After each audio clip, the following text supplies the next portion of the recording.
Progress. Hello, everybody. Welcome to our afternoon session of.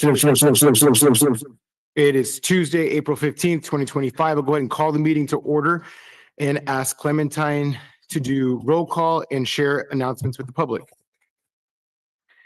Good afternoon. Information on participating in this meeting and providing public comment, including remotely by Zoom or telephone, is available on this meeting's agenda, which is online at monterey.gov/agendas. Remote commenters, you will be muted until it is your turn to speak, and a timer will be shown on the screen. If you're connected on Zoom, the timer is accurate with no delay. In-person attendees, please keep your phones and devices muted to prevent audio interference with our meeting, and thank you for participating in your city government. And I will call roll. Councilmember Barber. Present. Councilmember Garcia. Here. Councilmember Rash. Here. Councilmember Smith. Here. And Mayor Williamson. Here. All right, awesome. Thank you, Clementine. With that, we'll go ahead and open it up for general public comments. This is for items that are not on today's agenda. How this works is I'm going to ask everybody to identify themselves at the beginning of each public comment period. Once those folks are identified, we'll cut off the list and only those people will be able to speak during public comment. So I'm going to check with folks on Zoom. I'm going to do, if you can use the raise hand function, and I'll come back to you in a second. Folks in the chamber, again, these are for public comments for items that are not on today's agenda. So I see 2, 4, 5, 6 folks in the chamber standing. Anybody else that's still sitting? No, we're just very talking about vending. This is not for vending. Yep, because vending is posted on the agenda. So this is for anything else that's not on the agenda. So if you're here to discuss business that's on today's agenda, this is not the time for public comment. So I have 1, 2, 3, 4, 5, 6 folks in the chamber. We'll go to Zoom and I'll do a countdown to 5, 4, 3, 2, 1. We have one person on Zoom. We're going to go ahead and leave it to 2 minutes. We have a packed afternoon agenda today. And there's quite a few speakers. So we'll go ahead and start in the chamber, please. My name is Miranisi. Thank you for allowing me to speak. I would like to request that at a future meeting, it be put on the agenda to look into putting up speed limits on the recreational trail for bikes and possibly limiting e-bikes, making sure that there is safety for the speed and possibly putting signage for where the restrooms are in the wharf area. Awesome. If you want to, you can connect with staff here and they can follow up with you on your request. Thank you so much. Absolutely.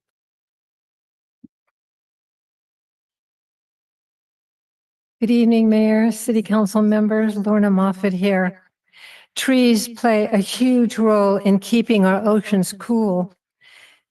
If we are to be serious about global warming policies in our area, we need to incorporate trees all along our coastline to offset the warming of parking lots and automobiles, trucks, and other gas-driven mechanical devices.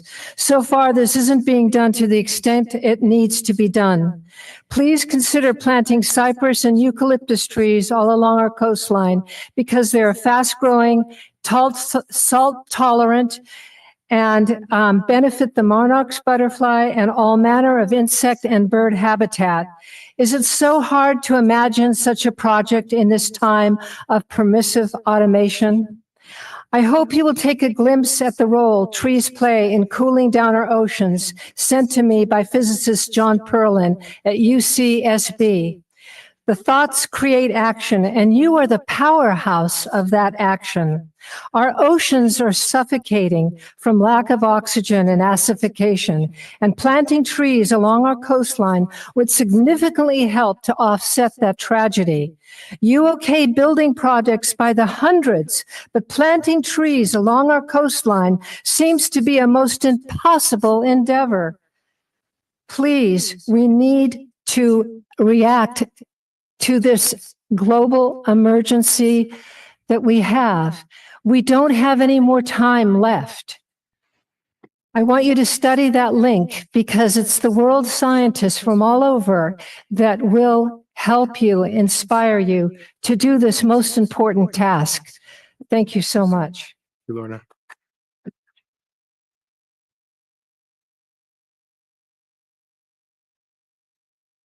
Hello, I'm Jim Burns. I'd like to talk to the city council.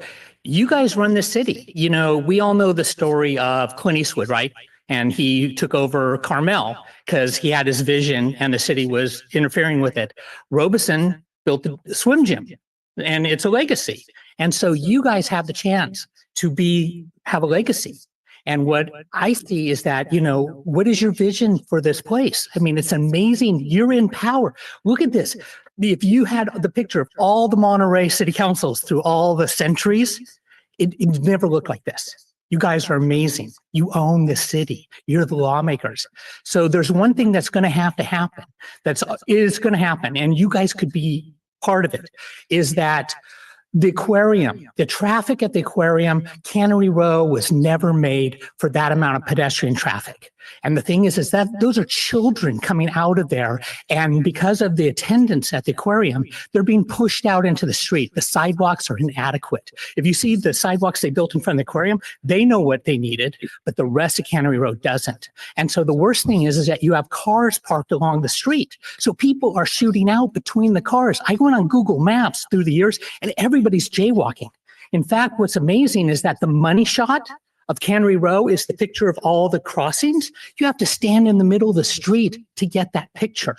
So the thing is that on Car Week, the most busiest weekend of our Monterey here, they close off that entire street and they park cars because that street is not needed for traffic.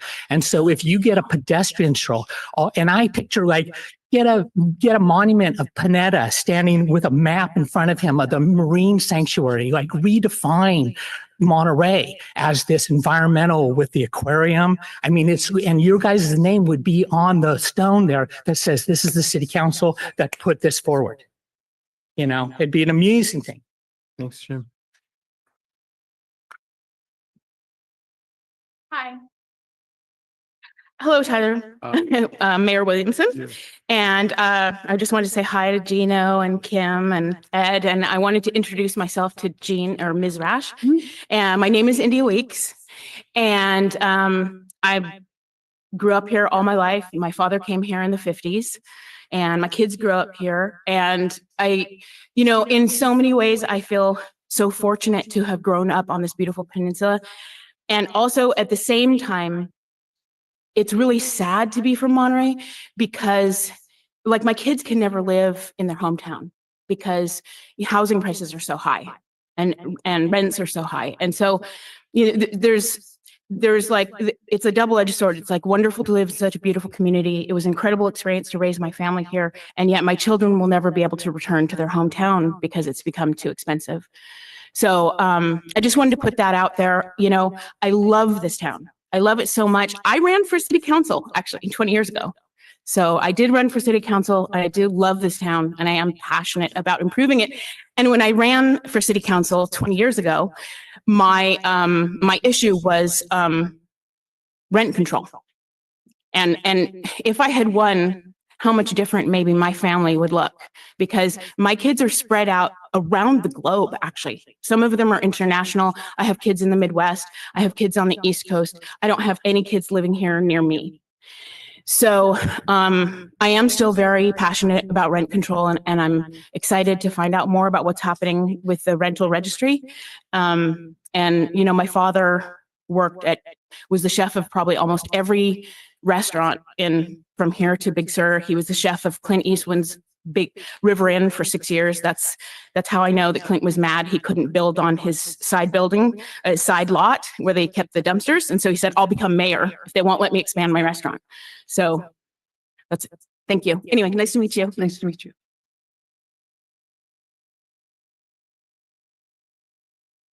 Okay. Hi, my name is Judy. I am a local event manager. Thank you, Mayor, City Council members, members of the public, and Leo for being here. I want to invite you to the Monterey County Heritage Foundation upcoming dinner, which is on Friday, April 25th at the fairgrounds. No cover charge, and actually members of the public are invited too. Going to have cocktails and chowder dinner. and starts at 6 o'clock. We'd love to see you all there. You can wear your fair special gear or whatever you want to do, but come in, learn more about the Heritage Foundation and what it does and how it is moving the fair forwards in 2025. Thank you. Thank you. Thank you, Judy.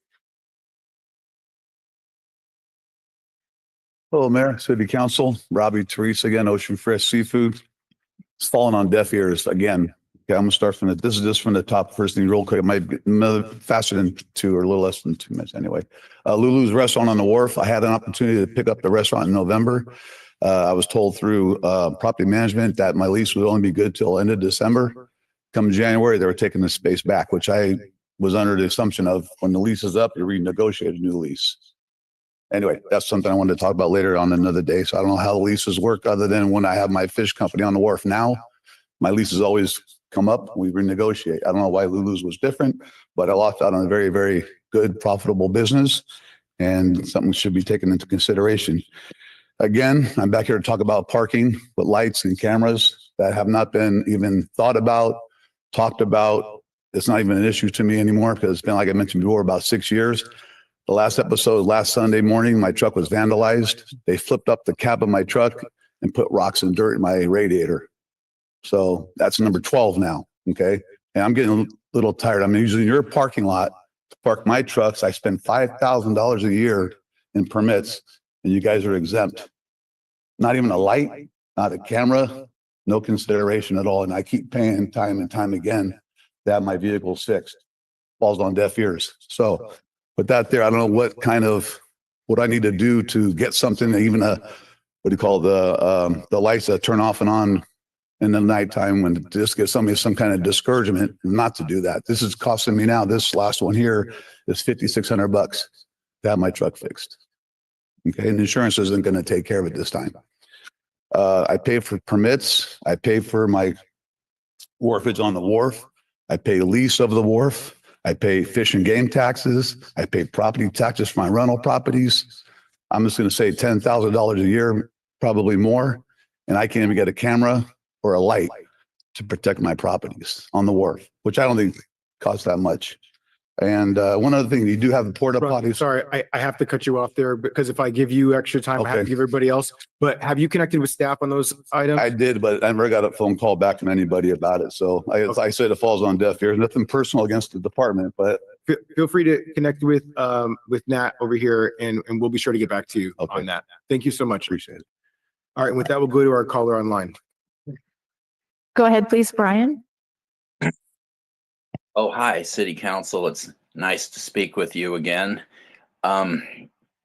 First of all, as far as the environment is concerned, everybody is very concerned about climate change, but it seems that the government always seems to be talking out of both sides of its head because we want to keep bringing more and more tourism, more and more cars. There's so many cars.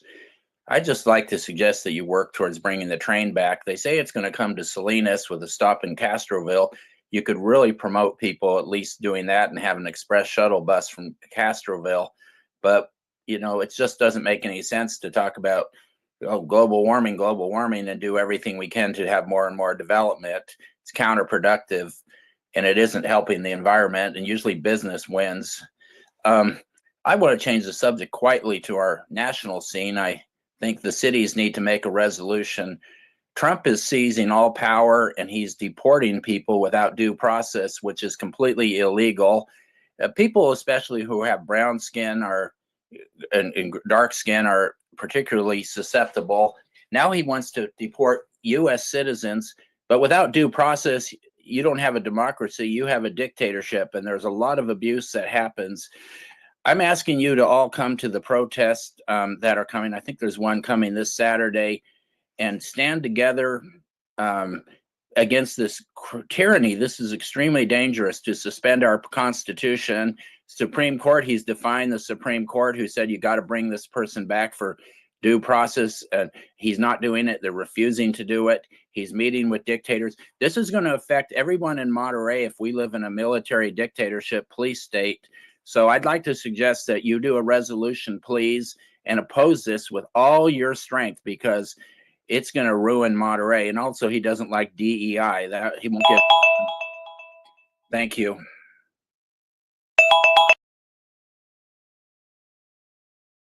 Thank you. With that, we'll go ahead and close public comment. We'll move on to the next item on our agenda, which is the consent agenda. Council, do you wish to pull anything? No. I have a question on the police records management system. I actually have some questions too, so let's go ahead and pull that. Let's do that separately. At this point, we're going to go ahead and bring it out to the public. Our consent agenda minus item number 3. If anybody wishes to speak on these items or pull anything else from the agenda, this would be your opportunity. So go ahead and open it up for public comment. For folks on Zoom, I ask that you use the raise hand function. Anybody in the chamber wish to speak on the consent agenda? Okay, why don't you come on up?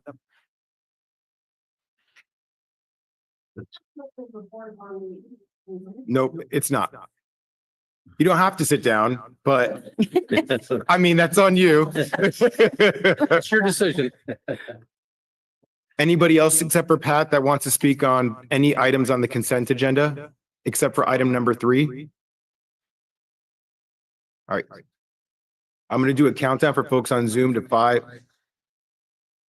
It's okay. Let me do a countdown for Zoom folks and I'll come back and check with you. 5, 4, 3, 2, 1. And we have nobody on Zoom. Pat, which item are you looking at speaking on? Yeah, that's not consent. Yeah, so we'll get to that here shortly. No worries. All right, with that, we'll bring it back to the council. Is there a motion to approve the consent minus item number 3? So moved. Is there a second? I'm assuming Second. since there is 3 people that made the motion. All right. I want a second. Rock, paper, scissors. All right. All those in favor? Aye. Any opposed? Motion passes unanimously. We'll bring up item number 3, which is authorized police records management system data sharing agreement between the city of Monterey and the cities of Pacific Grove, Marina, and Salinas. And we'll pass to Hans for staff introduction. Thank you, Mr. Mayor and Council. Assistant Police Chief Mike Bruno will explain the background for this agenda report. Thanks, Don. Good afternoon, Mayor and City Council. So last year in February of 2024, we went live with a new records management system. This was Mark 43. Our previous system that we had, I think we got it sometime around 2012. It's called TrackNet. And it gave us the ability to share information among other cities. So back then, we actually shared information with Pacific Grove, Marina, Seaside. I think Hollister is one of them, and a bunch of South County agencies. When we went live with Mark 43, this has the ability to share information. We can pick and choose what we want to share with the different agencies. And so in order to do that, we need an agreement between the different cities. And so this is what this is about. Okay, perfect. And I think Gene had a question, so I'll pass it to you, Gene. Sure. Thank you, Chief Bruno. Reassure me or educate me about the commitment of all the cities toward the cybersecurity of the data that's being shared. Can you just in 1 minute tell me how effective and wonderful it is and that we're never going to get hacked? So I'm not part of the IT team, but I could say that this is a cloud-based system, and so it's a government-based system. Mm-hmm. So it's my understanding it's as secure as Microsoft Government Cloud. Okay. Mark 43 is the one that is in charge of securing our data. None of the data is actually held here in the city of Monterey. And I know our city has taken extra steps to ensure that it's limited. People from the outside, like IPs are restricted, so only people within the city network can access that data. Okay. I'm sure there's other things that are in place, but I'm not aware of. Okay. And the other cities share the kind of commitment that Monterey has to that? Correct. So Mark 43 is a cloud-based system only. So all agencies are using it, and because it has sensitive law enforcement data, it has to be DOJ approved. There's extra restrictions when it comes to what they call CJIS information, and so criminal justice information, and so they all use Mark 43. So it's all Great. protected. Thank you very much. Yes. Could you, council, anybody else have questions on this one? Could you describe what the process is like in regards to how the information sharing would work? I'm assuming a request would come in, all the elements that go into that until the information is actually shared? Sure. So the way this would work, and it's what we were using before with TrackNet, it's the same thing, is if I do a search on a name, on this system, it would show up under Salinas PD having the data, it would show up under Marina PD having the data. I can click on that. It would give me the data that that agency has shared with me. So what we have agreed or what we have discussed is only sharing data, for example, a name, address, date of birth, identifier, so that we know that we're talking about the same person. It's not going to have narratives. It's not going to have photographs or other documents or evidence to what that case is about. It will show what charges that person was contacted under. And then from there, our officers can send a request to that department requesting the actual report if we need the actual report. So you kind of alluded to what my next question was, which is what's the process that's currently in place? So you kind of alluded to that. It's what was already kind of going on with our previous system. So what's the difference and why the request? Is it just because it's a new system? Correct. It's a new system. And so we're not sharing data right now. We were sharing data with the old system. That was before I was in any leadership role. So I don't know what process they went through to get that data sharing. But I know it's a big request from our officers in that when they, the crime that we have it's not necessarily people that live in Monterey, or it's all over the peninsula and the county. And so it gives them the ability to track down people or to get leads on different crimes that we have. Okay. And then a little bit of a follow-up to Gene's question. Are the other jurisdictions already approved to share us data? Like, are we able to access the data from these jurisdictions that we're approving today? No, not yet. So I sent the agreement out to the different agencies to see if they had any amendments that they wanted to change. They wanted to restrict anything else, or if they wanted to request to share more. They did not. They said everything was fine. I think we're the only city that requires us to have this agreement signed or get approval from the council, which is why we're here. My understanding is the other cities are going to sign off on it as soon as if this is approved. Okay, so as soon as we're in, that data will flow both ways. Correct. Okay. I think you've answered all my questions. Yeah, and so Chief Hober on the automatic license plate recording had added the adding in of the case number. So would there be case numbers in the requisition for data in the same way? So the system's set up a little bit differently. It doesn't require you to put in a case number every time you're looking. However, there's always a case number or an incident number attached to each record that you're looking at. And so we would be able to look at that. Okay, thank you. One final question. What kind of liability exists for the city with us sharing information with another jurisdiction that may misuse that information?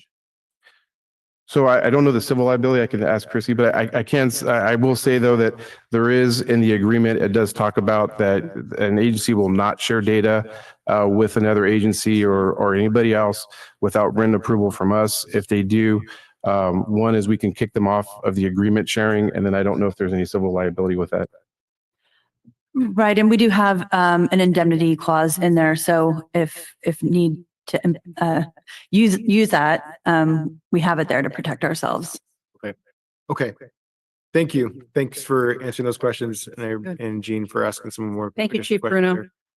Just checking one last time. Any additional? I'll just make an additional comment. All right, let's go out to public comment and then we can close it out with some comments. So for those that want to speak on this item, we'll go ahead and open it up for public comment. For those on Zoom, you can use the raise hand function. Anybody in the chamber? All right, I'm not seeing any, so we'll go ahead and do a countdown for folks on Zoom to 5, 4, 3, 2, 1. And there's nobody on Zoom, so we'll bring it back to the council and we'll go ahead and start with you, Ed. Yeah, I just wanted to offer another level of what happens with someone who is logged in to, let's say, another city that's close by that has an agreement, and they're logging in their own personal station that they work for. Whenever on this side, Mark 43 is going to allow for an absolute tracking to know who it was that accessed and who did the searches, what time they did the search, who that employee was, and which agency they work for. So there's a tremendous amount of, and it's not only in the cloud services, but every management or records management system employs a system of tracking from the initial stage of access all the way to the point when they are logging off and they're no longer diving into legitimate information that's there. So there's a tremendous robust tracking ability with these systems and records management system. And Mark 43 is very modern, contemporary, was very expensive. This council approved of it. And it's been something that many other agencies are joining. Because Monterey PD has joined, many other agencies are also participating in that RMS system because it's proven to be much more efficient when multiple agencies are using the same RMS system. And so it's not uncommon in law enforcement for areas like Monterey to have neighboring law enforcement agencies that also have the same records management system. And they work back and forth with conversations when they need more, they make the contact, and then that investigator, that officer is providing more data with a legitimate investigation. And then everything is tracked and written down, and you know who you give it to, and you know why you give it to them. Yeah. Thank you. Yeah. Any other thoughts? I mean, data is always a concern, and to your point, Councilmember Rash, I think the idea of information security is critically important, but also is the need for justice and making sure that we're able to help collaborate with neighboring jurisdictions to help solve injustices that are being done to the community and individuals. And it makes me feel better that the data is tracked, who's accessing what information is being accessed. So I think for those reasons, I'll go ahead and support it. I'll go ahead and make a motion to approve staff recommendation. Second. Any other discussion? All those in favor? Yes. Aye. Any opposed? Motion passes unanimously. With that, we'll move on to our public hearing items. Item number 4 on the agenda is City Council adopt the Planning Commission recommendation to adopt a first reading of an ordinance amending Chapter 38 of Monterey City Code to require new business and existing businesses that are changing the type of use or location obtain a zoning clearance permit. With that, I'll pass it to Hans for staff introduction. Thank you, Mr. Mayor and Council.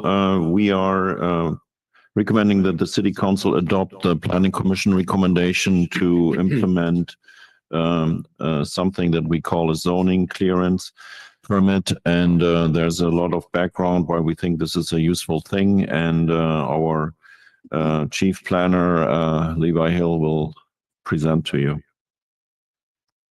Yes, thank you, Hans. Good evening, Council. As Hans mentioned, tonight's item is a amendment to the zoning code to initiate a zoning clearance permit, and we'll get into the details of what that means. So the staff recommendation is that the City Council receive the recommendation from the Planning Commission and adopt an ordinance that would amend the zoning code to require that new businesses and existing businesses changing the type of use or location obtain a zoning clearance permit. So a little bit of background as to why we're doing this. Starting off, Monterey City Code Section 19-2 establishes the city's business license procedures and pretty clearly states that the business license ordinance is not a regulatory ordinance, rather it is for revenue generating or taxation purposes only. So what that means is that approval of a business license does not, while it may be an approval of the business license from the city, it does not represent any type of formal approval for zoning compliance or permitted uses or anything like that. So what staff realized with that is that leaves a gap in between potential business or an operator obtaining a business license and whether or not that is a formal approval of zoning permission or zoning compliance. And so to fill that gap, we've suggested the zoning clearance permit that would, whenever triggered, or the zoning clearance permit, which we'll get into what those requirements are in a minute, would require a check of zoning, whether or not it's a permitted use for the business, whether or not it meets the zoning compliance and zoning standards for that use. So that would be a formal approval from the city that would give some level of certainty to the business owner before they invest in that business.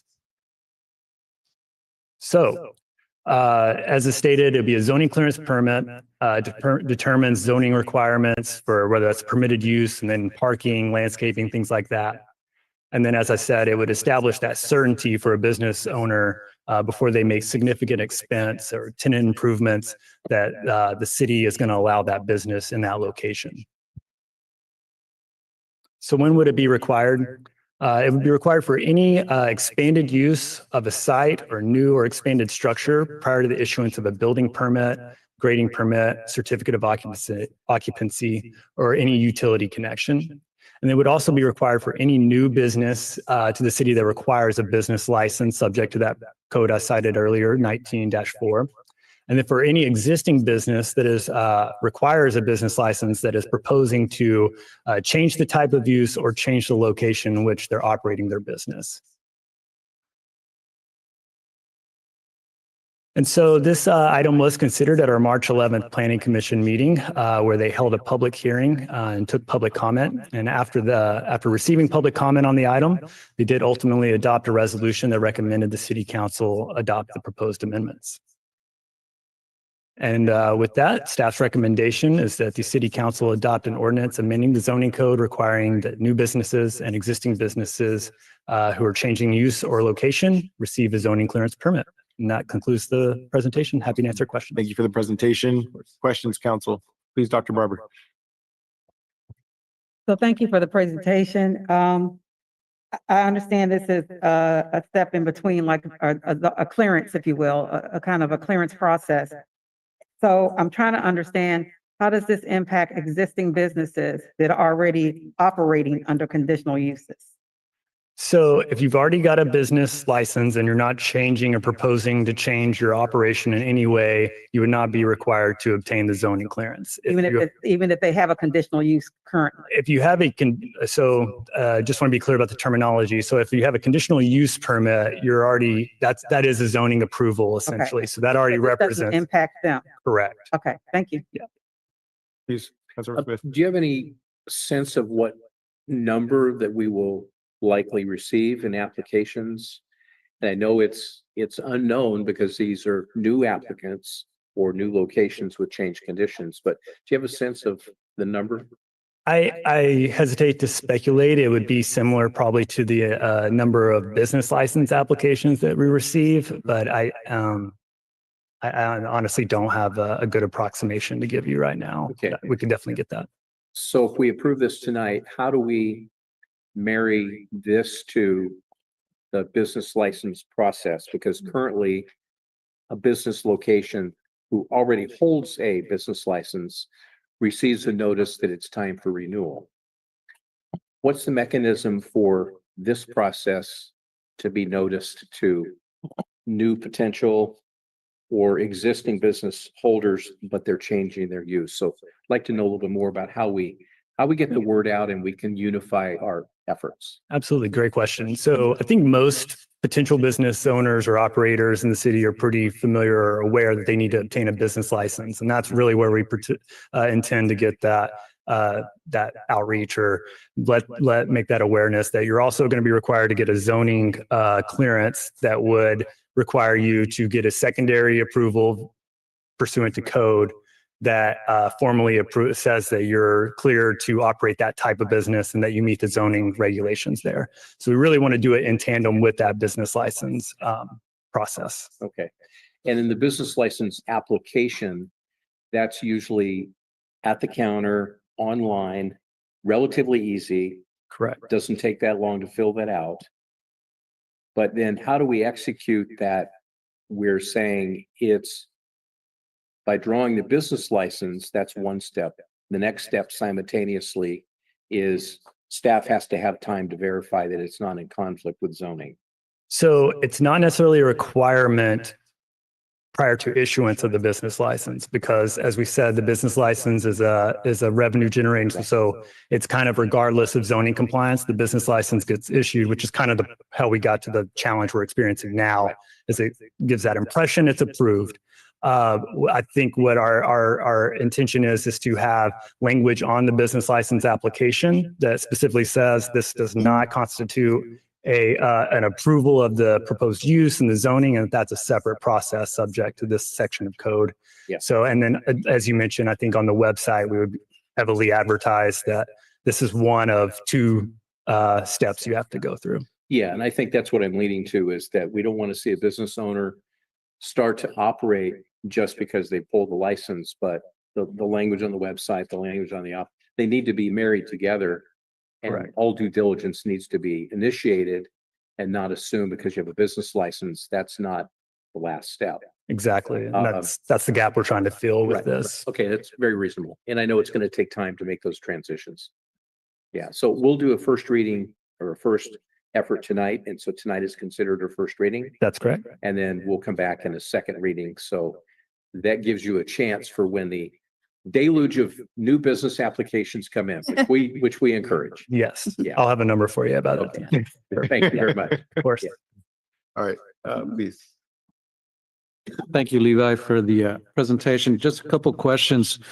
Could you share or offer any just general sense of what the public's comment was at the Planning Commission meeting? Sure. There was some general public comment made around some comment made around some of the city's plans that were in place in different areas of the city that didn't necessarily directly pertain to this item. But there was also comments made at the Planning Commission that spoke specifically to an appeal procedure, and then also inquiring what type of fee would be incurred with this type of permit. So in the report, it's noted that the fee associated would be a $42 application fee, and then the appeal process would be subject to the appeal provisions of the zoning code, which essentially any decision or interpretation from the community development director is appealable to the Planning Commission. So it would follow that same process, as this is considered an interpretation of zoning. And that's the summary. Thank you.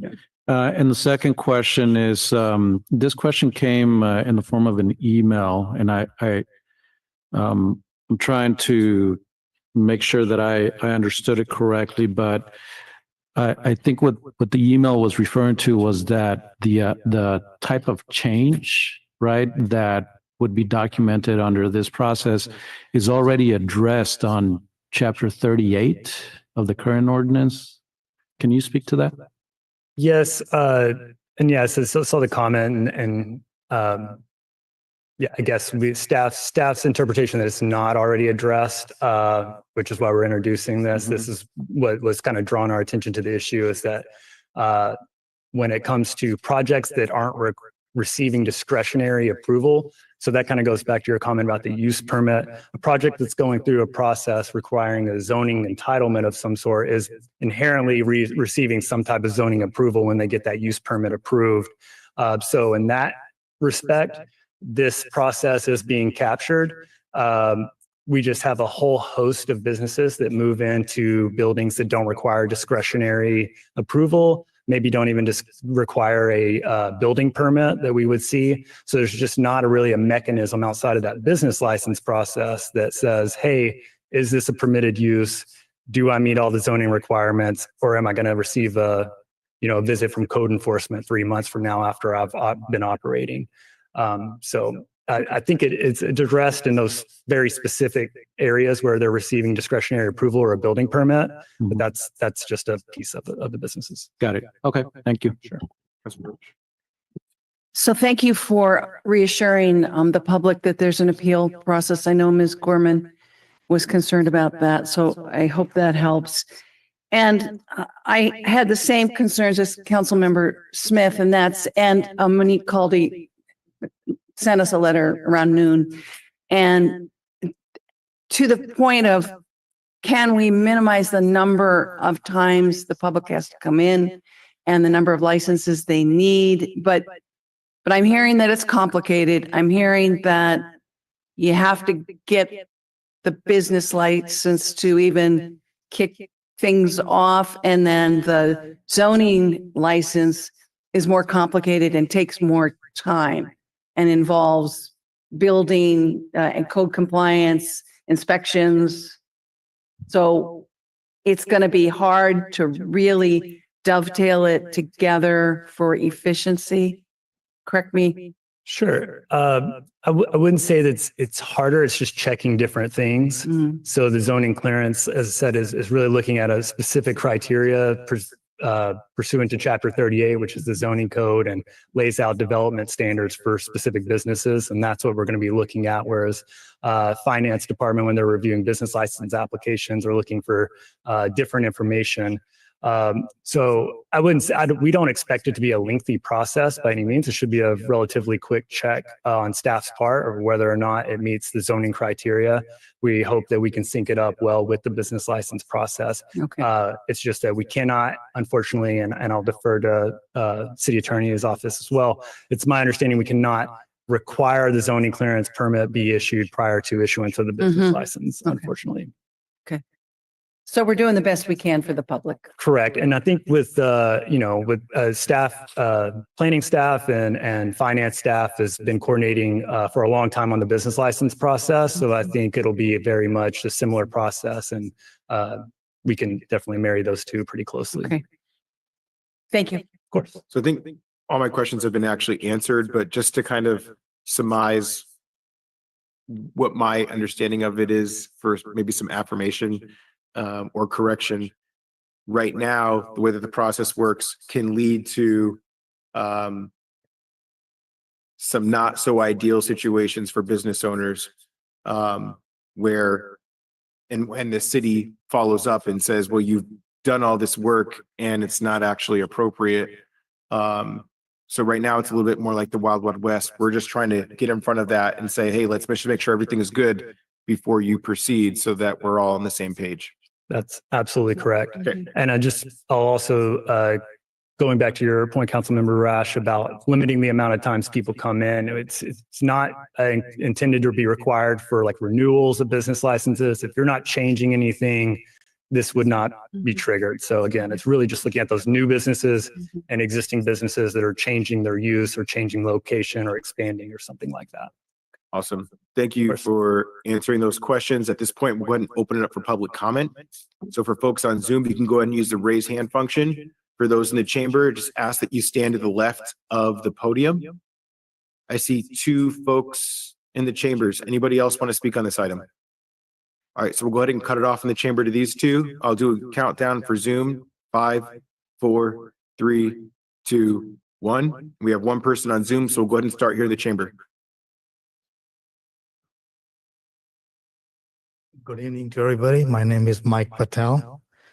We own a property where the Alice grocery store is on Mar Vista.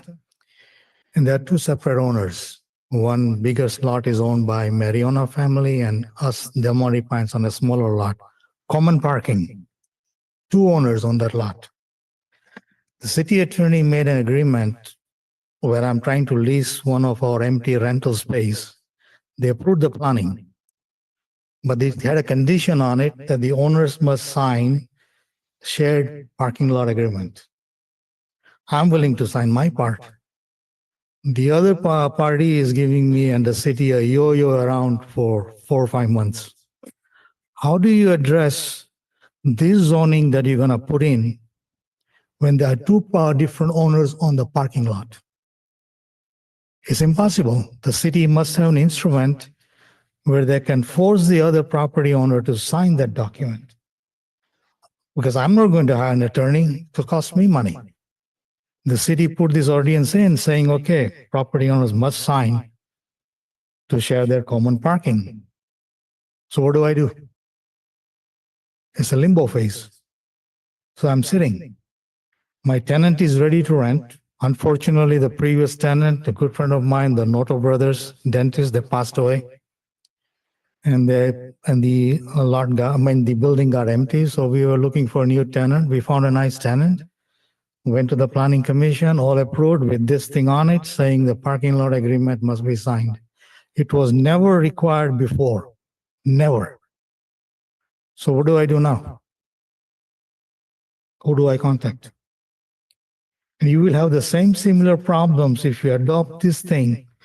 You must make sure that if there are two property owners on the parking lot, there must be an instrument where the city can force those owners to sign. Otherwise, this will be in a litigation, and I don't want to go into litigation problems. The other property owner sure owns 80%, and our stake is 20%. So to him, it is easy to sit and just kind of let me go bankrupt, which I won't. But that's an unfair situation levied by the city. It existed, this requirement did not exist when those two buildings were built. Parking lots were shared. So now all of a sudden, if the city is requiring this thing, there must be an instrument placed in place. Otherwise, what you are doing is you're putting a general law and then let the people suffer in between. Who has got the right stuff will make it. Who cannot fight the, I'm sorry, but you must address this thing. Very important. Otherwise, you're slapping me. Thank you. And I don't mean to cut you off. I just want to make sure that we're keeping everybody to time here to keep it fair.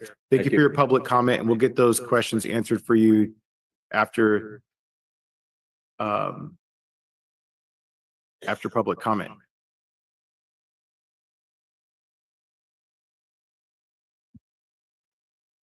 Julie Gorman.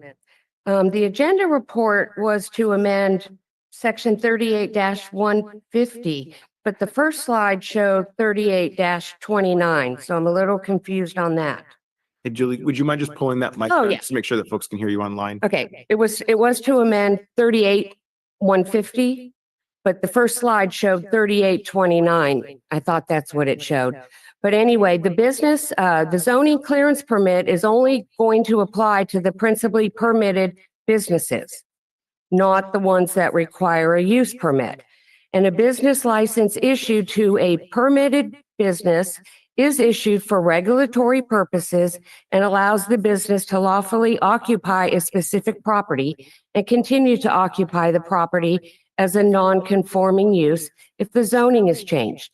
The business license issued to a permitted business is regulatory, and it is not a ministerial process as it is routed to various departments for approval.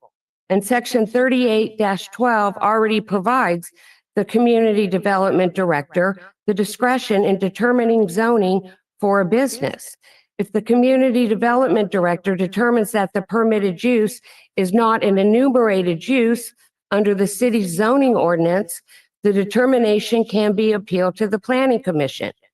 The zoning clearance permit accomplishes nothing other than to empower the community development director to issue the permit by determining if a permitted use can occupy a property, and her determination cannot be appealed. It is not in the ordinance. It isn't.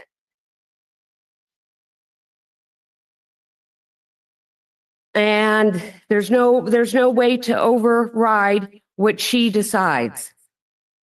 Out of the 64 uses, there are only 12 permitted business uses that can occupy my property based on the property's water credits. And if the community development director doesn't want an office use to occupy my property, she doesn't issue the zoning clearance permit. There is no appeal process. And even if I try to appeal it, which I've tried twice, and she doesn't issue me the determination to appeal, it does me no good. Anyway, so if I actually am issued the form to appeal, but there is no appeal, my property remains vacant.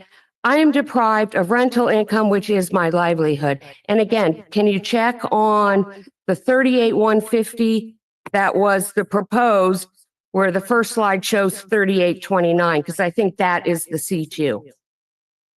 Thank you. All right, with that, we'll go to our public commenter online.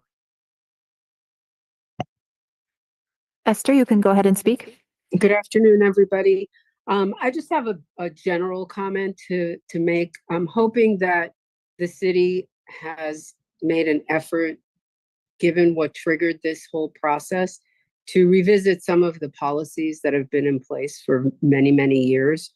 You know, we've had previous city councils that were sitting in those seats for many, many years, and I don't think that a lot of these policies have been updated to this century, and we don't want to get caught off guard again, like what triggered this one.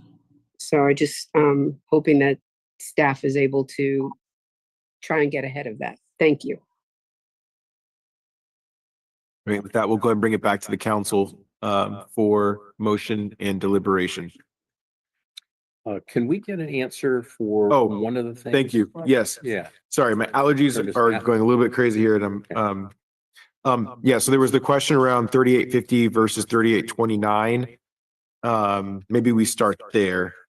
Yes, that was an error on the slide. It's 38-150. Okay. The zoning we have that general. Yep. clarity. And then did you have any other comments in regards to Ms. Corman's remarks?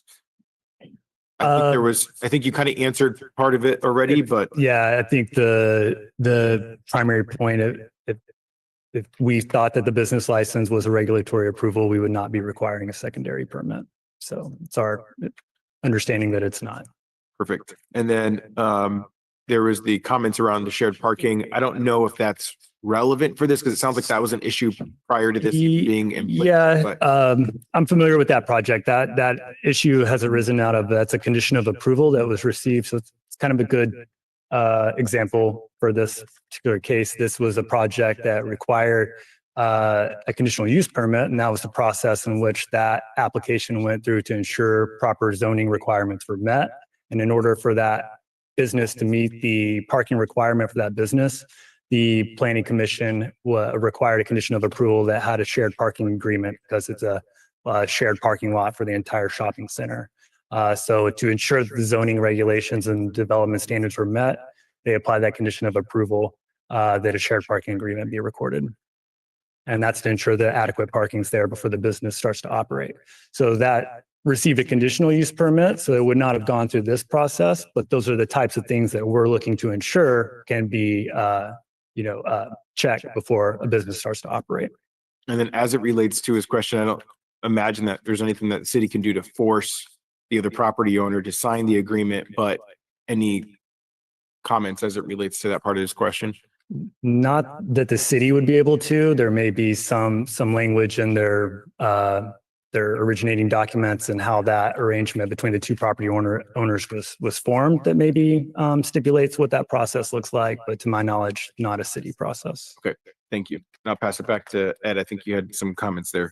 Yeah, it's an interesting set of facts, but it's not for tonight's decision. But I would encourage the person we heard that from to contact city representative again and pursue so that he can get his business opened. Certainly, if he has a deed restriction between a neighboring partner, and it's documented that he owns 20% and should have access to the parking lot, there should be some way that we can generate something. Otherwise, we should bring it back to the planning commission and have them modify the language where it can work.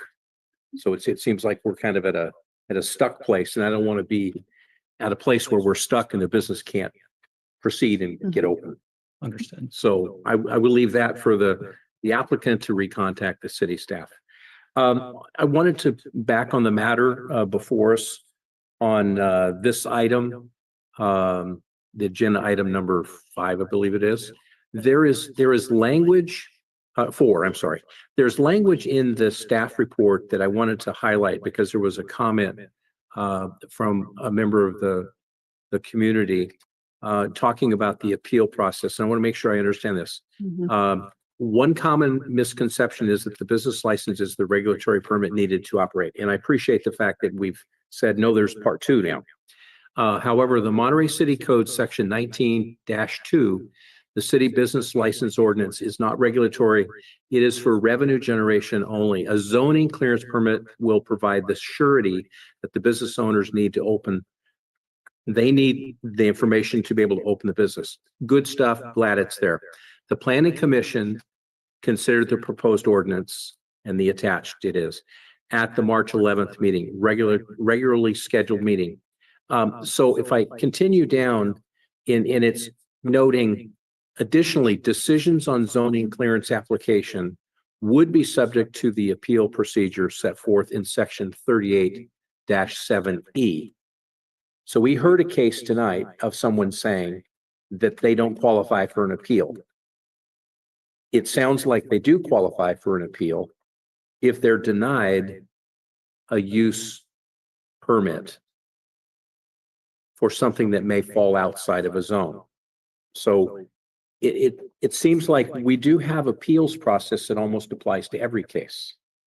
Can you think of a case where their appeal does not apply under a use permit for zoning? No, so the zoning code has stipulations for appeals specific to discretionary entitlements. For instance, anything that is approved by the zoning administrator can be appealed to the planning commission. Planning commission can be appealed to this body. Right. And then there's this section that's cited in this ordinance in the staff report that you just read. Is a specific section stipulating that any interpretation from the community development director can be appealed to the planning commission as well. So that's for matters that would fall outside of those discretionary items. So to answer your question, it seems like yes, most everything can be appealed based on that section. Yeah, and that's the message, and that's what I'm trying to interpret. You don't know of anything that says, well, the authority in the city department is the final say-so. That's not the case. Not that I'm aware of. If anything, I think this permit would actually formalize that process more so to get a formal determination for a business owner that could be appealed. Yeah, and it says in this agenda item, these decisions are appealable. Correct. Yeah, great. Thank you. Mayor, that's all I had. Can I just follow up on his point?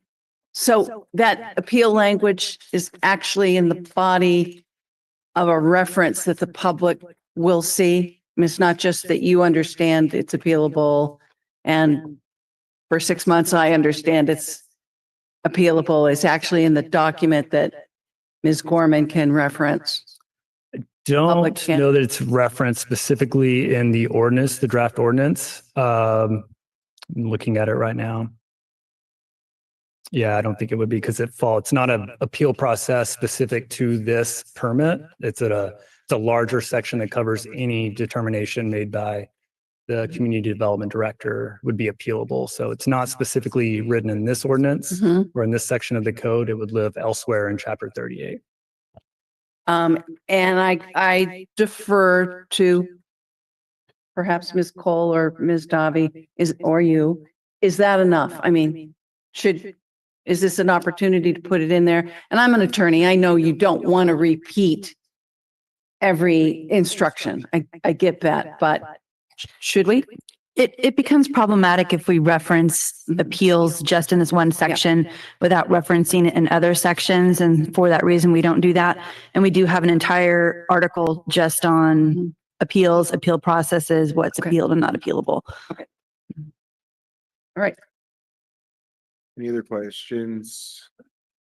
Okay, Dr. Barber, I think you are ready to go here. I make a motion that we approve item number 4 on the agenda. Second. Moved and seconded. Any other discussion? All right, all those in favor?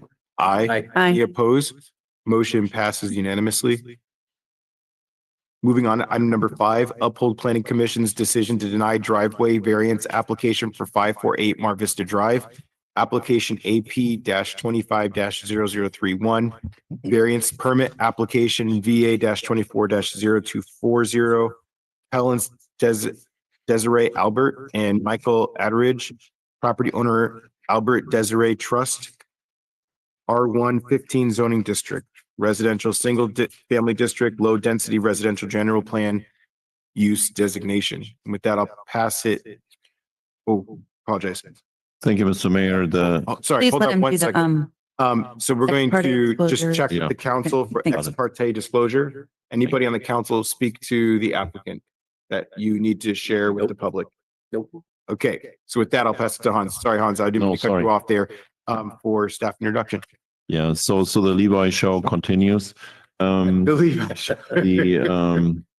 This is about a driveway that was built not according to the city standards. City staff was made aware of that, and it was the property owner was asked by code compliance to bring it into compliance, and it went to the planning commission to check this all out. And finally, we are here.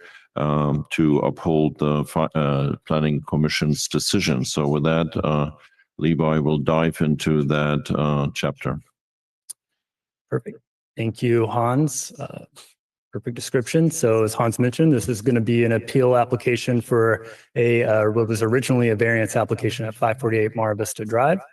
The staff recommendations that the city council adopt the attached resolution that would deny the appeal and the driveway variance application and would uphold the planning commission's decision in resolution P25004. And so just a little overview on the project site and some site context.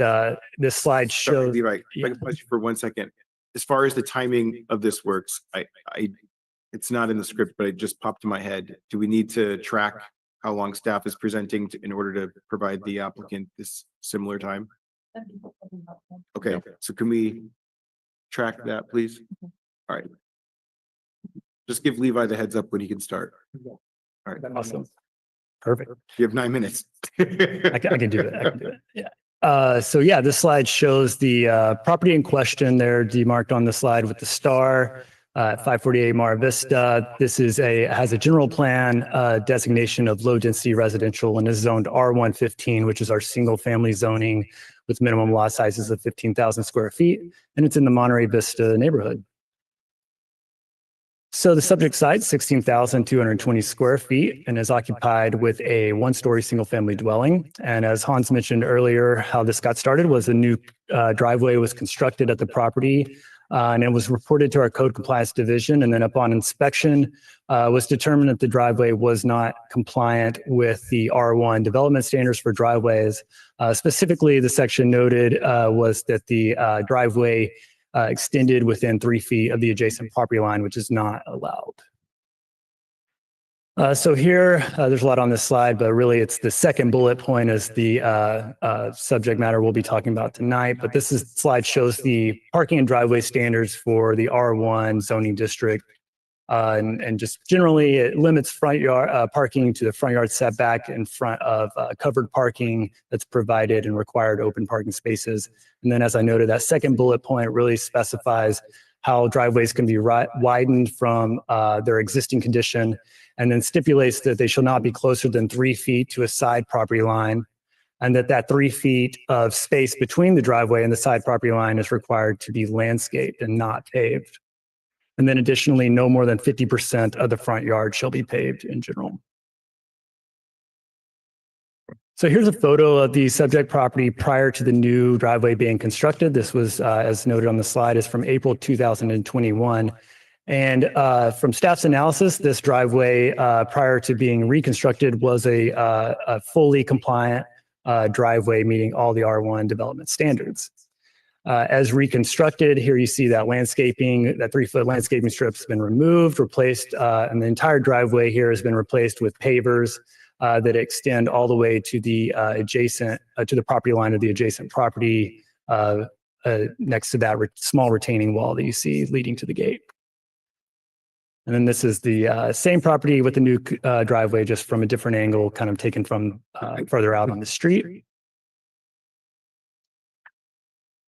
And then just revisiting the driveway standards and exactly what is required. Again, drawing your attention to that second bullet point, requiring that 3 feet separation from the driveway to the adjacent property. And then that 3 feet space is supposed to be landscaped. So upon receiving the notification from code compliance that the driveway did not meet the city code standards, Michael Attridge, from representing the property owner, submitted a variance application to the planning division requesting that the driveway be allowed to remain. The applicant indicated the driveway modifications allowed for a safer, more convenient access from the driveway to the street, and that it eliminated a planter box that created issues with mud on the driveway leading to the house. So we'll get into the variance findings and criteria briefly. So variances have very specific criteria or findings that have to be made in order for them to be approved pursuant to the city's code. And variances require, it's kind of an all or nothing thing. All the findings have to be made, or the variance cannot be approved. So variance criteria number one is that because of special circumstances, including size, shape, or topography, strict application of the requirements would deprive subject property of privileges enjoyed by other properties in the area. So in short, there's something special regarding the size, shape, or topography of the lot that is unique to this lot that prevents it from meeting the standards of the zoning ordinance that other properties would meet. The appellant argues that the topography and slope of the property make this request unique or special for this site, and specifically cites that the slope conditions cannot be altered, and that, again, the planter box that was there previously created an unsafe or hazardous condition. And the appellant will talk more on their arguments whenever they present them.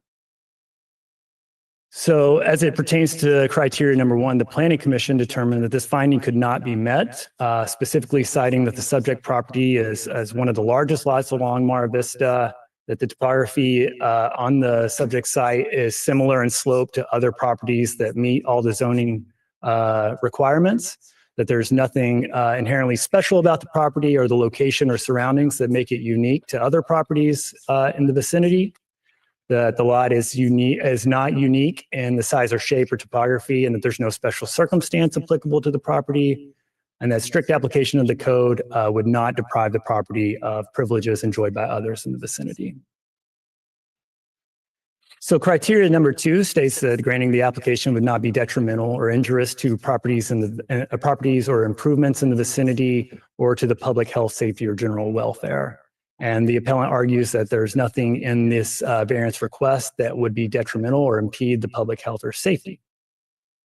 However, staff feels that this finding is not met. Staff feels that the removal of the 3-foot buffer along the side property line does in fact remove the opportunity for landscaping that does provide for a visual buffer between residential units, which improves the neighborhood aesthetics and does impact the general welfare of the properties in the vicinity. On the contrary, Planning Commission did see that this finding could be met, given that the driveway had already been constructed. They felt that the improvements were not detrimental or injurious to nearby properties or the general welfare. And then variance criteria 3 is that the granting of the application is consistent with the purposes of the zoning ordinance and would not constitute a grant of special privilege. The applicant argues that due to special circumstances that were cited previously and the unique conditions on the site, that the approval of the variance would not be a grant of special privilege. And again, cites the topography constraints that were previously noted for finding number one. And then also notes that the increase of pavers is both because of the existing slope and then the prior conditions of the site, which were greatly improved with no risk of impeding other landowners. However, the Planning Commission determined that this finding could not be met, noting that the request would not be consistent with the zoning ordinance and that it goes against the R1 development standards for single-family properties. The removal of the 3-foot landscape area reduces the open space and privacy between the residences, and that due to there being no unique or special circumstance, that approval of the variance would in fact be a grant of special privilege. And then furthermore, the Planning Commission noted that the denial would require the property owner to actually restore the property to a conforming or compliant condition by restoring that landscape area. So as it pertains to the appeal, the procedure, Monterey City Code Section 38211 states that upon hearing an appeal, the City Council, I'm going to click close, shall consider the record and such evidence and determine whether or not an error was made in the previous body. And the City Council, in making that decision, can affirm, reverse, or modify the action as it deems just or equitable. So basically, the City Council is tasked with finding whether, in its opinion, an error was made by the Planning Commission. With that, staff recommends the City Council adopt the attached resolution denying the appeal and the driveway variance application, which would uphold the Planning Commission decision and would require the property owner to bring the property into compliance. That concludes staff's presentation. Where are we tracking on time? And he's done with his 10-minute presentation. Was it 10 minutes? Because he started a little bit early, we gave it 9 minutes plus the earlier time. Yeah, and we did talk with the appellant also and let him know that he would have 10 minutes. Thank you. So for consistency, Perfect. that was our time limit. Awesome. Okay. Well, thank you for the presentation. We will now hear from the appellant.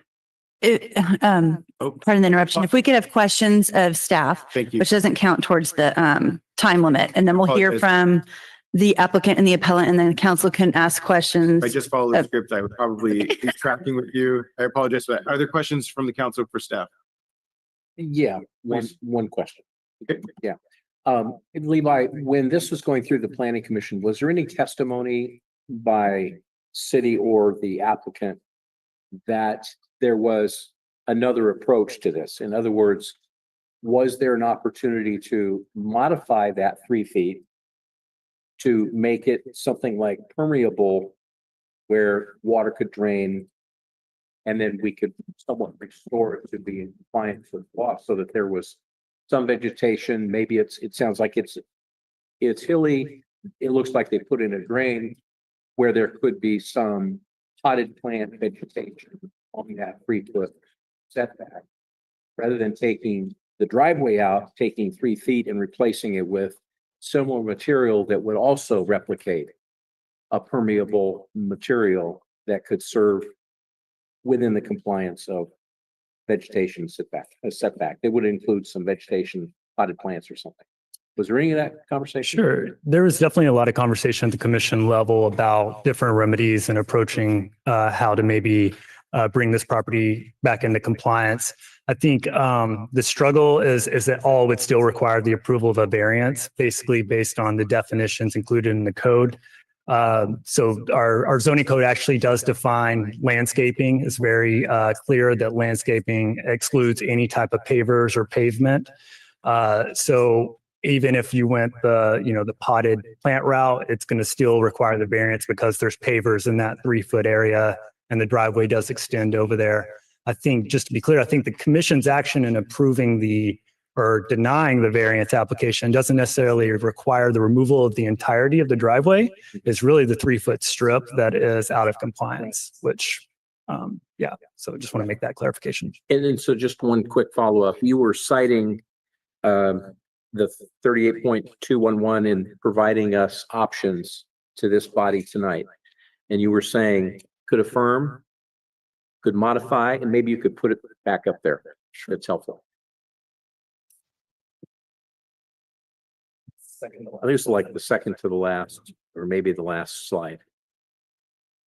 Yes. Keep going. Right there. Okay, so the direction this council is, we may affirm, reverse, or modify the actions of the appeal.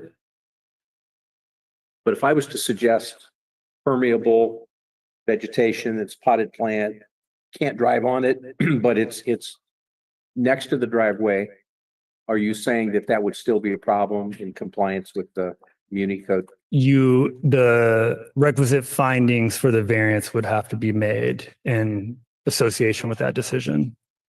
So those findings, the criteria that we went through, if you were looking to any modification or version of approval of the variance request, would require the council to make the necessary findings for approval for the variance as well.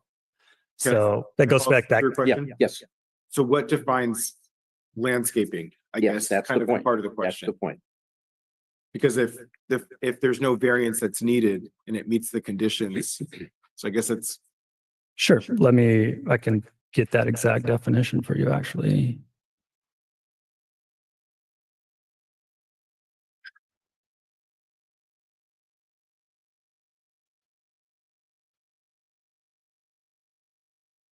Okay.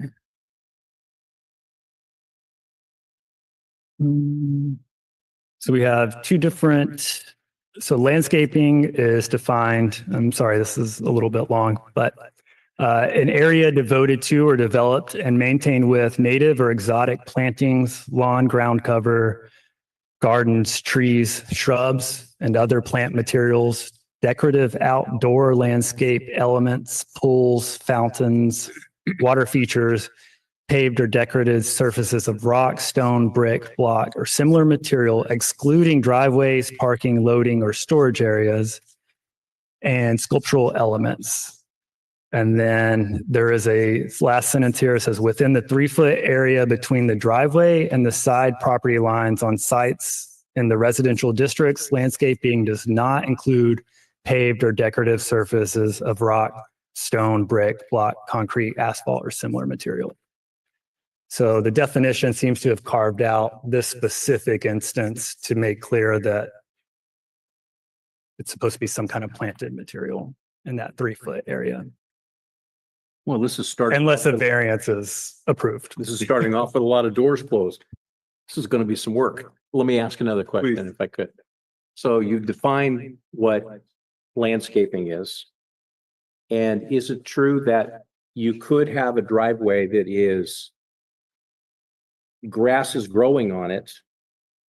And it could be pavers because there's a lot of new material now that supports landscape, supports the underwater aquifer, which promotes drainage down, but also isn't something that you're driving on. So if it were a paver of something that promotes growth like grass and you're not driving on it, and it's in that 3-foot, is that code saying everything in that 3 feet is considered no hard materials? But it sounds like if they don't drive on it and it's promoting some growth and there's vegetation and it's holding the ground, but it's not part of the driveway, doesn't that offer an opportunity? See an argument being made for that. Yes. Okay. That's all the questions I have. Dr. Barber? Oh, you took your question. Anybody on this side? All right, I think we're good with your questions. We are now taking the appellant. Give you your 10 minutes for your presentation. Need a minute to. No worries, no worries.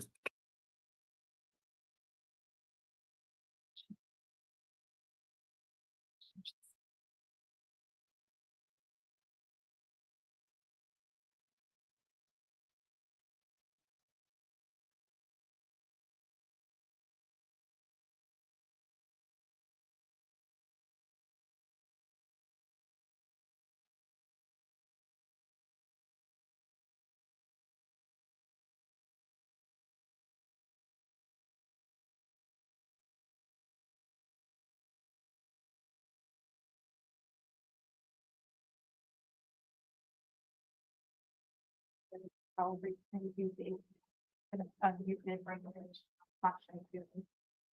do not. Is this something that you can email to staff? It couldn't fit on.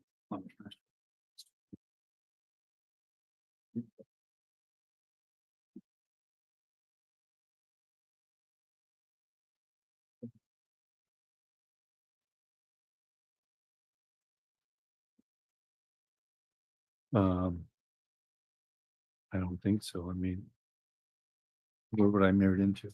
Here.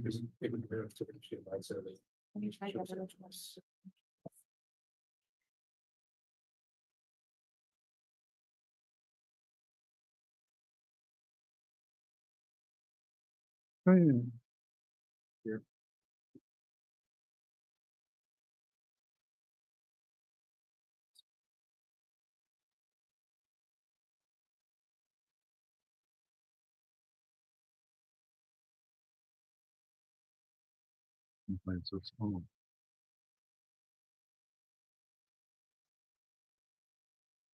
Did you get lucky to get a new chair? I'm special. Like, how big is the file? Are these the new chairs? These are the testers. Kim has one too. Yeah, you want They're testing out Yes. the two. I don't like it? I want Kim. Speak your truth. And it's sitting right there, here, medium. Do you like your chair? Kim? You like your chair? Gene, you're using a different chair too? Yeah, I don't like it. It's not good. So these are the proposed, I like yours. Or I like that one. This one?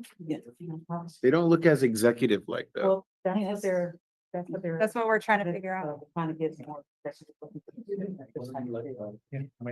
have to go to StarTrek.com. It's not comfortable. I know when. I'm comfortable. Am I right? Just, Doesn't. The back. Oh, I see. You have to have a No, glass of wine right? and then you gotta be off and then you'll laugh. Yeah, Chair, I was happy to. you better be for Not my $1,200. daughter has. So I know I can be happy. You know, it's. No. But this is myth. Because we are sitting in several hours, right? Oh, my, yeah, 7, 8 hours. And an executive chair is not really designed for 8 hours. I think he's got it. Yeah, he put it on. We think so. Just give us a minute. I won't need this, right? No. You won't need that. No.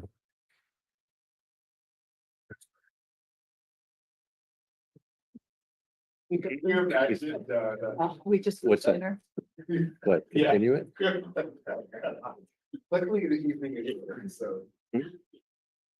Actually, I would use text session. I get that on my side.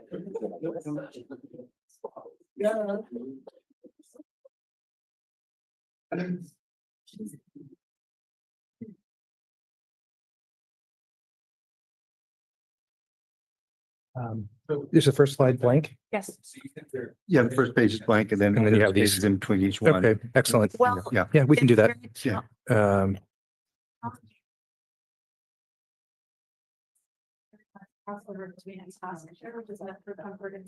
Yeah, so, Executive chair, which is like nice. you can, we'll switch over. So for example, the one Dr. Barber's sitting on is only a task. We can, Doesn't have like that. That yeah, makes you. we can switch over. From the time, we're ready to go. Too small. So if I go back. Over to what? Does he go back? I have mean, a- it doesn't matter. Yeah. Sure. That's because that is connected here. That if you remove this. Isn't that the Oh, thing? Put that into, No, it's on this one now. Have we gone to other oh, it cities? is on this Yeah. one. Then it should be controlling it, but you might have to like click into it once. We should maybe do a road trip. Oh. Do they have fancy chairs? So what are we waiting for now?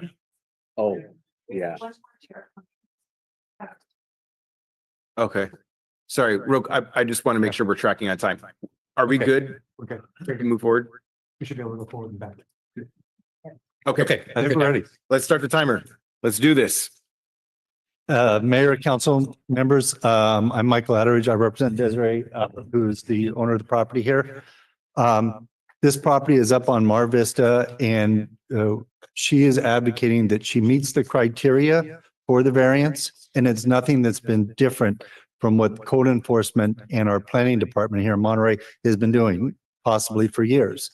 I got a simple slideshow that will show where the property's at in the neighborhood that's there. This property up on Mar Vista, her driveway slopes considerably.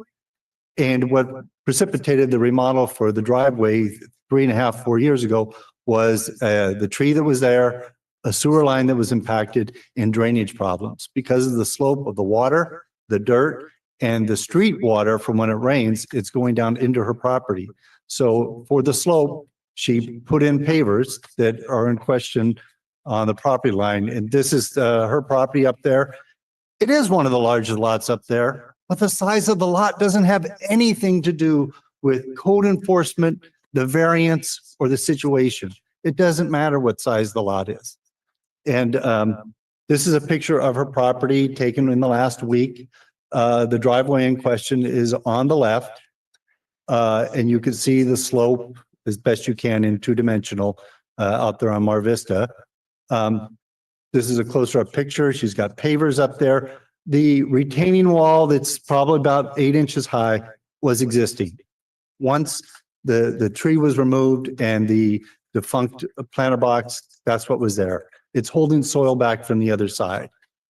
And on the right-hand side of the property, you will see her landscape, which is native vegetation that she has a gardener take care of. Well, within half an hour walking the neighborhood, similar things are out there. The same conditions. This is a similar property out on Dry Creek. It doesn't have the 3 feet. It's got the pavers. And it's not in the condition that you just saw her home in. Right down the street at 500 Dry Creek, same thing. Right up to the property line, no vegetation, no 3 feet. And out here on Dry Creek, right across the street from 510, same thing. Property right up. Now, this one, you won't see it, but you could tell that people have eventually gotten fed up with the 3 feet and filled in either concrete or pavers. The next property here is right down the street. And it's at 232 Via del Palmar, same thing. There's your pavers right on the property line. No vegetation, no 3 feet. Either a variance was issued or code enforcement or planning or letting these things go. Now, my client didn't just didn't put in her pavers. It's been there almost 3.5 years. The next property, right down the street, 2 of them right across the street from each other. One on the left-hand side where the pickup is, there's your concrete right up to the property line. On the other side, construction's going on, and you could tell that they put in the concrete within the 3 feet after. The star is the client's property at 545 Mar Vista. There are 2 more properties right there. They're the same thing. Pavers right up to the property line. It looks nice, just like my clients. Again, either a variance was issued or it's not being enforced. Same thing here. They filled it in.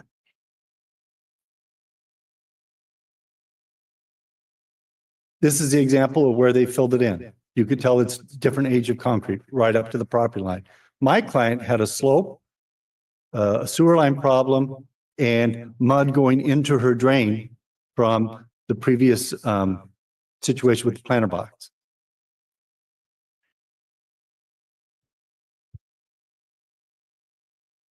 The next property is right here across the street from my client's property. Same thing, right up to the line filled in. This is a unique house right across the street from my client. It's flipped. 2 driveways on the same property, same thing. The driveway on the left, right up to the property line. The other driveway on the same piece of property, same thing. The concrete, and my client at least has pavers that are in sand that are permeable. This is just concrete.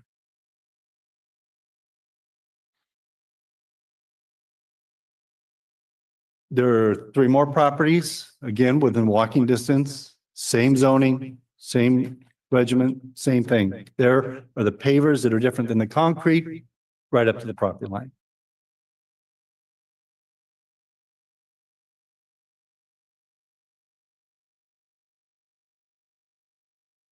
Fine, this is down the street, the 222 Via Gayuba, and the pavers go all the way to the property line because of the angle of the picture and in the shade, you can't see it, but it goes right up to the property line.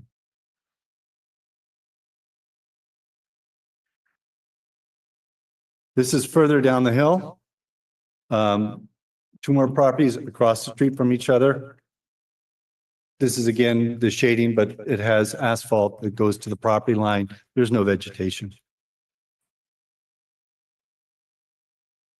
This is pavers and a newly designed fence. Same thing. Some of these properties aren't the same slope that my client has, where she had the water problem and the mud problem, but it's the same zoning, same distance, all within 20-minute walking from her home. This is very similar, pavers right up to it and a newly constructed fence. And this is asphalt where you can see the property line. It's right up there. It might have a foot of weeds, but no more.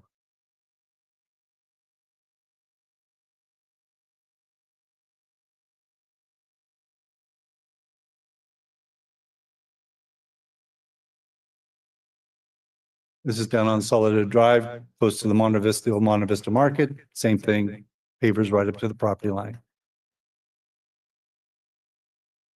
And that's the property next door, slightly down.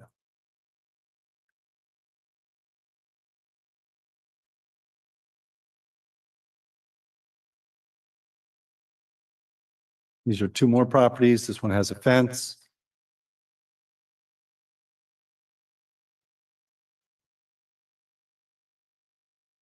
And this is similar to my client. It doesn't have the slope, but it has a small retaining wall and asphalt right up to the property line.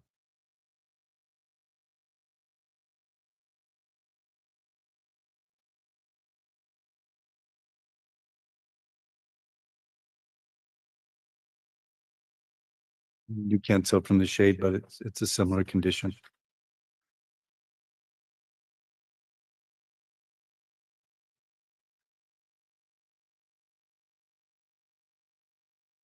And this one's down lower.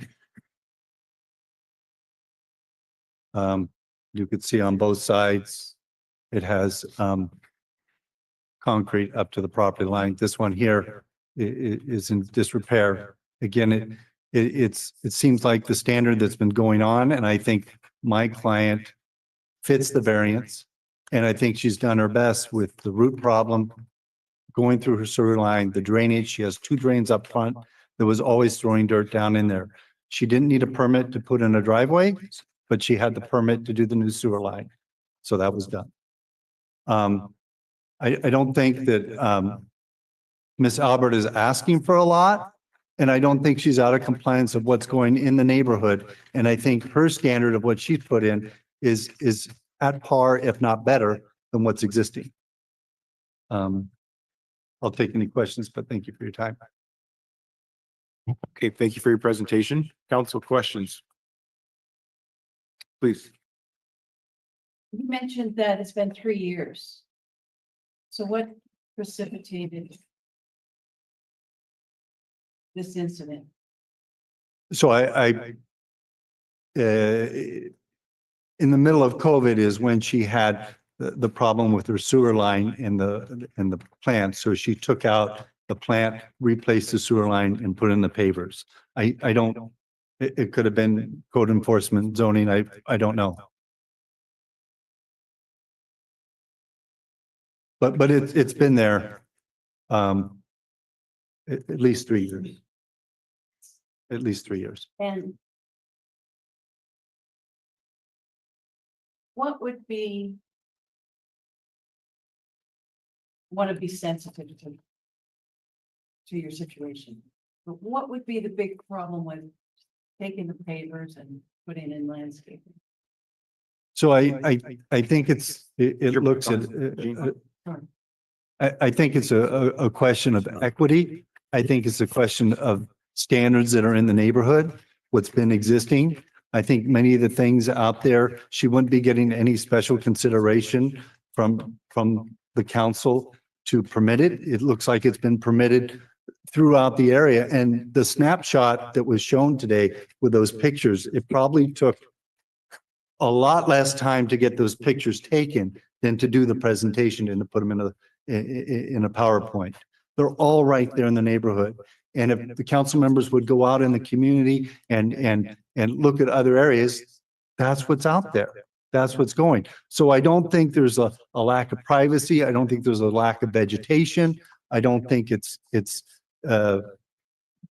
not showing for the neighborhood or disrespectful. You could go back and look at the documents I said. I put forth the paver she has looks really nice. It goes with the neighborhood. It's not in disrepair. It doesn't have weeds going through. I think it fits the standard. But I think it's a question of equity, of going out and tearing something out that's in there that looks nice. Okay.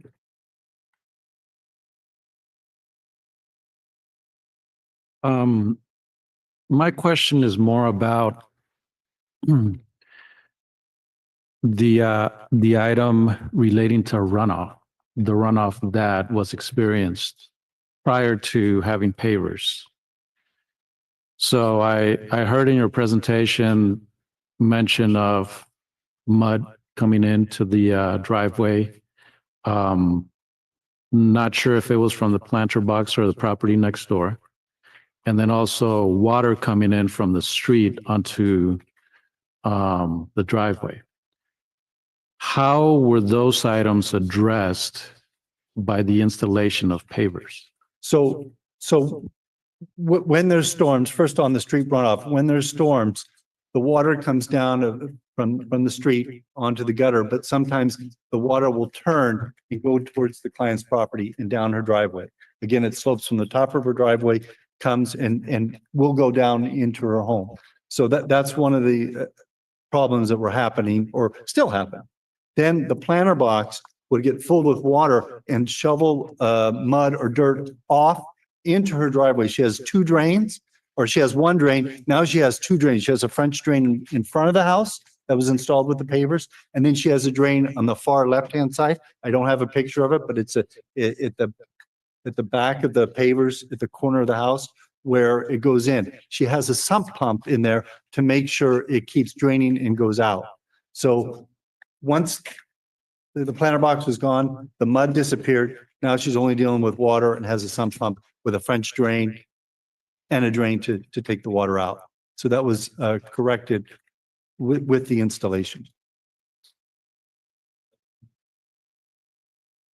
So Michael, are you offering one of the theories that because a lot of neighbors that you've shown in your photographs that have non-compliant driveways, according to the code, that somehow, because we've left it untouched and unenforced, are you saying that this is selective enforcement? No, one of the issues for the variance is whether if the variance is granted is if the property is getting special consideration or it's unusual or it's not conducive to the neighborhood. And it is, because that's what's out there. That's what other people have been doing, whether the city hasn't been enforcing it or whether they got a variance. So she's not getting special consideration that nobody else is getting or have gotten. So it's conducive to the neighborhood, and it wouldn't interfere with anybody else if she got this variance. It seems appropriate based upon what's going out there. And this is a snapshot of that neighborhood. This isn't all of Monterey in terms of residential areas. This is within half an hour of walking around in her neighborhood. Okay. So I appreciate the timeline, and I think you indicated that the construction was done post-COVID and it was in a recovery mode based on a problem with the property, sewer line, runoff, a lack of a planter box being able to hold the dirt or a tree that was dying. I don't know which. So you got a permit for the sewer line.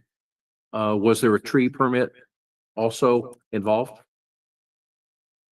You know? I don't believe so. I don't think there was any code issue regarding the removal of the tree. And I don't know if the tree was dying. I'm not an arborist, so I don't know that, but it happened during the COVID period. So after 20, but before 22. So in the whole middle of COVID, that was the timeframe that And that's okay. I'm not code enforcement either. I'm supposed to come up with some policy. So the design of the driveway, did it involve a contractor or was it a home project? Contractor, System Pavers installed it. And it was the, I think JD Plumbing installed the sewer line with the permit. Okay. Okay, great. Mayor, that's all I had for questions. Okay, I don't have any questions. So thank you for answering council questions. We'll go ahead and open it up for public comment. Let me just double check my tracker here, make sure I'm following Your timeline. my timeline. Yes, public comment. I'm right. All right, so for folks on Zoom, you can use your raise hand function. Anybody in the chamber wish to speak on this item? Nobody? All right, so we'll go ahead and cut. Do you want to speak on this item? Okay. All right, before you speak, I'm going to check with folks on, we're going to go ahead and cut it off to this one speaker in the chamber. I'll do a countdown for folks on Zoom to 5, 4, 3, 2, 1. We have one person on Zoom. So please, sir, take it away. I live across the street at 555 Mara Vista Drive, and I also have a bad driveway. Can't park on it, so we park on the street, right? I like what she did over there. I look right at it every day. It's not bad.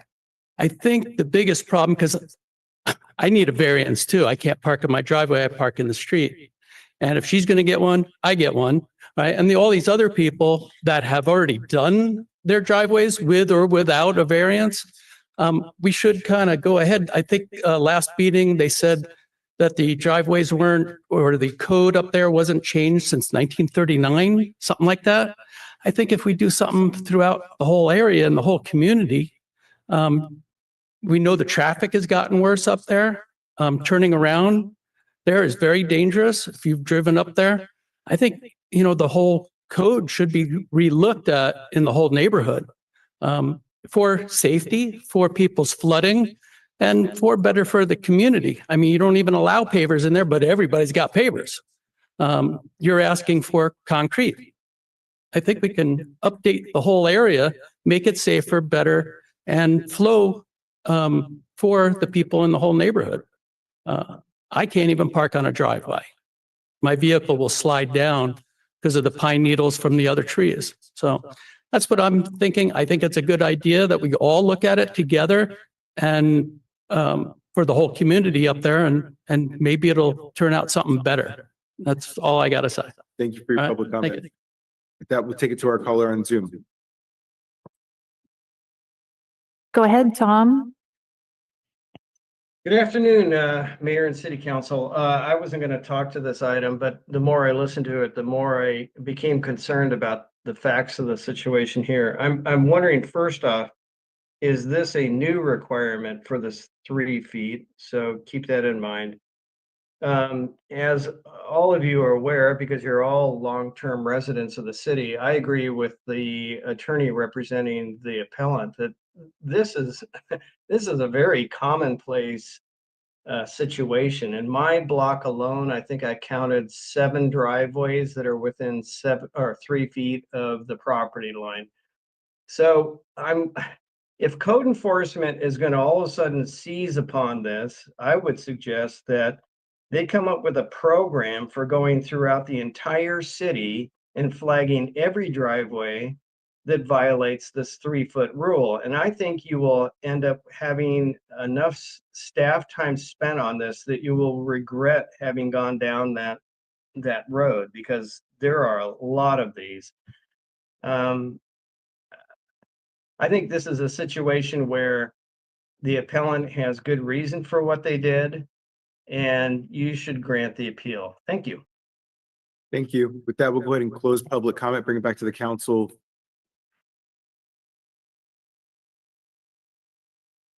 Hold on. Presentation, city council questions to applicant. There's a section here that says applicant appellant response. Is that? So he can respond. Oh, okay. Do you have any additional comments based off of public comment, sir? Okay. City council discussion and vote. Ed, I see your hand up first. There was. Oh, I apologize. I saw it. Dr. Barber. Oh, yes. Flagged me before. Go ahead. Go ahead. No hurry. My bad. My bad. So this question is for the staff. So the different residents that were shown in that same area, in that neighborhood, that were not in the 3 feet, how would you respond to that? How would that be handled? Yeah, thank you for that question. So as far as it pertains to the properties that were shown, those photos, it's hard to, make the distinction of necessarily where the property line is in each one of those photos. So I make that point because the requirement is that 3 feet, the driveway is required to be separated by 3 feet from the property line, not necessarily where pavement stops and where, a change of topography happens or what may be seen as a property line. So the photos that were shown don't necessarily make that distinction. I think the other distinction to be made is about regarding enforcement of the actual requirement. Our code enforcement staffed of one code enforcement officer is not proactively patrolling the city looking for out of compliance driveways. This was received via complaint, like most of our code enforcement cases come through. So that's how this comes up to answer that question. I think the other point worth making as it pertains to the other properties shown is that the regulations that are being discussed tonight were actually a part of an ordinance that appears to be adopted in 2004. And one could assume that that could be in response to a lot of these driveways that were either being paved right up to the property line, creating obviously issues with aesthetics or runoff. But also, I thought it was interesting in those pictures, you can see in a lot of those instances, a change of material where at one point in time, that 3-foot space was in fact provided and then was most likely filled without going through the necessary permitting or approval process. So all that's to say, whenever we're looking at variances as staff, that's why we make a point to really tie it back to the findings rather than necessarily looking across town, because it's not really a apples to apples comparison when you're comparing a proposed project to something that was never permitted or didn't go through the proper process and just kind of slipped through the cracks. So that's why we always kind of go back to those findings. What is special or unique about this property that they cannot meet the requirements of the R1 zone? And is it going to be detrimental or injurious to a neighboring property? And if it's approved, will it be a grant of special privilege? I think where the commission came down on that first finding and not being able to make that first finding, and that there is nothing unique or special about the property that prevents them from fully complying, is the fact that the driveway there that was there previously did in fact fully comply.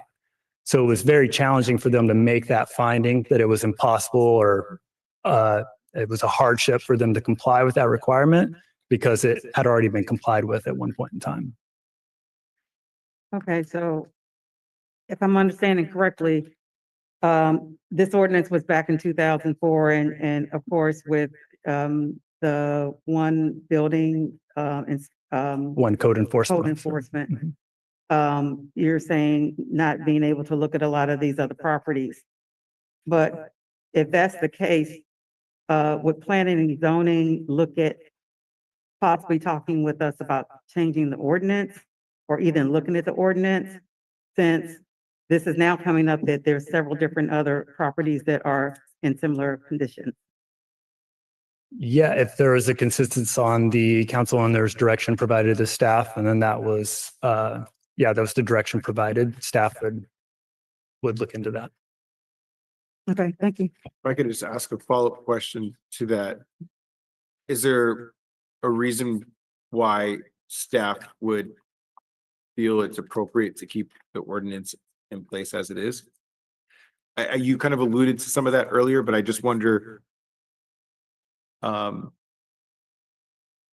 your thoughts are. In general, it's in the industry of planning and site development, it's a bad idea to pave right up to a property line. That creates runoff issues, that creates property dispute issues with having a permanent development that close to property line. That's why we have setbacks for structures, is to prevent those types of instances from coming up and creating that necessary buffer that's expected with single family residential lots. So in general, it's not advisable to have driveways or paved surfaces that go all the way to the property line. I think staff is in favor of having that additional landscaping there and creating that aesthetic, both the aesthetic appearance from a streetscape perspective, and then also from creating that buffer between the residences as well. Thank you, Levi. Sure. Okay. Please. Were you done? Yeah. Councilman? No, that's right. I don't know what I'm doing anymore. I just didn't want to interrupt Dr. Berber. Okay. This is a tough one. This is a tough one. I don't think that just because everybody's speeding on I-5 that it makes it right. So I don't buy that argument. This is my district, and one of the biggest complaints that I ran into campaigning was the lack of code compliance. So I'm concerned about going in any direction that makes it more comfortable to change the codes as they are. And I respect your opinion as an engineer with landscape designing. I personally support the codes. I see driveways too wide. I see all the pictures that you showed. But that's not what I want. I want the landscaping in between the homes. I want the privacy, and I think my community does too. And keep in mind now, someone complained about this, so there are now two sides of the story. So someone cared enough to say they want the codes followed. I also think the remediation appears fairly simple. Pull up the 3 feet and do some landscaping. I don't want a precedent of having pavers 3 feet up to the property line. And I want to ask you to understand how many challenges there are to the zoning. We have cars on the front lawns. We constantly have challenges in District 3 to these codes. And the question is, do we want a community with landscaping in between that makes it more attractive, that brings in more aeration? Is this important to us or not? I think the majority of the district feels that the codes are in their best interests. They make it more beautiful. The landscaping helps. And I remind you that the R1s are under assault anyway. We now have challenges where we have to allow mandatory ADUs and junior ADUs. So the threats to the beauty of the Mar Vista area are real. And so I can't with a good conscience say that I could support this as any kind of a variance. It's not exceptional. And I personally don't, as a representative of the community, don't want it to go there. And I beg your understanding that this is a big problem in the community on various items.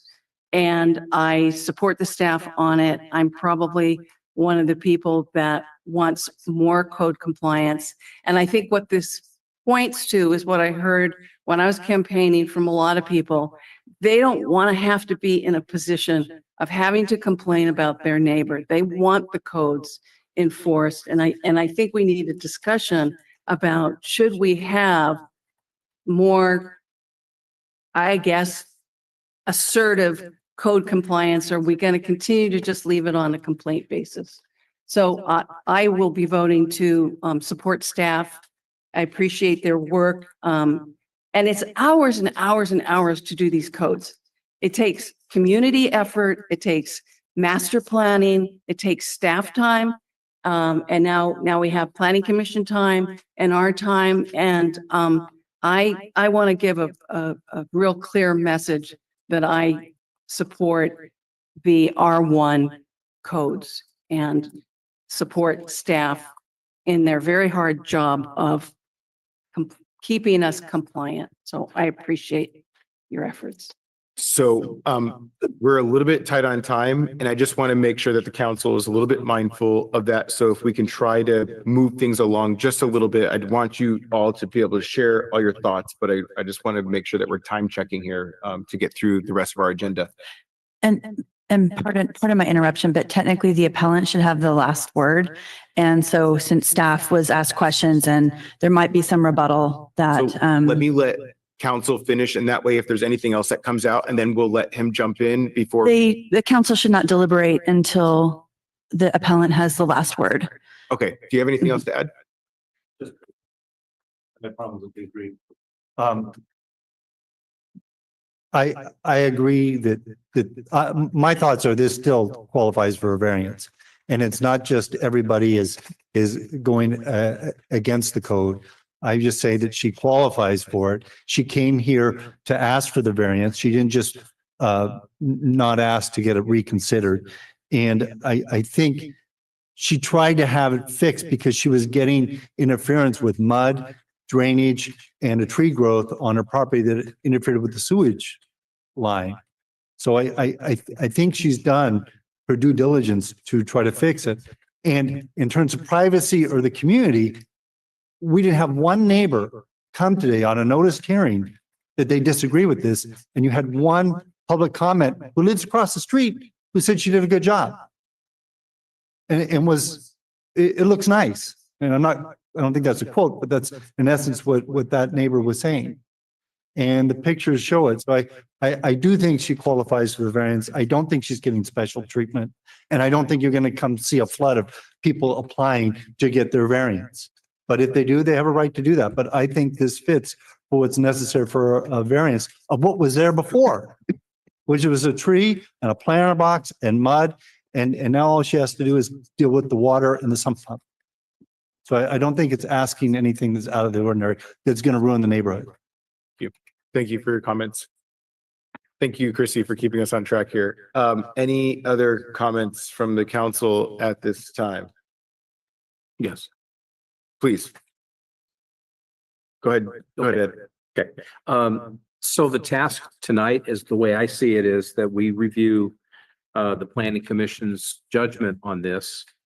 And what we don't have is a vote of where the planning commission came down, but it doesn't matter. Sure. The planning commission, the planning commission found the same dilemma that I think that many of us are finding, is that I can't find a special circumstance that says it qualifies. And I'm struck with affirm, modify, or adjust, but I don't think that's for the council's business tonight. I think I can't support a variance. And I also don't buy the rule that because somebody's running a stop sign that, you know, while you're getting a ticket, you point to the person that you didn't give a ticket to. So that's not the way code enforcement works or enforcement works. But it sounds like it's complaint based, and I support the fact that there is somebody who complained. Let me wrap it up. I can't see a variance, but I believe that there is a solution there that is not too costly to modify it so it would be in conformance to the code standard. And that would be allowing something in the 3-foot range to provide compliance with the current code. And I believe I heard a speaker say he thought the code was 1939, but staff, correct me if I'm wrong, staff said that it was more like in the early 2000s that there was a staff or there was an update of the ordinance. So I just want to say we're not dealing with old regulation. We're dealing with something that's relatively new, but I can't support it. And I don't find anything to overturn the planning commission's decision. Okay. Garcia. Thank you. I'll be quick. I think this is always a difficult conversation to have because it involves one of our neighbors, and you know we feel for the investment, we feel for the time and the desire, you know, to really maintain your home and maintain, you know, the curb appeal. I completely get that, and especially in speaking about runoff, that could be an issue for a lot of us.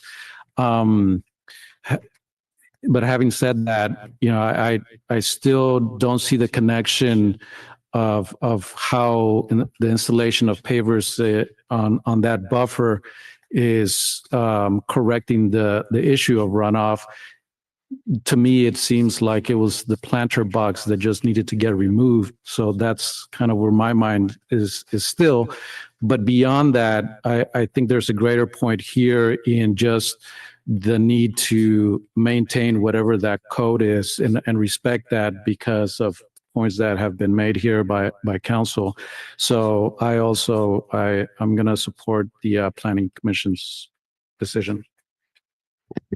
Dr. Barber, you have any closing thoughts here? No, not really. I think I've said everything I need to say. It is a very challenging situation when you have somebody that does that investment, just like everybody has said about that.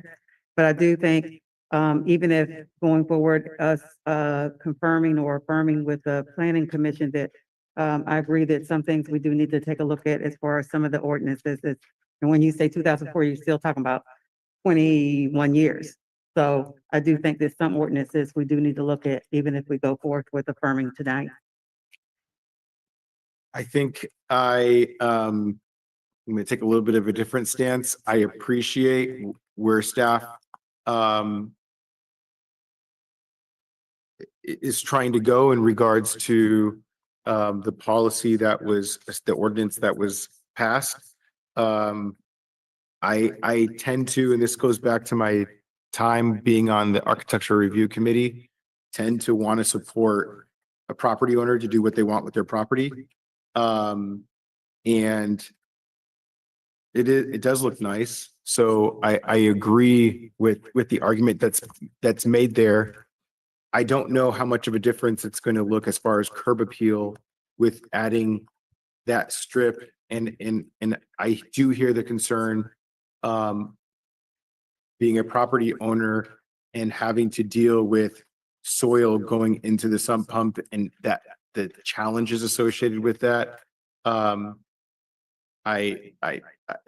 feel for the applicant. While the presentation was going on, I struggled with trying to find a way to the variances. I don't seem to have support from my colleagues on the council to try to navigate that. So I won't waste too much time in belaboring the point.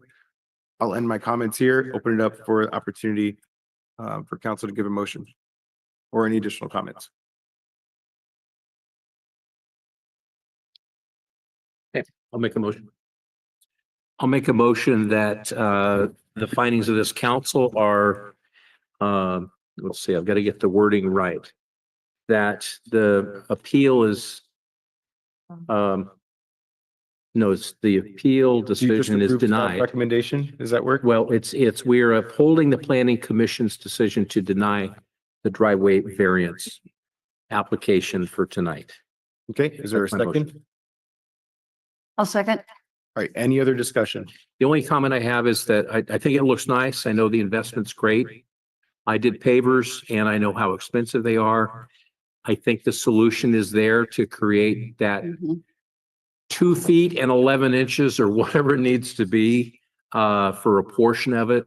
And fortunately, pavers can be pulled up and the right kind of material put down. So I encourage you to look at the other option, but sensitive to the expense, and it does look nice, but we got to have it, comply with the code.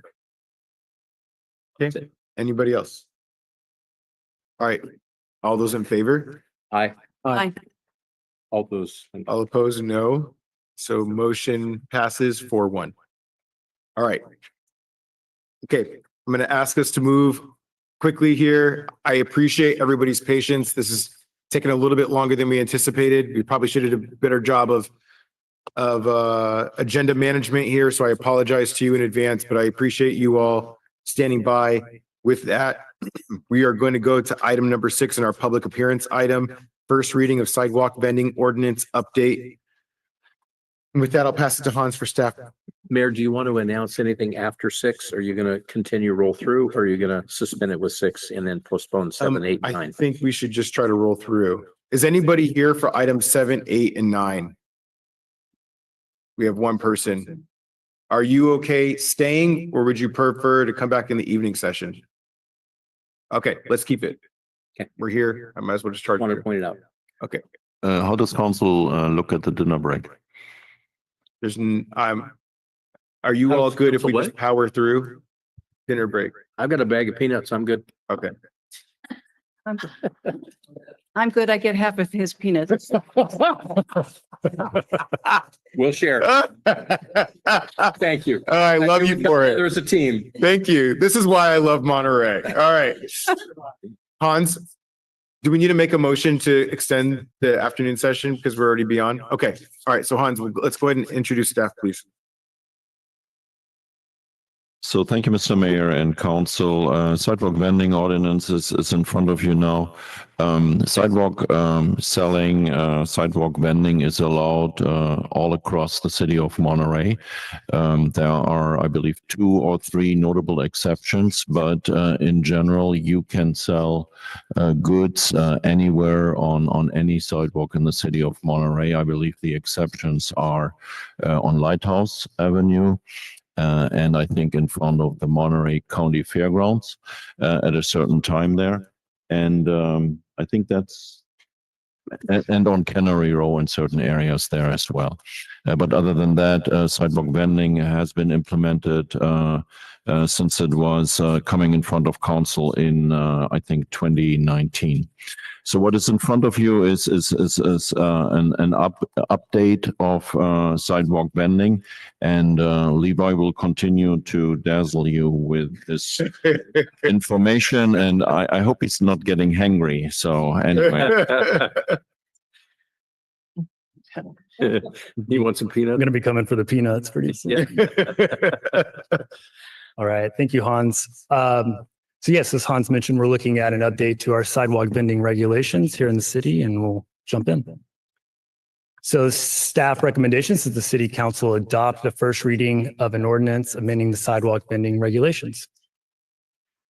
So a quick background, as Hans mentioned, in 2019, the city council adopted ordinance 3606, and that's what put into place or established the city's citywide sidewalk vending regulations.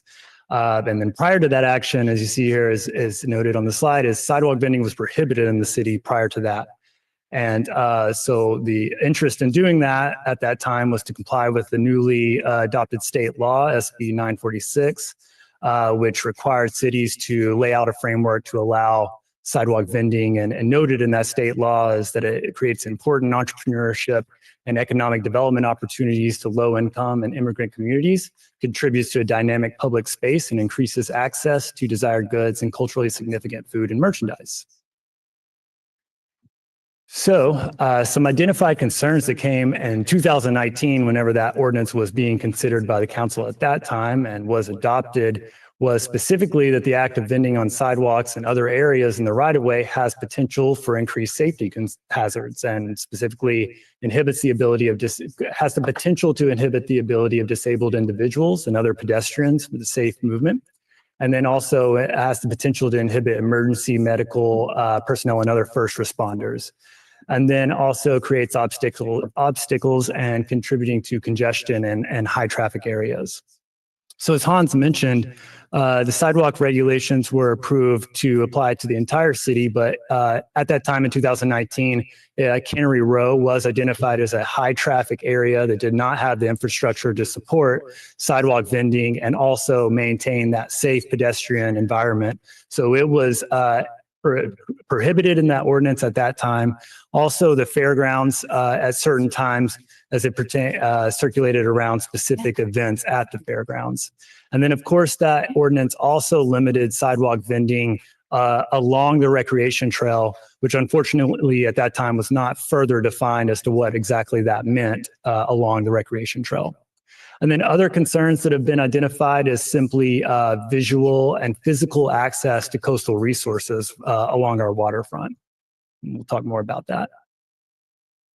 So as I mentioned, the sidewalk vending ordinance in 2019 established regulations citywide, but what was kind of unplanned for was that the majority of our vendors really want to locate in a very specific area in the city. So a lot of the conversation tonight is going to revolve around our waterfront area there at the intersection of the state property and the heads of Wharf 1.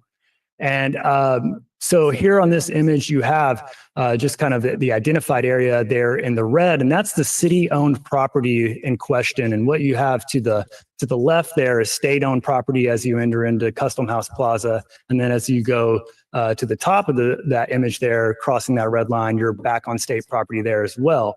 So really, it's this very small area of the waterfront that's within the city's jurisdiction that allows vending to some extent. And then, of course, to complicate matters even more, you have the recreation trail there with the center line denoted in that yellow dashed line that also bisects that entire area. So it creates an area that is heavily used by a lot of different users, as noted on this slide: commuter and recreational traffic along the trail, pathway to and from the parking lot to other features in the downtown, the intersection of the state parks landmarks that are very popular, and then of course the pathway to the conference center and the other areas of our downtown. And so these are some images taken here recently, and this is all these photos are from the last couple of weeks and observations from staff. And as you see, it's a little bit of a hodgepodge as far as where vendors set up in that area, but we do have a lot of instances of vendors setting up immediately adjacent to the recreational trail, which is shown in these slides. And then we also have occurrences of vendors setting up adjacent or using portions of monuments or statues as a part of their vending space. Again, here's some images of where walkways are congested, not leaving adequate space that's required. And then the image on your right just shows kind of, again, that heavy congested area with no real framework or organization of vendors. And also, I think this image does a good job of showing, how when vendors are setting up immediately adjacent to the railing there or the coastline, how it limits the physical access of residents and visitors to actually view the coastline and go to the seawall or the railing there and viewing the wharfs, the marina. So here's a short summary of the proposed amendments. And obviously this is just a summary. It's not the entirety of the ordinance, but this is the high points where really what's being introduced here are two different sets of requirements specific to actual vendors and how they operate and what they're able to do as individual vendors. And then also setback or location requirements on where they're able to set up and operate. And again, a lot of this all applies citywide, but a lot of these issues come up specifically at that waterfront area. So that's why we're talking so much about that area of the city.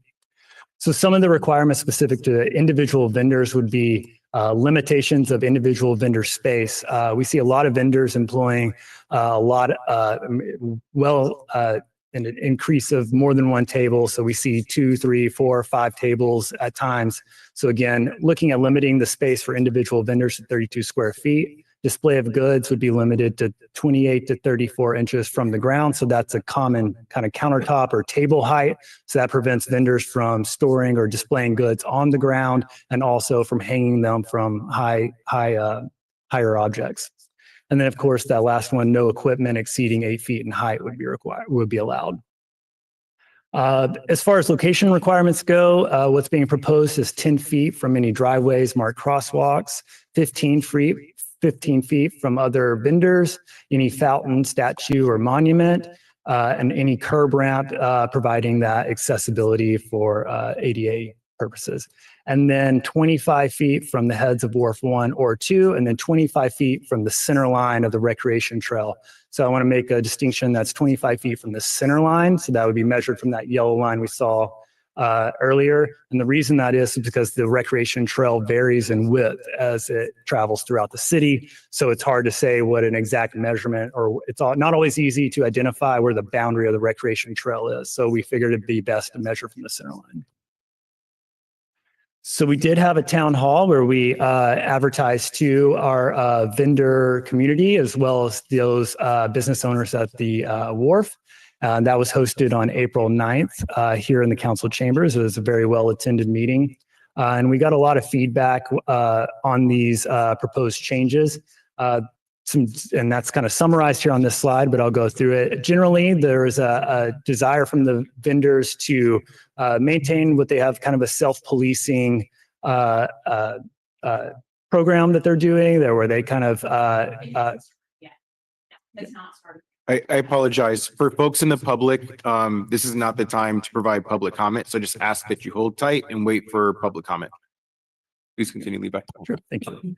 So again, they're also requested for increased enforcement from the city code enforcement, specifically pertaining to people or vendors who are setting up equipment before the hours of operation that's allowed under the vending, or leaving equipment or tables overnight and kind of reserving spaces. So they really wanted to see code enforcement take a more proactive approach to that.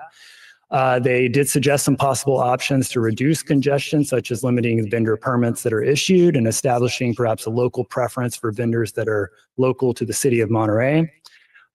We did also hear from representatives from the Wharf Association that supported the concept of some increased regulations and maintaining an aesthetic appearance that's attractive for the community and also maintains that access, easy access for pedestrians and visitors to make their way through the area.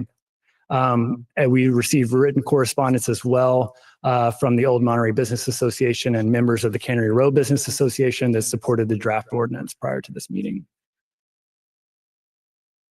So as a result, this is kind of a rough mock-up of what we expect if the draft ordinance was adopted in its current form as being proposed, what that would result in as far as prohibited areas for vending. So those are kind of shown in red. So whether that be created from the setback requirement of the recreation trail, a setback requirement from the seawall or that walking path there along the top, setback requirement from a planter or a curb ramp. So staff has done their best based on the draft ordinance and the parameters laid out there to kind of create this visual to kind of demonstrate what's left of that. As you see, it's a pretty constrained space. It's roughly, I think it's a little over 3,000 square feet that's left there. And so working off the draft ordinance parameters again of that 32 square feet available for each vendor separated by 15 feet. We kind of laid out some sample configuration of what that could look like. Obviously, this could be tweaked a little bit to maybe gain 1 or 2 additional vendor spaces, but it would require a little bit more specification in how things are measured to really determine that. So really a key decision point for tonight is really balancing the adequate distance and buffer requirements and with the individual vendor limitations. Obviously, you're working with a constrained space.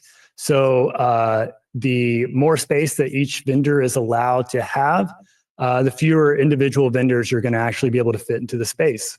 If you require a smaller space allocated to each vendor, there would be more room for more individual vendors. So that's really when you're working with that tight space, what you're looking at. And obviously, the other alternatives are adjusting some of those distance requirements if the council is interested in that. And with that, the staff recommendation is that the city council adopt a first reading of the ordinance amending the sidewalk vending regulations. And I'm happy to answer any questions. Okay. Council, I'm gonna ask you if there are any burning questions. Otherwise, I'm gonna ask you to maybe defer until we get through public comment. All right, so we're gonna now open it up for public comment. So anybody that wants to speak on this item? Nope, during public comment. Yep. So if anybody wants to speak on this question, on this item, please identify yourself now. And just to make sure everything is clear, everybody that wants to speak on public comment, you have to identify yourself now. And once everybody that's standing, you don't need to raise your hand. Once everybody's identified, we cut off that list. So only the people that are identified can speak. So I'm going to give folks in the chamber another second here to identify themselves. In the meantime, I'm going to go back to Zoom. I'm going to do a countdown for folks to use that raise hand function to 5, 4, 3, 2, 1. We have 5 on Zoom. All right, so I'm gonna do a last check in the chamber. Is there anybody that's currently sitting that wishes to speak on this item? I see one hand. You're standing, sir. There's one person that's sitting. Anybody else that's sitting that wants to speak? Okay, I'm trying to figure out what's going on here. Show us the last person in the line. We have 1, 2, 3. 1, 2, 3, 4, 5, 6, 7, 8, 9, 10, 11, 12, 13, 14.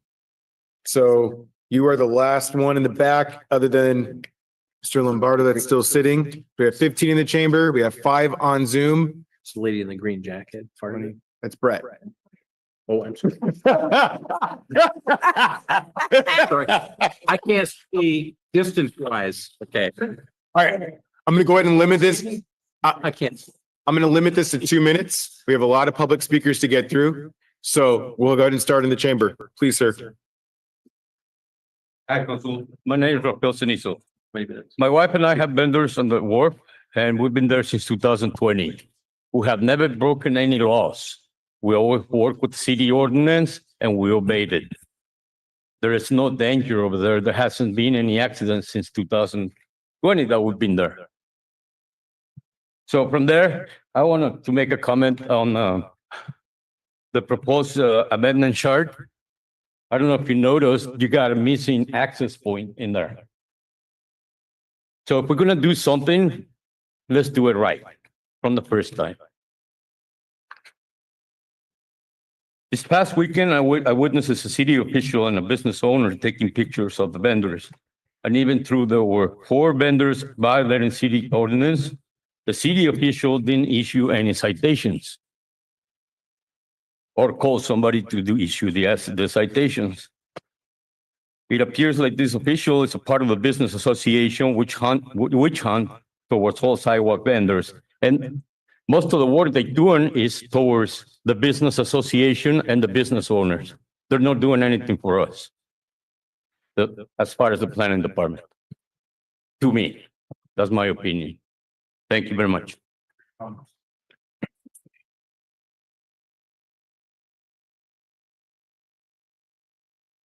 Hello, my name is Mira Nisim. Thank you, Mayor and City Council members, for letting me come up again. I would like to respectfully request that before adopting any amendments, that we start to enforce the codes and the contracts that the permit holders currently have, which has not been happening. We already are self-policing, self-regulating, as we stated before, because no one else is there to enforce the codes, not during the weekend, definitely not during the weekend when there are more vendors and more people walking around, which is when we have the chance of making a living, is when there's more people. I would like to request that these safety hazards be looked at in a factual and not anecdotal way. I've seen the complaints. They're all from people on the wharf that feel like we might be in competition, that feel that the aesthetics may or may not change their business, but there's no facts stating it. So I'd like that something be done that's actually backing up these requests, because the way that you're looking at it now, it will put all of us out of our homes. Thank you for your comment. My name is Keith Simone. I come before you not only as a vendor, as someone who's been involved in business since my teenage years. I run an HVAC company with my father. I run a property maintenance company that I own, and I've been vending for 4 years now. Through every business I've been a part of, I've learned that success that depends on reliable product, consistently showing up, building a good name with our customers. Vending's no different than any small business. Like any business owner, we consider travel, setup, customer flow, and value for our time. That's why we choose to vend on the wharf. We know we can go anywhere else, but we'd be out of business. Because that's why we're there and we're able to grow. Some of the most important locations for us to operate is right up against the ocean wall right there. I understand if you guys were to cut it off, where the gate is, basically where you had that picture, maybe 10 feet back, so that bottleneck stays open. But we've been there for years. There's never been any talk of it. I know from people on the wharf, they'd like to see us gone for years and years. That hasn't happened yet. Hopefully it doesn't. But you guys are basically asking us to scale down upwards of 75% of our operation. And safety has nothing to do with this. I really don't think it does, as there's never been an accident in the 4 years I've been there. I have seen accidents, and they happen to do with your Lance Armstrongs that, you know, they go 30 miles an hour down that bike trail, and old people get hit by that blind side, that corner where it says State Park there. That's the only time I think any of the vendors or myself have seen someone get hurt. But, you know, something that's even more concerning is you guys are asking us basically to cut down what we do so that anybody can come in, and that's unheard of. You wouldn't ask, you know, the restaurant owners to cut down to half of their seating so that more, food vendors can go in there. That's what, that's what they're. Thank you. Thank you. I apologize, cut you off there. We have to make sure we treat Okay. everybody fairly. Almost everything in the proposed code changes is prohibited by state law. The motivation for the code change is economic animus from local business owners. In fact, attached to this meeting's agenda on the internet, there are 4 letters from more business owners. This is also prohibited by state law. I asked AI and I said, can economic animus of business owners be considered when regulating sidewalk vending? No. Sidewalk vending regulations cannot be based on economic animus or perceived community animus toward the vendors. The Safe Sidewalking Act, SB 946 in California, specifically prohibits this. This proposal is an outrageous disregard for the state law, and it's a waste of taxpayers' money.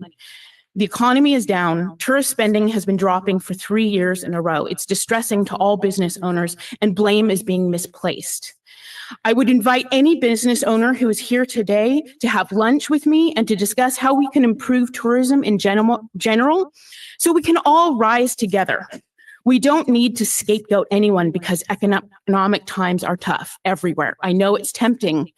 What's happening on the national stage has led to this feeling like that the US is no longer a country of laws, that law and order no longer exists. And that there are 2 Americas, those for the rich and those for the working class. This proposed vendor changes to the code is attempting to create 2 Montereys. Don't be fooled. There's nothing more going on more here than just rigging the local economy. And the state law prohibits local businesses for speaking up. So the fact even that their letters were attached to the agenda, that's not legal. Everything that's happening here is being done for business owners on the wharf. They cannot be considered when talking about regulating street vendors. The state law prohibits it, and we are a country of laws, I have to say, and this is the city's chance to uphold law and order, and we have laws in the book for a reason. Thank you. To protect people's rights. Thank you, India. Hey, everybody, I'm just going to ask you, when the buzzer goes off, I'm going to ask you to finish your comments. All right. Thank you. Again, I'm Judy. This time I'm representing myself as a 10.5-year, 11-year resident of Monterey. I live 5-minute walk to the wharf. I love hanging out in the wharf area, and especially in the area where the vendors are. I fully support the vendors, completely support them. I like to see them. I don't purchase anything from them. I don't have a need for them. However, there is a huge demand for them. I've seen it out there. They make a lot of money. There's a lot of interest. I'm speaking on my experiences personally. I think there is a safety issue. I think addressing the flow is going to improve that considerably. It is far too congested, especially with mixed use space, bicycles, people, strollers, dogs, regular pedestrians, people in wheelchairs, and with other mobility issues. I have been accosted by some of the vendors in the last 3 weeks, I would say. One was in regards to some perception that I was racist because I was sitting there first and didn't want to move for the vendor to set up space. I was happy with where I was sitting. I wanted to keep sitting there. Another issue that recently came up is a gentleman, and he presented as a vendor, but he told me that he was a city council member for Monterey City Council. So there is a misrepresentation out there going on, and I don't like that. So maybe there is self-policing going on, but it's not enough. And maybe that means the city needs to get involved a little bit more in that. Also, I believe that one of the Wharf Association people has been singled out, and I do believe that there may be some threats against her. And I think that should be looked into as far as our safety again out there and the safety for the vendors. Thank you all for your time. I'm just going to ask for the comments in the room too, when people are talking, if just to maintain respect, let's just try to keep it in the flow. We need to keep it moving here. So, hi, Wendy. Good evening. I'm Wendy Brickman, Executive Director of the Fishermen's Wharf Association. and I fully support the staff report and encourage the city council to adopt the ordinance amending chapter 32 of the Monterey City Code relating to sidewalk vending regulations. It's a great ordinance. The city has a responsibility to adopt time, place, and manner regulations that protect the safety and welfare of our residents, as well as our millions of visitors. The wharf area provides a very unique convergence of the Monterey Rec Trail, the wharf, and the waterfront. We need to ensure that the sidewalk vendors are not overcrowded and have an ability to engage in their business without creating a safety hazard by blocking busy paths of travel. I was especially concerned when I saw a woman shopping with a baby stroller stopped on the rec trail with electric bikes whizzing by at high speeds, and a small mistake by either the mother or the child sticking its arm out or the bicyclist could have resulted in a tragedy. I think that the proposed regulations will provide a much better environment for everyone to enjoy the Monterey Wharf area. Thank you for your consideration.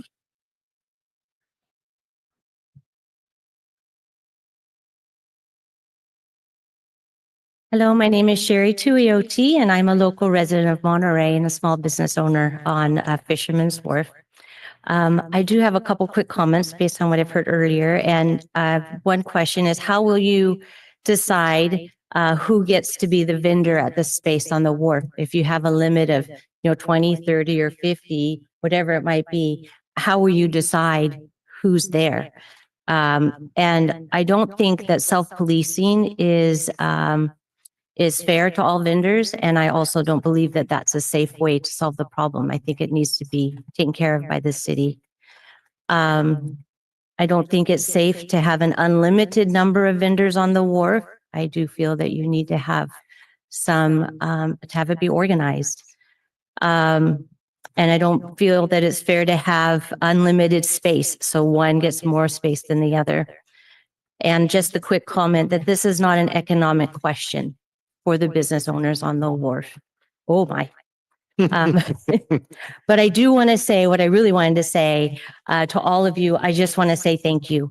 I want to thank you for your time and for your thoughtful process as you reorganize and update the existing sidewalk vending regulations. Thank you for not taking this lightly, and thank you for your consideration of safety, fairness, and consistency among all vendors. Considerations regarding the ADA, safe enjoyment of the bike trail for pedestrians and cyclists, and including the importance of maintaining the enjoyment of our scenic oceanfront. I believe that the proposed regulations come close to a balance between all these considerations, and I hope that the city council members will be able to adopt the ordinance as soon as possible. And just again, thank you.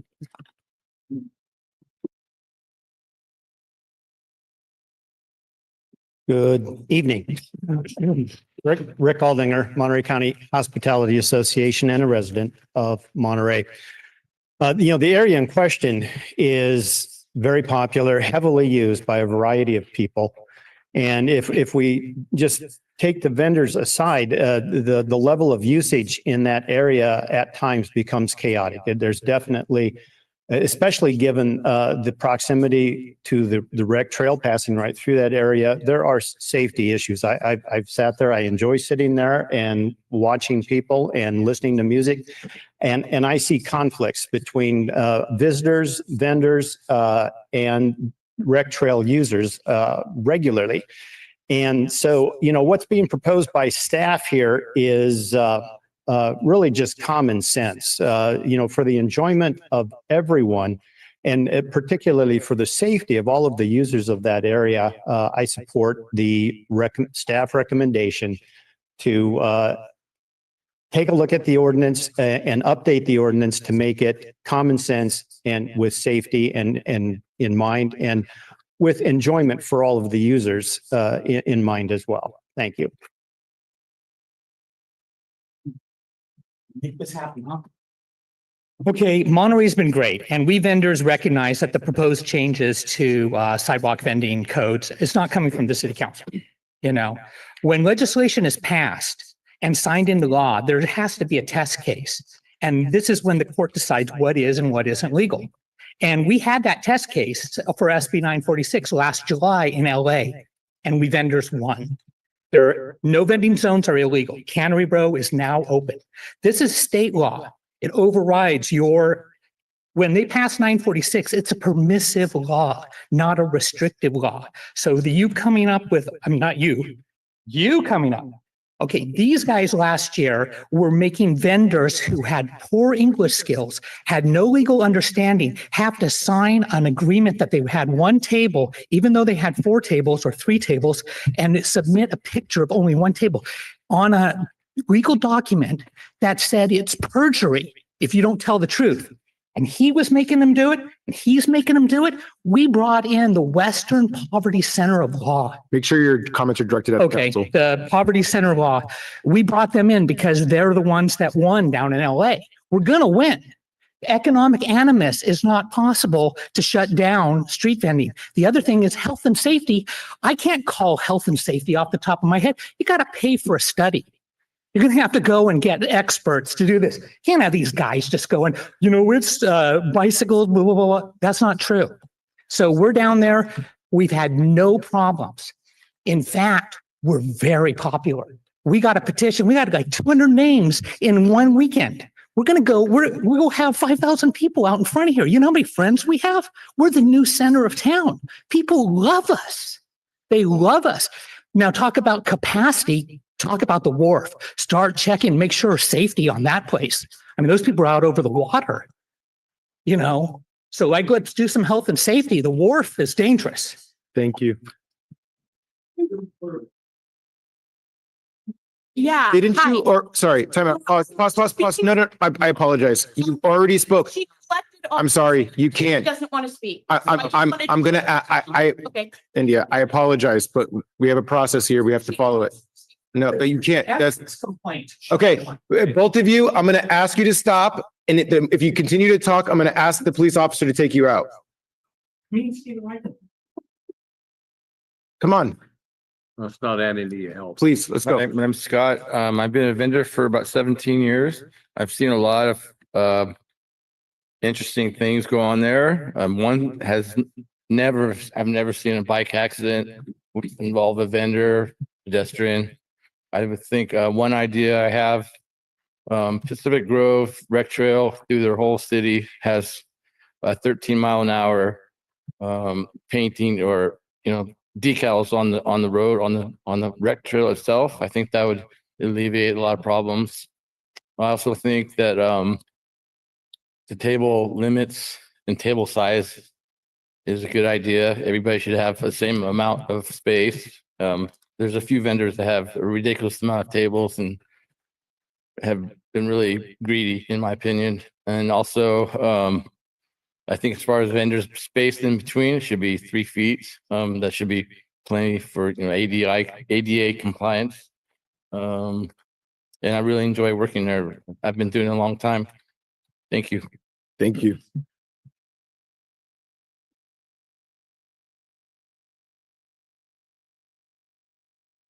Mayor and council members, my name is Marina and I'm one of the vendors on the wharf.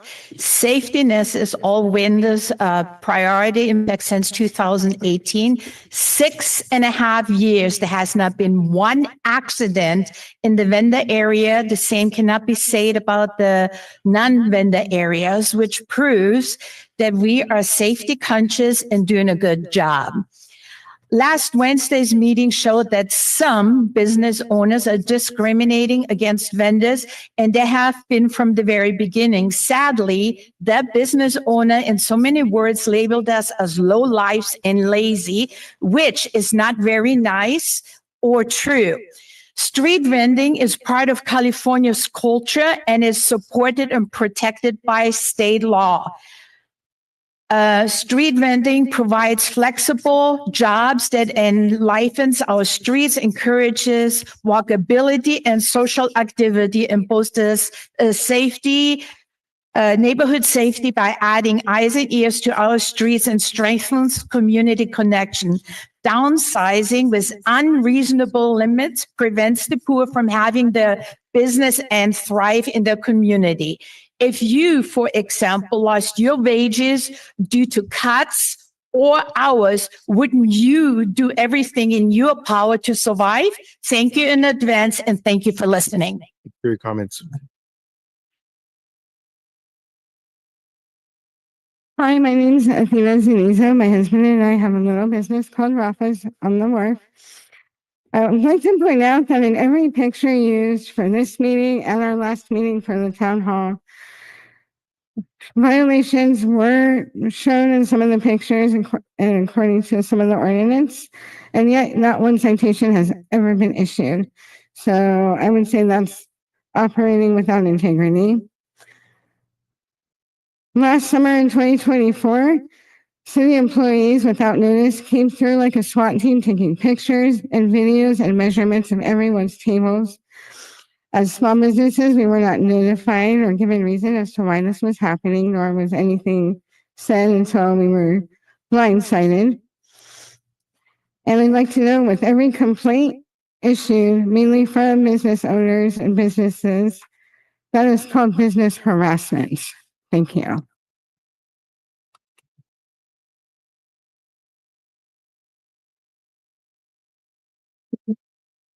Good evening, Mayor and Council members. My name is Julia Esdell. I'm a Monterey resident, a local artist, and a small business owner. I make my living painting the wildlife and scenery that makes Monterey so special, and I sell all over California, as well as at the wharf as the sidewalk vendor. I've emailed you all with a letter. I hope you have the chance to review this. I'm here because the proposed ordinance changes threaten my ability to make a living in my own hometown.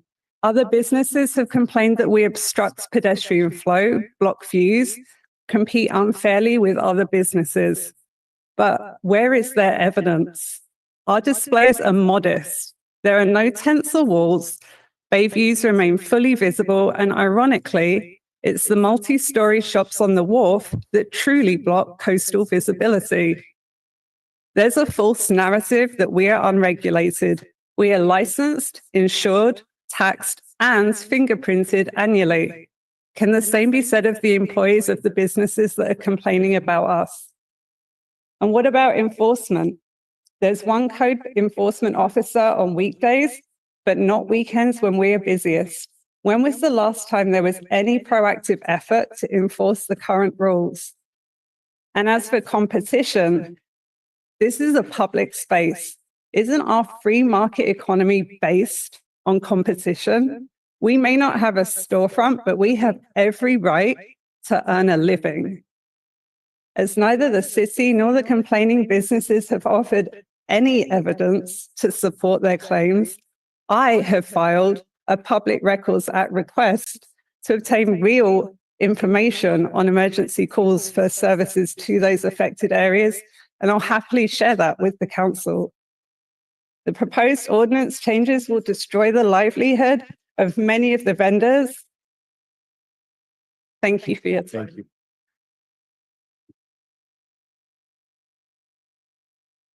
Evening, Mr. Mayor, members of the council, Anthony Lombardo. Sometimes when people threaten to sue you if you do something, it means you're doing the right thing. And I would say in this case, what the staff is proposing is the right thing. The staff didn't invent these standards. They took them from ordinances that are existing in other jurisdictions that have not been challenged, have not been overturned, and are currently in place. And just for clarity's sake, Government Code 51038, which is the relevant state law on this subject, does allow this council and any council or any board of supervisors to adopt regulations to protect people's health, safety, and welfare, as well as the scenic values of the areas that are affected. So you're not doing anything here that's either illegal or immoral. Self-regulating would be a wonderful thing if we could all do it, but that's why we have speed limits, because we don't. Thank you.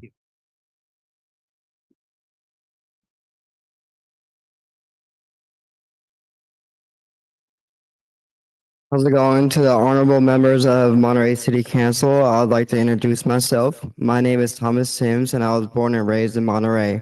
I'm one of the lucky individuals who have been able to make a livelihood selling at the wharf. I grew up walking the wharf with my grandpa, Tommy Bruno. Let us not forget the spirit behind ordinance number 3606 and Senate Bill 946. Legislation grounded in the values of inclusion, opportunity, and the protection of basic economic rights.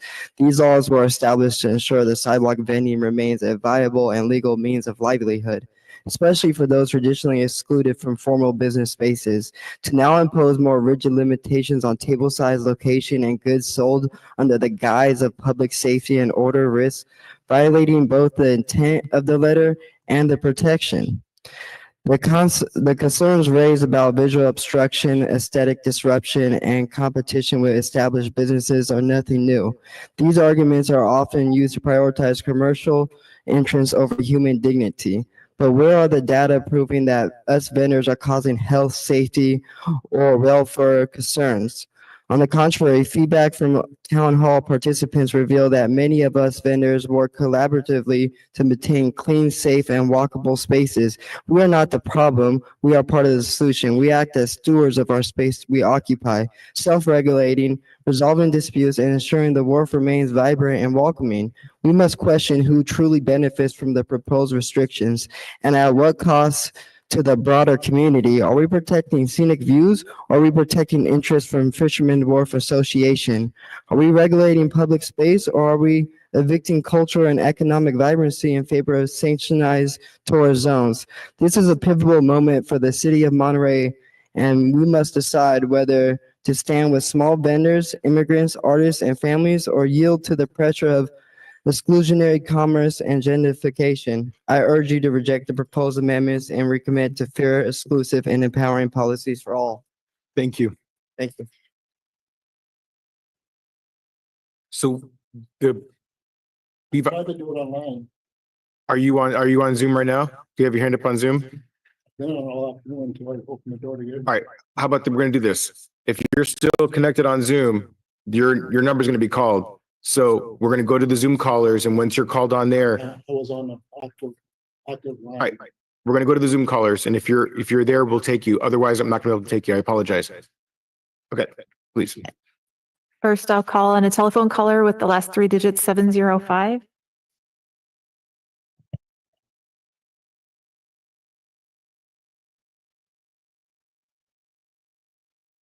Go ahead, please. Telephone. Yes, hello. Can you hear me? We can hear you. Okay. Yes, Lorna Moffett. I think to say that the vendors are blocking traffic, I mean, that's absurd because that area is just filled with speeding bikes and people and traffic, and no one is doing anything about it. We just all seem to maneuver and manage quite well. And these people have as much right to be there as the business owners have a right to have their shops. And I think there's a real secretive competition going that wants these vendors gone, just like the hotels don't want people living in their RVs.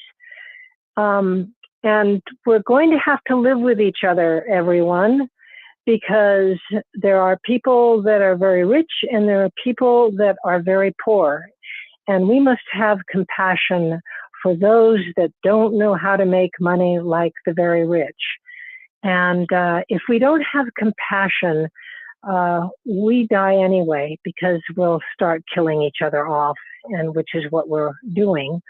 And so I say, leave it. It's a wonderful, wonderful thing to see, and all to see all those sellers out there, and they're happy, and they're in the daylight, and they're making their living. What a nice thing. I appreciate them. Thank you. Everybody, I'm going to ask you to hold the applause. The folks online can't hear you and they're going to start talking. So I just, as a way to flow, let's just keep the applause to a minimum, please. Next, I'm calling on Gary.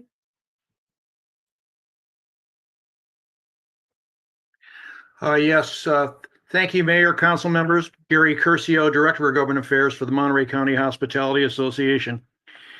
The status quo is not acceptable. And I have to respectfully disagree with some of the vendor speakers. There are safety issues, and we are not blaming you for these safety issues. It is more because of the configuration of the way the vendors are today, and the amount of it's very difficult, for instance, for my wife and I to take our two granddaughters to lunch on the wharf, and just getting access to the wharf is not a safe proposition with two little kids in tow. And again, I'm not blaming the vendors for this. I'm blaming the configuration. It's just not acceptable. The other problem, because of this, our members, businesses, are receiving a tough deal on this, simply because, again, going back to access. So the staff recommendation is actually fair to all parties affected, and we urge the council to accept this recommendation. Thank you.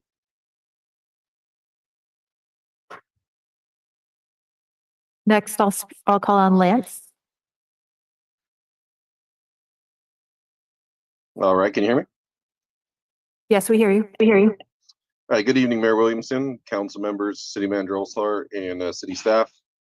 Sorry I couldn't be there in person tonight, but my name is Lance Kohler, and I'm speaking today on behalf of the Canada Road Business Association regarding the proposed changes to the sidewalk vending ordinance. The CRBA supports the staff's recommendation and encourages the council to approve them as presented. Tourism is the lifeblood of Monterey, and both residents and visitors deserve the opportunity to enjoy our city's beauty safely and responsibly. We believe that regulating the sidewalk vending through the updated ordinance is a necessary step towards ensuring that experience. Thank you for your time and consideration. All right, next I'm calling from someone who's listed as possibly being in a boardroom.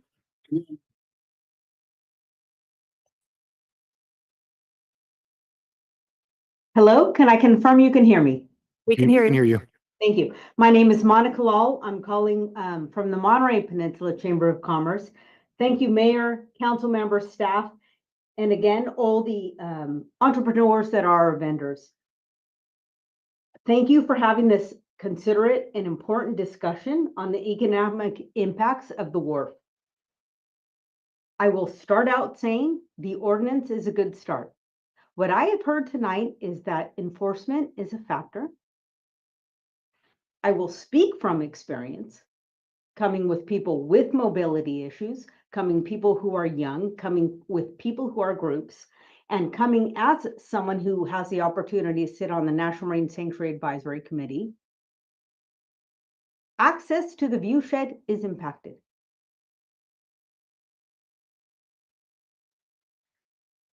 I would like to talk about this as something where we want to support the vendors. It adds to the dynamic of the Fisherman's Wharf.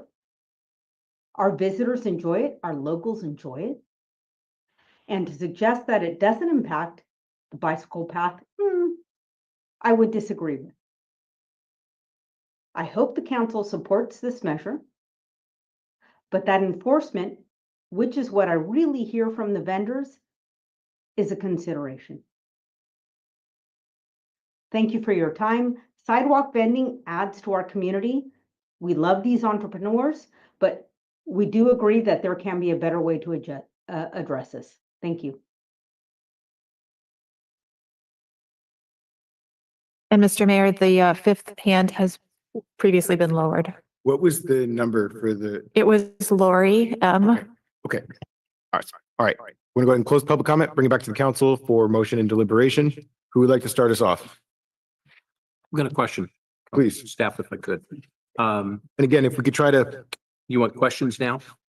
Do what we can, but if we could try to limit this a little bit, we can. Levi, question. I know I read it somewhere, but I know that the recommendation is for 32 square feet, 8 by 4. But is there a height limit of racks? And I can't seem to find that. Yeah, so there's two different height limits. There's a high limit for equipment that's limited to 8 feet in height for that's any type of equipment. Okay. And there's specific requirements for the display of goods is that 28 to 34 inches. So that's more of the table height. So you're not allowed to display goods higher than that, but it does still provide for umbrella or shade structure that's 8 feet or below. Okay. Not material for sale, but equipment, lights, umbrella or something Yeah, else. ancillary equipment to the vendor. Okay. And then I wanted to verify the recommendation of time of operation is from 6 a.m. to 10 p.m. Is that correct? That's correct. Yeah. And what time will be check-in time as vendors arrive and it's first come, first serve? How will that work? I need to hear more in the operations of how do we accommodate those that show up and what times will they be able to show up? Yeah, so there's strict limitations as you're kind of alluding to as far as set up and take down and operating, and you can't set up before those hours listed. So I think staff's perspective on that was if the council was inclined to adopt the ordinance as drafted, the first step we would take is to physically identify in the field where those areas are and see what as far as, and if you adopt it as well, the individual vendor space limitations, we can look at how many vendor spaces we can actually fit in that location. And then from there, we haven't formalized a process as far as check-in or sign in at the beginning of the day, but we can do that without, on an administrative level, rather than putting that in the ordinance and kind of see what works and what makes sense and functions well. Okay. And then if there's a vendor that is granted and approved for the day, does the ordinance say that it's for a day? And if it's let's say it's a Friday morning, 3-day weekend, and they're establishing their business for Friday, they have to do that each day and it's not for multiple day approval. That's correct. You have to take down and set up within those hours each day. Okay, great. Mayor, that's the only questions I had. Okay, I have a question. please. Along those lines, Levi, has there been an attempt to identify other areas in the city that are very popular that could be accessible? And I'm thinking that small space across from the aquarium. I presume that's city property. I don't know it for sure. Around San Carlos Beach, where there's a huge amount of people. Down by the Dust Bowl, which is really popular. So I'm thinking down by Del Monte Beach. So I'm wondering, what are the possibilities? Sure. So again, sidewalk vending is allowed citywide. I will say that one of the locations you mentioned may fall into that Cannery Row area that is prohibited in that, and it always has been since the initial adoption of our 2019 ordinance. But currently, sidewalk vending is allowed everywhere in the city where you can maintain 48-inch clear path on the sidewalk. Now, what that results in is that's not a lot of areas in the city that have enough sidewalk to set up a vending setup and still maintain that clear path to travel, which I think is why a lot of people do locate at the waterfront area. But I will know that sidewalk vending is allowed in a lot of our public spaces, parks, and areas. We do have regulations that are kind of different than what you heard today because there's specific section in the code that's speaks specifically to vending in parks and public places, and beaches and things like that. So correct. So allowed, but different regulations. So there's a multitude of different popular areas in the city. I think what we're seeing here is a market driven preference. And window on the bay, the Del Monte Park there. Correct. Okay, thank you. Do you have a sense of how many vendors currently set up average? Yeah, so when we had code enforcement out there, I think it was 2 weeks ago, engaging vendors with for the town hall. I believe there was 19 out there. That was over the weekend.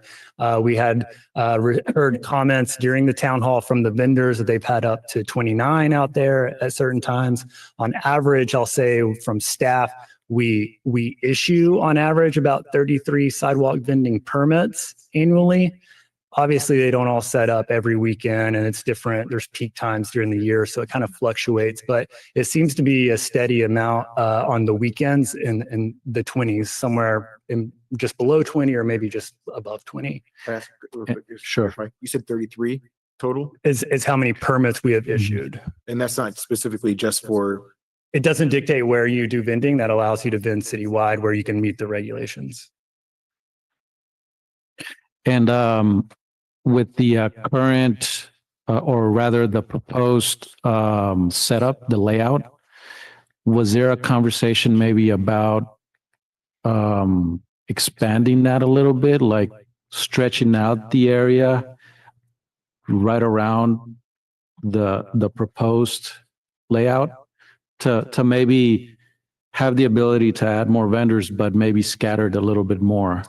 Sure, we looked at that. I think one of the big constraints there is just that we can only, our jurisdiction is limited there. You get onto state property where the state exempted themselves from the state law that we're subject to. So they're not actually, they don't allow vending on that property. So as you go along the recreation trail towards the wharf, you enter onto state property where it's not allowed. So we don't really have the authority or ability to stretch it that way. And if you go the other way along kind of the water's edge there along the boat slips, it's very narrow there. So there's not really enough room to allow for vending and have that safe walkway. So it kind of constrained there. And then the recreational trail, of course. Right. Okay. Thank you. Dr. Barber, did you have any questions?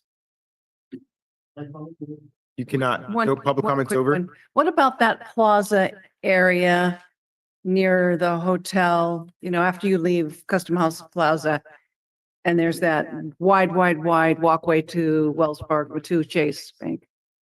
Is that an option? I would have to see. I think that might be private property, but I would have to review that. You're not one. talking about Custom House Plaza and Custom. Past Custom House Plaza. That's Alvarado Mall. Yes, okay. And could we expand there?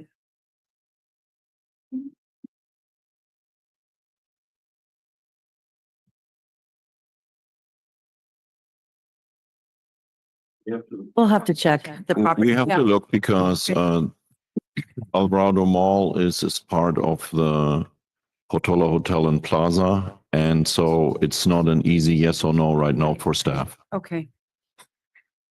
Can I follow up with that?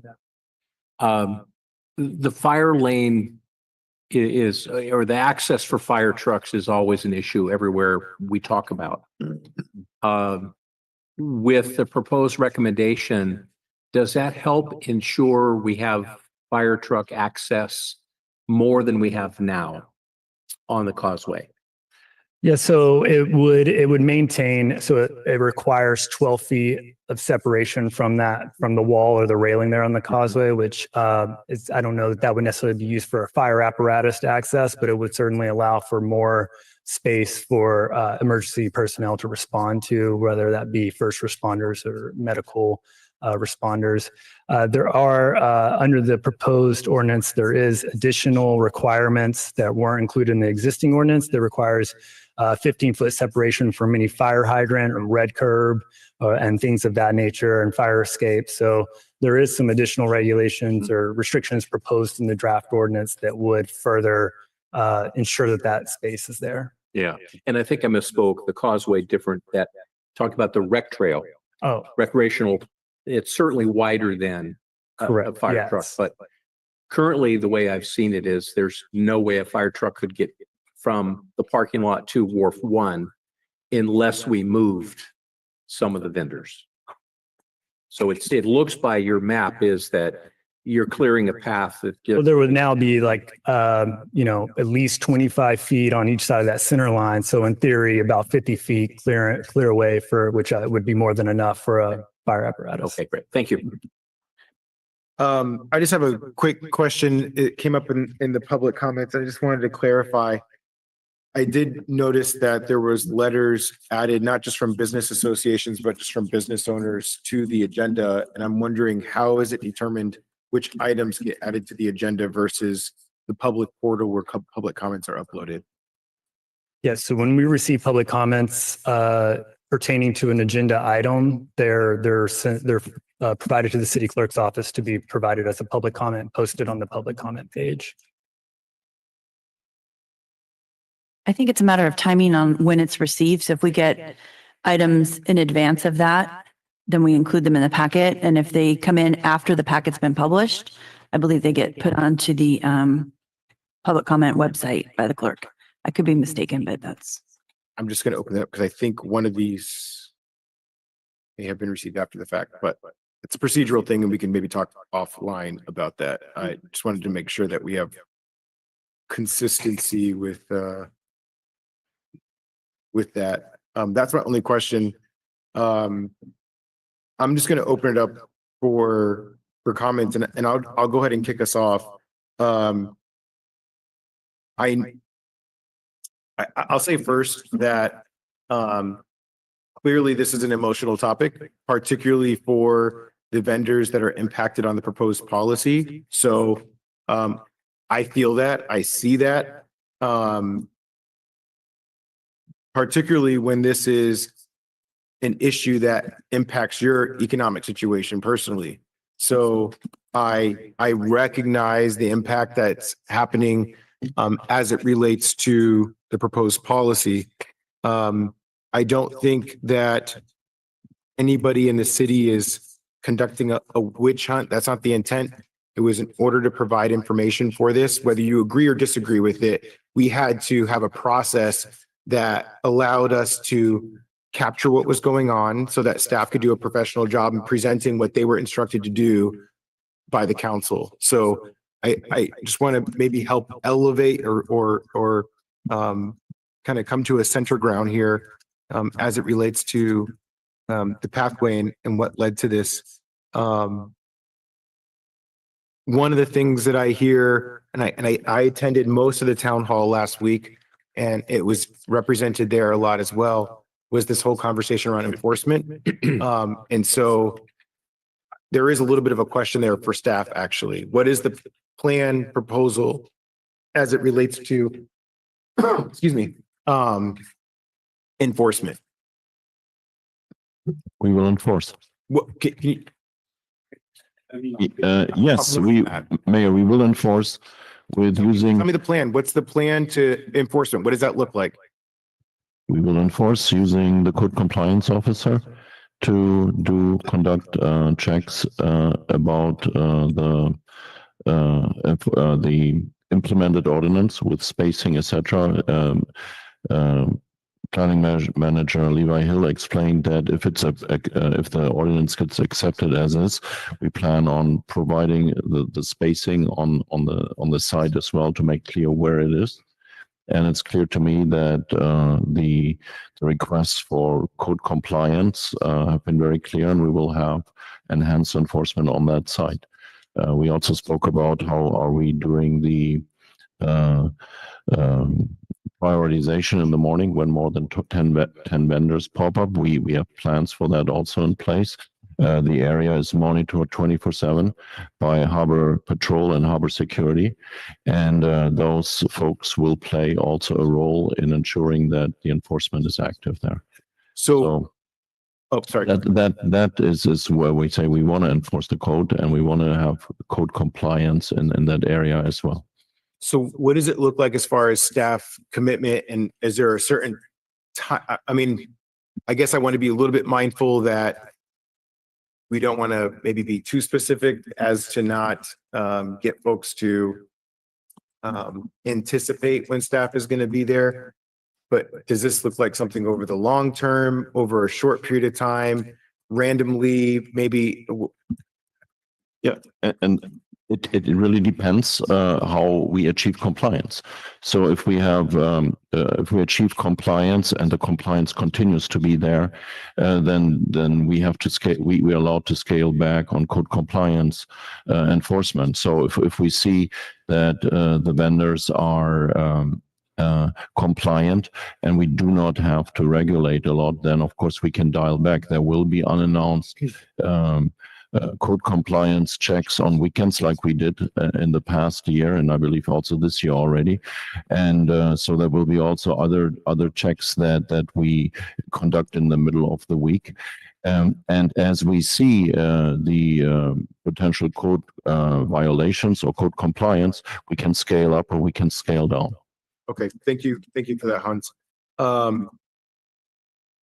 I'm generally in support of the policy. To me, it's a matter of how do we balance larger spaces versus larger table space versus smaller with more vendors. So I think there's a little bit of a trade-off there, and I think it would be helpful to hear if there's more of a preference from that. Maybe we can hear more public comment when this comes back around for the second reading. I will also offer, as a way to try to find some greater opportunity. I see that we have in the ordinance a requirement that's 15 feet have to be within other sidewalk vendors. I wonder what an option might look like that maybe limits that to 10 feet. Maybe we can squeeze a couple more vendors in there. I'm not sure if we've looked at that kind of scenario, if that makes much of a difference at all. So look, I see a couple of hands going up in the public. And no. And India, please. No. This is not a time for any additional public comment, because if I allow you to do it, I have to open it up for everybody else. So we have to make sure that we're keeping this fair. So no comments from the public right now. This is not the time for it. Does staff have any thoughts on what that looks like? Excuse me. No. Next time somebody speaks out in public comment, I'm going to ask you to leave. That's going to happen. Sure. Staff doesn't have a strong opinion on that. That's part of the policy decision with council tonight is, like as you said, it's a balance of table size, vendor size, more vendors, the spacing in between. I think 15 feet came from what we were looking at had been used in other jurisdictions as maintaining a safe flow in high traffic areas and still allowing for a high volume of pedestrians to flow in between vendors. So that's where we got the 15 feet from. Don't think that 10 feet is a drastic change from that and would probably allow for additional vendors. Okay. That's my thoughts for now. I'm interested in hearing from my colleagues. So I want to slightly reframe it. And I hear and feel the threat to your economic security, and that is of concern. It's a concern to all of us. You're the victims of your own success. We do love the vendors. The tourists love the vendors. And now we have an overabundance of activity there. It is a safety risk. And we do need this ordinance. But I want to say, before you think I'm just blowing you off, I want to ask, and what the mayor was saying is there's two more readings. one more. So you're going to get another bite of the apple. But what I want to ask is if we can't incorporate with staff, and I know it'll take staff time, but this is important, that people not lose their jobs and not lose their homes and not lose their housing. Okay, this is a commitment on this entire council to that end. I want to ask if we can't have the staff find, I heard there are 33 vendors. Okay. I want to ask the staff to find 33 spots all throughout the city where the tourists go. And somehow we deal with this equitably. It might be a half a day, somebody's 6 to 2, somebody's 2 to 10 at the wharf. It might be finding all the other places that I suggested. Those tourists are there. There's money there near the aquarium. There's money down at the Del Monte Beach, the beach track area. There should be locations along the window by the bay. I mean, I can see it now. There are places to put the vendors, and why Why can't we find 32? Now, we might have to freeze it to at least temporarily on the folks we have, which means we lock out other people, but I'm worried about you guys. So I think we can have the ordinance the way we have, maybe shrink it to 10 feet. I thought that was a great idea, but have us work a little bit harder on finding locations. We could even rotate those, 1 month somebody's at the off the old Fisherman's Wharf, and then we rotate the 32 tables. I think we can find some kind of equity and opportunity to make this a win-win, because I see it as a win-win. I don't feel we should threaten your livelihood. I don't think that's what we want to do, but we're gonna have to work a little bit harder. Can I ask one additional follow-up, and then I'll get to you, Gino. There was the suggestion that was made during the town hall around local prioritization, and I may have missed this, so I apologize if I did. But have we looked into that, and what are the opportunities to help create prioritization? Sure. So I would defer to the city attorney's office on the legality of that. I'll just note that there's obviously that would be an additional barrier to issuance of a sidewalk vending permit, would now be verifying residency or something like that. So part of the idea of the state law was to have a low barrier of entry for this entrepreneur opportunity. So I'll just note that. But as far as if it's even legally allowed, I would defer to the city attorney's office. I'd have to research it, but I'd say that Levi's initial assessment is spot on. I'd be surprised if we were allowed to have such a restriction. Please. So, I want to make sure that, as someone who says that he supports small business, that I also walk the walk. So I'm invested in making sure that this works for everyone involved, and especially when we're talking about a person's livelihood. And that's why my question about what is the average number of vendors that's set up, because I think, and this also touches on what Councilmember Rash was just mentioning, that there's got to be a way where we can figure out how this works out for everyone involved. I like the idea of making the spaces more standard size so that everybody has the same space and the same opportunity. But as we've heard tonight, the space is really restricted in terms of our own jurisdiction.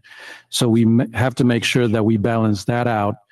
I also, what I wanted to maybe propose here, or not propose, but make sure that we include is a rather equitable way of really of signing up our vendors. I'm not quite sure that first come, first serve is the best approach, because I feel like I've heard that conversation before, and that system hasn't worked out too well. And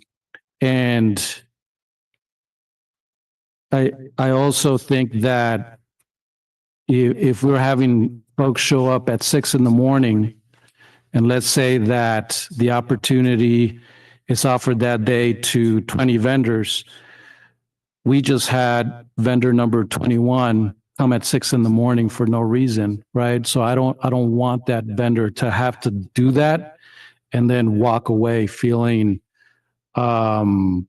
defeated, right? So there's got to be a better way to be able to serve our vendors.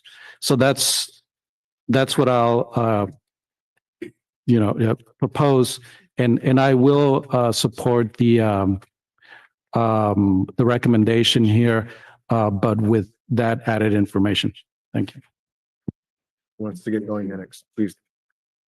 Yeah, Gino, I think you're onto something, because the concern I have is, if this is limited to 10 because of the space in the waterfront, it actually means 20 vendors may be coming in from other places, loading their trucks and coming to Monterey and then getting turned away. So I don't know if the staff has the capacity to come up with, enrollment on Monday. By Wednesday, we've done a draw of the ping pong balls and then we notify, and then they have that time to be able to load the truck on Thursday night for, travel. I don't know how that works, but I think in substance, I can support the staff recommendation to come up with some system that's a little more fair than first come, first serve. I think that anybody who's coming to be a street vendor that's complying, that has their insurance and the permit and all of that,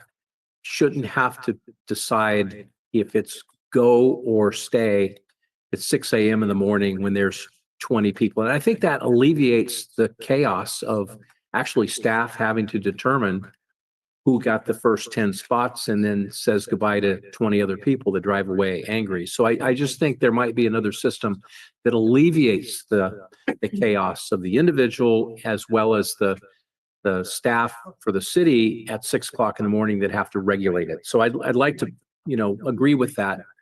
But everything else, I will say my reason to support it is I have had people call, email, or flag me down and complain about the crowd. I have a concern about fire response, police response, handicap access, bicycles, strollers, runners, walkers, and an area that's too congested right now as it is. It's, as Gene, you touched on it. It's been highly successful.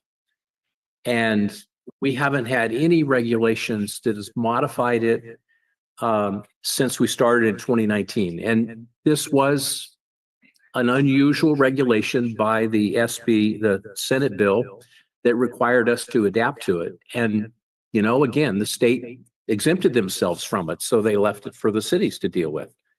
So their property's right next door and they don't have to deal with it. We have to deal with it. So we're not going to fix that. It's just an anecdotal comment that shame on them for doing that to cities. But I think we have an obligation due to potential risks, the crowded, the chaos, and the fact that it's a highly popular area for all of those people I mentioned before, that I think we have an obligation to provide for safety for everyone. And that includes the vendors and the bicyclists and the strollers, people that are walking that are many times not from here and don't have English as a first language. So there is times of confusion down there. So I agree with the framework of the new ordinance.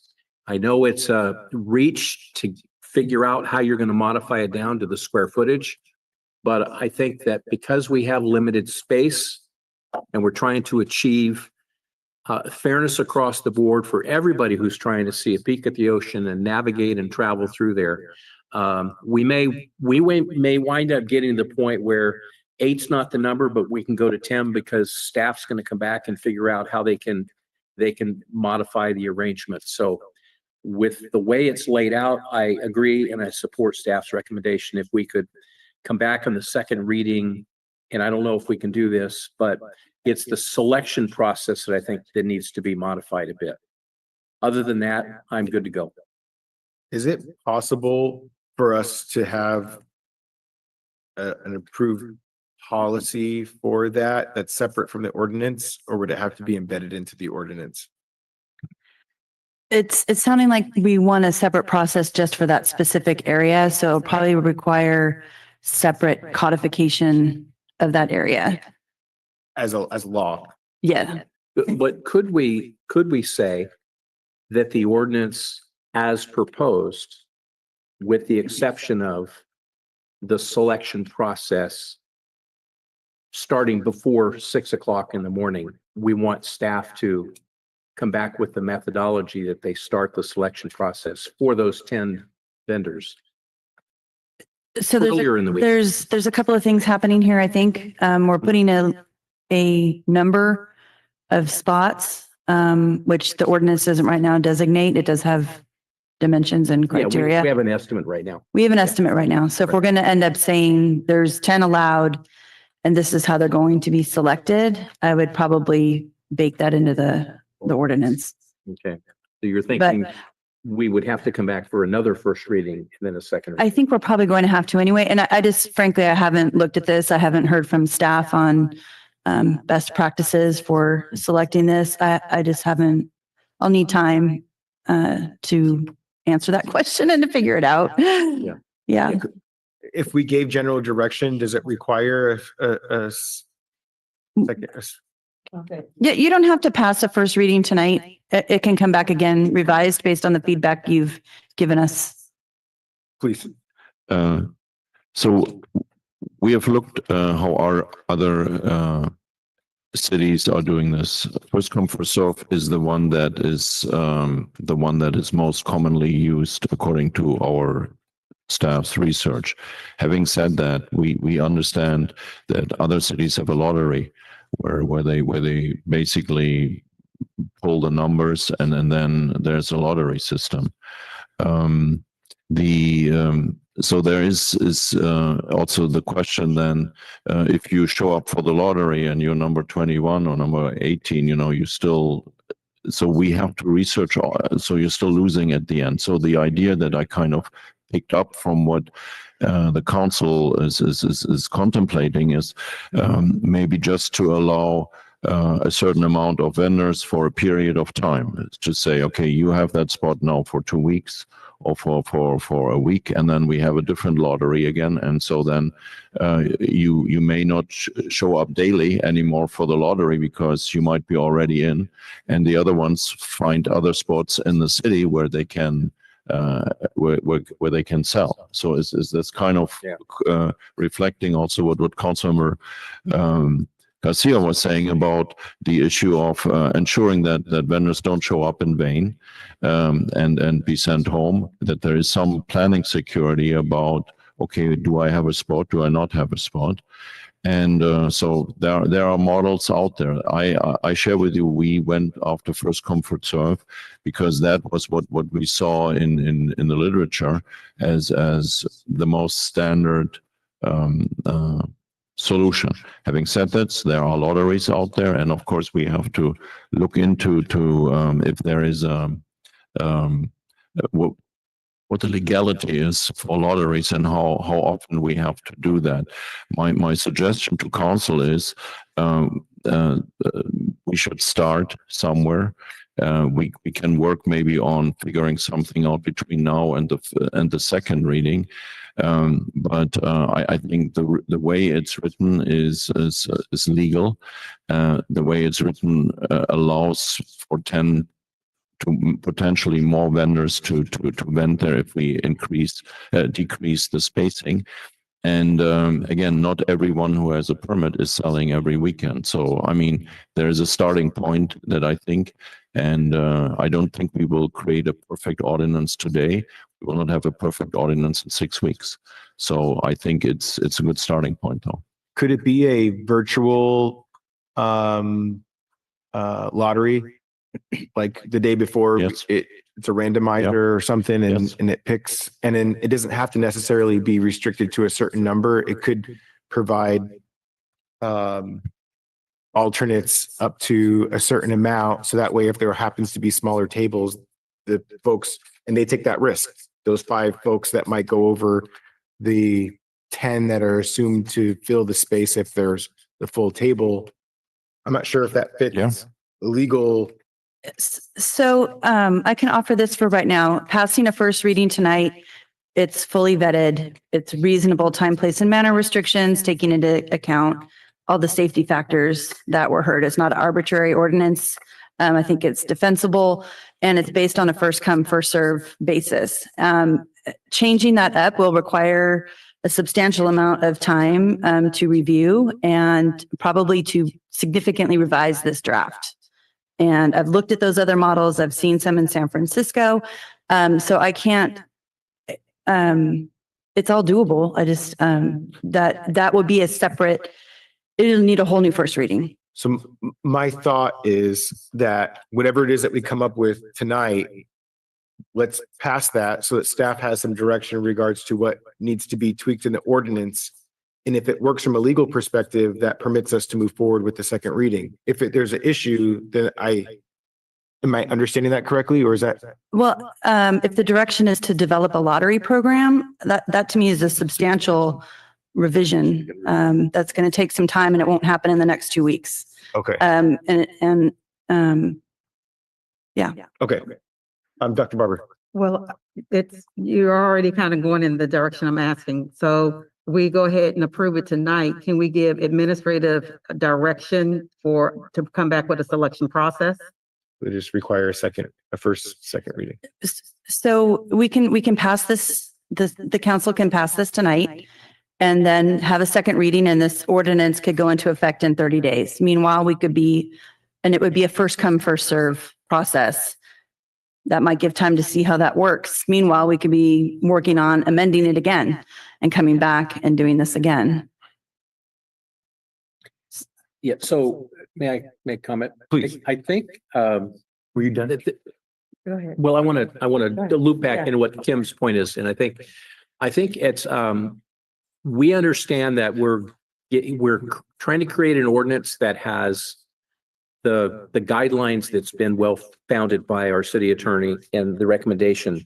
And it seems like we could approve it as it is tonight. But we've made the comments, they've certainly heard us.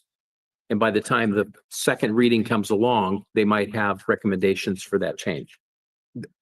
But I think what they need to have is the execution that says the space, the size, the area, the findings of the safety and the hazards. That's why we're doing it.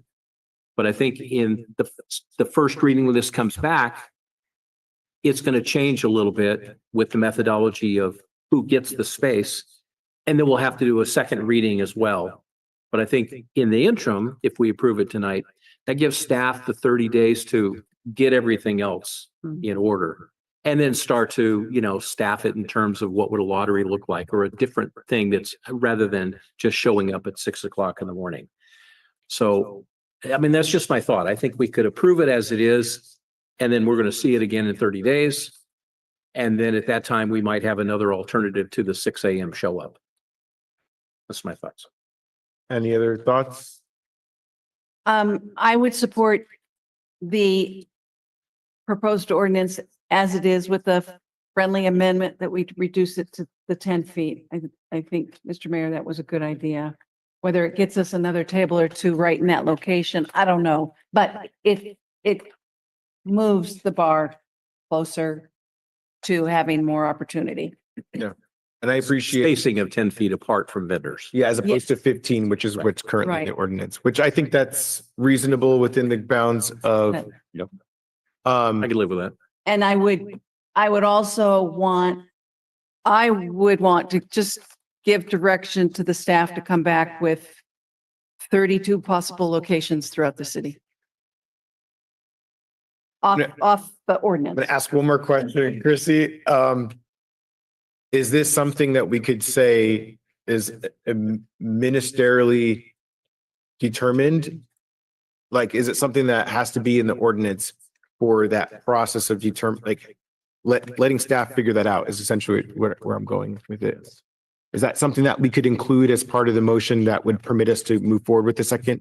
I'll say possibly. I would try to make that work. Okay, so I let can't give me you a guarantee. add that as well. And then if it works, we can move forward with the second reading at the next council meeting. If not, we can play game and maybe look at how we include that. I think staff generally understands what we're trying to go here. I'm gonna go ahead and make a motion to approve staff recommendation to include the reduction of spacing between vendor tables to 10 feet and to allow staff to have ministerial approval over determining the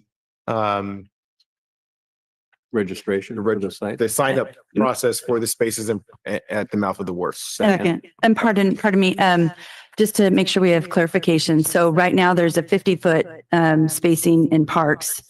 In parks, there's a 50-foot spacing.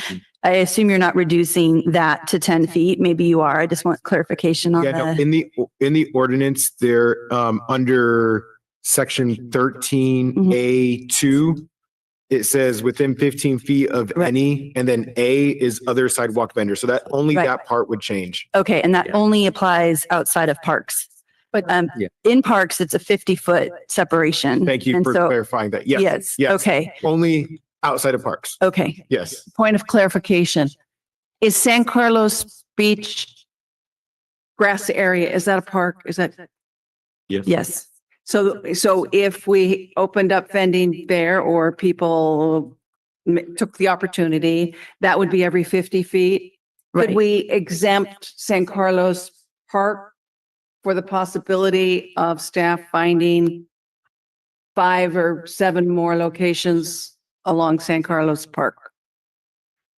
I'm not sure what you mean by exempt. So it's allowed, Well, in the park. in your parks, you want them 50 feet apart. Right, okay, so you So like that if San Carlos Park, am I using the right? the right name of this? San Yes. Carlos Beach Park Mhm. would go down to the 10 feet, would be the one park exception right now, to go down to 10 feet. Yeah, let me propose that. I don't think it matters, Gene, because there's a lot of space there. More than 50 feet? Yeah, oh yeah, Maybe. it's big grassy area. Yeah. Big grassy knoll. It's true. We could get 6 tables? And it's open. Even at And it's 50 gonna be feet? open. Yeah, it'd be open. You could get probably 10 at 50 feet apart. It's a pretty big area. I'm open to it. I think let's have more conversation about it. I think for now, let's look at keeping it, just because I am concerned about doing too much with San Carlos Beach. That does seem to be kind of an open space, which is, I think was the Uh-huh. idea around the 50 feet. Uh-huh. Divers equipment and all the rest. Lots Yeah. going on Yeah. over there already, dogs running around, which is not supposed to happen, but it does. So, anyways, I think we have a motion. It's seconded. Any other comments? So the only thing is I would be open to, and I'm glad we can move ahead with this and be open to always see how we can modify it where it works. And I'll go down to the grassy knoll and look and see, maybe there's an opportunity in the future.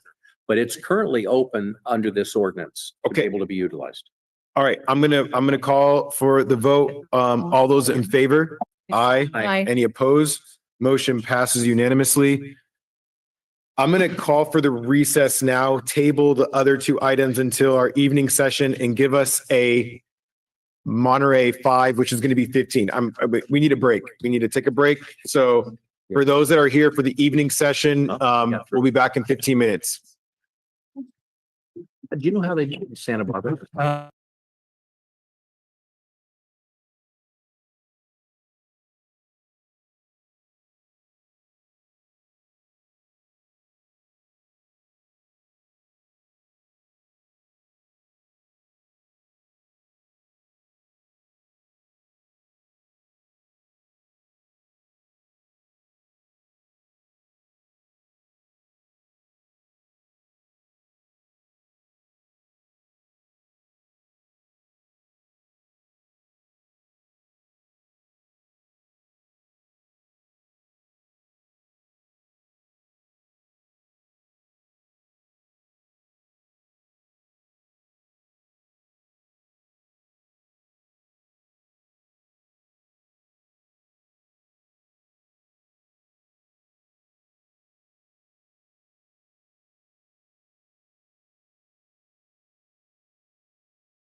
back. We're going to reconvene for our evening session, almost an hour late, so I apologize for that. This is not typical. So appreciate everybody's patience, especially those that are here for our next presentation. We have some visitors. I just want to do a quick run through of how this evening's going to work. So we're going to do the pledge, we do general public comment. We have the presentation, so we're going to jump to that. We have 3 items from the afternoon session that we didn't finish, so we're going to take those next after the presentation, and then we'll finish with our public appearance item for the climate action plan. So with that, who's the last person that did pledge? I can't remember where we were. Councilmember Barber. You're gonna kick us off here. Ready? Begin. Allegiance to the flag of the United States of America, and to the republic which stands one nation, with God, indivisible, with liberty and justice for all. Those words mean a lot right now. Sorry. All right. Presentation. General public comment. We're going to continue general public comment. So for items that aren't on today's agenda, if you didn't get a chance to speak during the afternoon session, there's an opportunity now. I'm going to share with everybody how to participate in public comment. We identify everybody at the beginning of the public comment period that wants to speak. Once we identify those folks, we cut off that opportunity to speak. We will then take those speakers, and that will be who gets to speak. So I see one person already identified in the chamber. Anybody else in the chamber wish to speak on comment on items that are not on today's agenda? Say, I'm sorry? Okay, you want to speak to? Okay, so we have 2. Anybody else in the chamber? I'm going to check on Zoom for folks to use. No, unfortunately. I know. I'm so sorry. I love you, Pat, though. You tried. I don't knock you for trying. All right, I'm gonna check for folks on Zoom to use the raise hand function. I'm gonna do a countdown to 5, 4, 3, 2, 1. And we have one person on Zoom. We'll go ahead and start in the chamber. Yes, sir. Please. Larry Wesley is my name. I'm an officiating member from the PSI officiating crew. We officiate most of the games here in Monterey County, and periodically from time to time we go out wherever Monterey County is. But parking, we having issues with our parking. We go to several of the sporting events, and we do all kinds of sporting events from baseball, softball, basketball, soccer, hockey, whatever it is that we do. And we are having problems finding parking for our officials. And myself, I do a lot of the Monterey County here locally, and I've received several parking violations because of me doing the games at times. And I'm doing maybe 2 or 3 games at a time back to back, and I'm not able to get out and from the games and go and move my vehicle in time before the requirements for me to move them. And so I'm petitioning some sort of leniency for the parking officials, that we can have maybe a placard of some sort, or some way that we can recognize the parking official can recognize that we are there officiating these games, and that we don't have the convenience to get out and move our vehicles in a timely manner, so that we won't be ticketed every time, because I know those tickets cost a little bit. I know, and I understand Monterey needs the revenue for what we're here for, and I know we get a lot of what we call outsiders, visitors that's coming into the city, and we need that funding. But those that are here to make it convenient for the community, as well as visitors coming out to see these events that's going on, I think that we should have some sort of convenience or leniency for parking here in the area. That's what I'm proposing, that we can have maybe something like a placard or some way to identify that we are officials and we're working the games, instead of coming by and we come out and you have a violation on our vehicles. That's what I'm here to talk about. No, appreciate your public comment. I'd recommend, if you get a chance, to connect with Nat over here, and we can look at how we might be able to support or assist or provide some additional information for you as it relates to that. Thank you. Yes, sir. Please go ahead. Hi, my name is Daniel Avila Amadeus. I'd like to suggest that the city make it a little easier to get into the clerk's office. It's very difficult to most of the time you call and they won't even pick up, or it just goes to hang up, and a little easier to access the public offices. And also for safety concerns with how the parking area at the waterfront is kind of changed over the last couple of years with the removal of all the beautiful trees that were there. And now it's kind of a large area that looks odd, and maybe since it does need some remodeling or some updating or some restructuring, excuse me, I'm sorry. Can you pause this for a second? Sorry, if you guys, This is my time to speak, right? okay, go ahead. I'll give you an extra 5 seconds. Go ahead. Go Thank ahead. you. That happened the first time I tried to speak, and it really messed up my idea of thinking. No worries. So once again, getting back to the waterfront area, the entire area between the old Fisherman's Wharf and where the Sills hang out about once a year is about to get completely, it's about 5 feet away from the walking path. And there's a large area with just a single boulder about 5 feet around. And if you measure out the size of a basketball player, and it's a cliff, and it's going to be very dangerous if it doesn't get addressed like within days, because as soon as the king tides or the water starts hitting that wall, it's going to tear where people are complaining about the waterfront to the harbor. It's going to really destroy that area if it doesn't get managed like now, because it's washing away and it's all the way up to the foundation of the sidewalk, and it wouldn't take much. If it gets saturated enough, it'll wipe out the entire pathway. Thank you. Thank you. I'm sorry, and to enlarge it, if you're going to remodel it, enlarge the area. Okay. Thank you so much. Thank you for the public comment. And with that, we will go to our public commenter online. Calling on a telephone caller with the last 3 digits 902. You can go ahead, please. Good evening. My name is Nina Beatty. Today, the Monterey County Board of Supervisors abandoned the public regarding battery storage facilities and hazards. Assemblymember Don Addis's bill, AB 303, would restore local authority to decide where battery storage facilities go or if they go in a community. But except for Glenn Church, who could see the fires from his house, the supervisors, including Kate Daniels, refused to support Addis's bill. In fact, Supervisor Alejo characterized those who want local control in view of the very serious harm suffered by this community as NIMBYism. The disastrous Moss Landing fires severely sickened people and killed animals in the region with little medical information available. Doctors have no background in these toxins or the short-term and long-term health effects to help men, women, and children who are sick now. Homes have been contaminated. The county denies the impacts, and EPA has failed once again. Monterey County processes were broken or not even in place. Not surprising, since the county planning department didn't even do an EIR on the facilities, and the planning commission didn't even consider known environmental problems.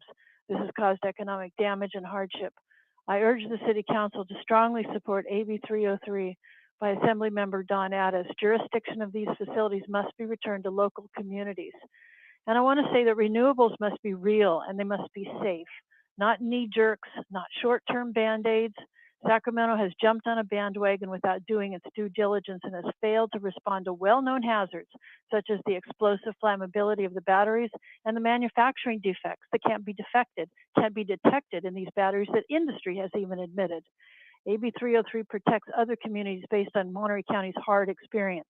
Battery storage isn't about keeping the lights on. This is about tech companies such as Apple, Google, and Amazon and their energy-intensive equipment, their data centers, and artificial intelligence or AI that drain the energy and water resources statewide and offload the costs on the taxpayers and the environment. The needs of communities require jurisdiction so that the science and the impacts of these facilities can be weighed with public hearings and expert testimony, not by lobbyists in Sacramento. And I appreciate Don Addis for her work in this, creating a reasonable and important bill that stands for and with communities, including those already injured in Monterey County. I hope Monterey City Council will support her and support this important bill. Thank you. Thank you for the public comment. Go ahead and close the public comment period, bring it back to the council. We have our one presentation item, number 10, receive a presentation from COWI North America, Inc. on Municipal Wharf 2 maintenance strategy and lifespan. With that, I'll pass it to Hans for introductions. Thank you, Mr. Mayor. A few weeks ago, I think about 10 weeks ago, we started putting agenda report highlights into the agendas to kind of summarize what our agenda report is all about.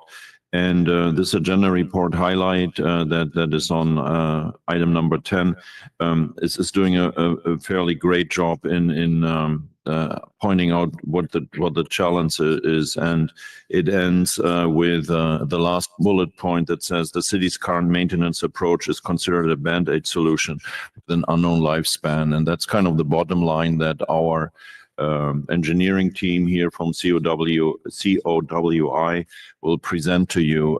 We have wharf number 2 that was built in the 1920s. It has commercial fishing still there. It has some restaurants there. It allows for parking. It's at the end part also, or at the beginning, where the local yacht club is. We as the city keep investing funding into the wharf. When you look at the overall numbers also, we see that we invest every 3 years or so, something like $3 million that have just created this kind of Band-Aid approach that we have done for many years now. So the report in front of you will highlight what the engineering team found, how they analyze it, and it will also show us what investments are necessary for this wharf. The wharf is one of the last, if not the last, operating fishing wharf in the state of California, where we actually have fish being landed and also fish being transported then to processing facilities. It is a wharf that generates about $430,000 on average a year in revenues for the city of Monterey. And when you compare that with the data that will be shared with you, you will see that the wharf number 2 requires significant investments out of the Tideland funds, but also out of other city funds, if we should we decide on the correct maintenance approach. This presentation tonight will add to your burden in figuring out, together with staff and with the community, what are our priorities. 2 weeks ago, you were privileged to a presentation about the police station and the fire station and the cost associated with that. Last year in May, we presented to you what our 5-year to 10-year reinvestment in public infrastructure will require us. This is another puzzle piece that is important for us as staff to present to you, and then in appropriate time, and I share with you that will be probably in the next few months, we have to come up with a funding strategy. We have to figure out what are we doing in order to fund all those assets that we have. And at that time also, the council might think about what kind of assets do we want to continue to maintain, and where are we deciding maybe a different strategy is necessary. So without further ado, Jacob Shaw and Jack Gerwick are here. Both were the engineers that presented that. And I hand it off first to our senior engineer, Max Reeser, who will set up the topic a little bit better than I did. Good evening, Mr. Mayor, members of the City Council. I'm Max Reeser, senior engineer. I've been with the city approaching 10 years now, 7 years running our Board of Structural Maintenance program. Hans spoke to it, that this is a conversation in the making, 99 years in the making. We're approaching the 100th year of Wharf 2. It has diligently served Monterey's commercial fishing industry amongst its various uses, but now requires a thorough assessment of its current condition, our maintenance strategy, and our potential options moving forward. Here to present on that subject is Jack Gerwick. He's the Senior Vice President of COE North American Incorporated, or simply COE. That's CO, not Cow, which is tempting, or not CWOI. Yeah. Coe and Jack Gerwick have supported Monterey Wharves for many years. A fascinating fact is that searching around in our vault upstairs, I found blueprints from the 1920s for a Wharf 2 expansion that had Ben C. Gerwick's stamp on them. So it's a family business that his great grandfather was supporting the wharves back in the day. We can blame. We didn't implement what papers we found. He wanted to expand out by the warehouse back then. I placed great trust in him and his team. And with that, I'm going to pass off for the presentation to Jack Gerwick. Thank you, and I look forward to hearing your thoughts on all this. Thank you. Hello, everyone. I'm Jack Gerwick, Senior Vice President with Coe, and Jacob Shaw, Senior Marine Engineer. We're both based out of our Oakland office. Agenda is hoping to cover today. I will give a very brief introduction of Coe, a little bit of overview of Wharf 2, talk about the condition assessment and repair program that we've undertaken over the last 10 years or so. Run through a few case studies of primarily from the San Francisco Bay of similar marine assets of similar ages and what government has undertaken on those projects. And then talk a little bit about how we might apply some of those strategies to Wharf 2. So I won't bore you with the corporate history, but I just did want to add on to what Max had mentioned there that Coe is an international company. We're based out of Copenhagen, but the way we came to have a presence here in North America was through acquisition. And the first company they acquired was the Ben C. Gerwick Company, which my great-grandfather had founded back in 1926. And so it is interesting to be working on a structure that he also was involved with in some degrees. So it certainly has a personal note to me. We have about 330 people in North America.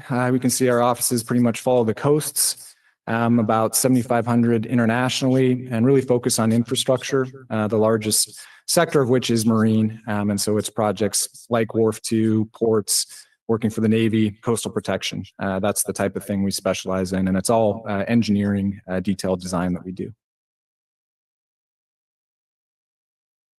A little bit of an overview on Wharf 2. So this is just an aerial photo.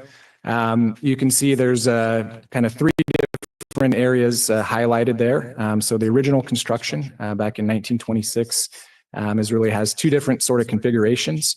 One that's primarily timber, and then the further portion offshore there, which is more of a mix of concrete and timber. And then there was an addition done in the 1950s. Added a breakwater and parking area as part of the marina construction. So a little bit different eras of construction. The conclusion of our condition assessment was the overall condition is classified as poor.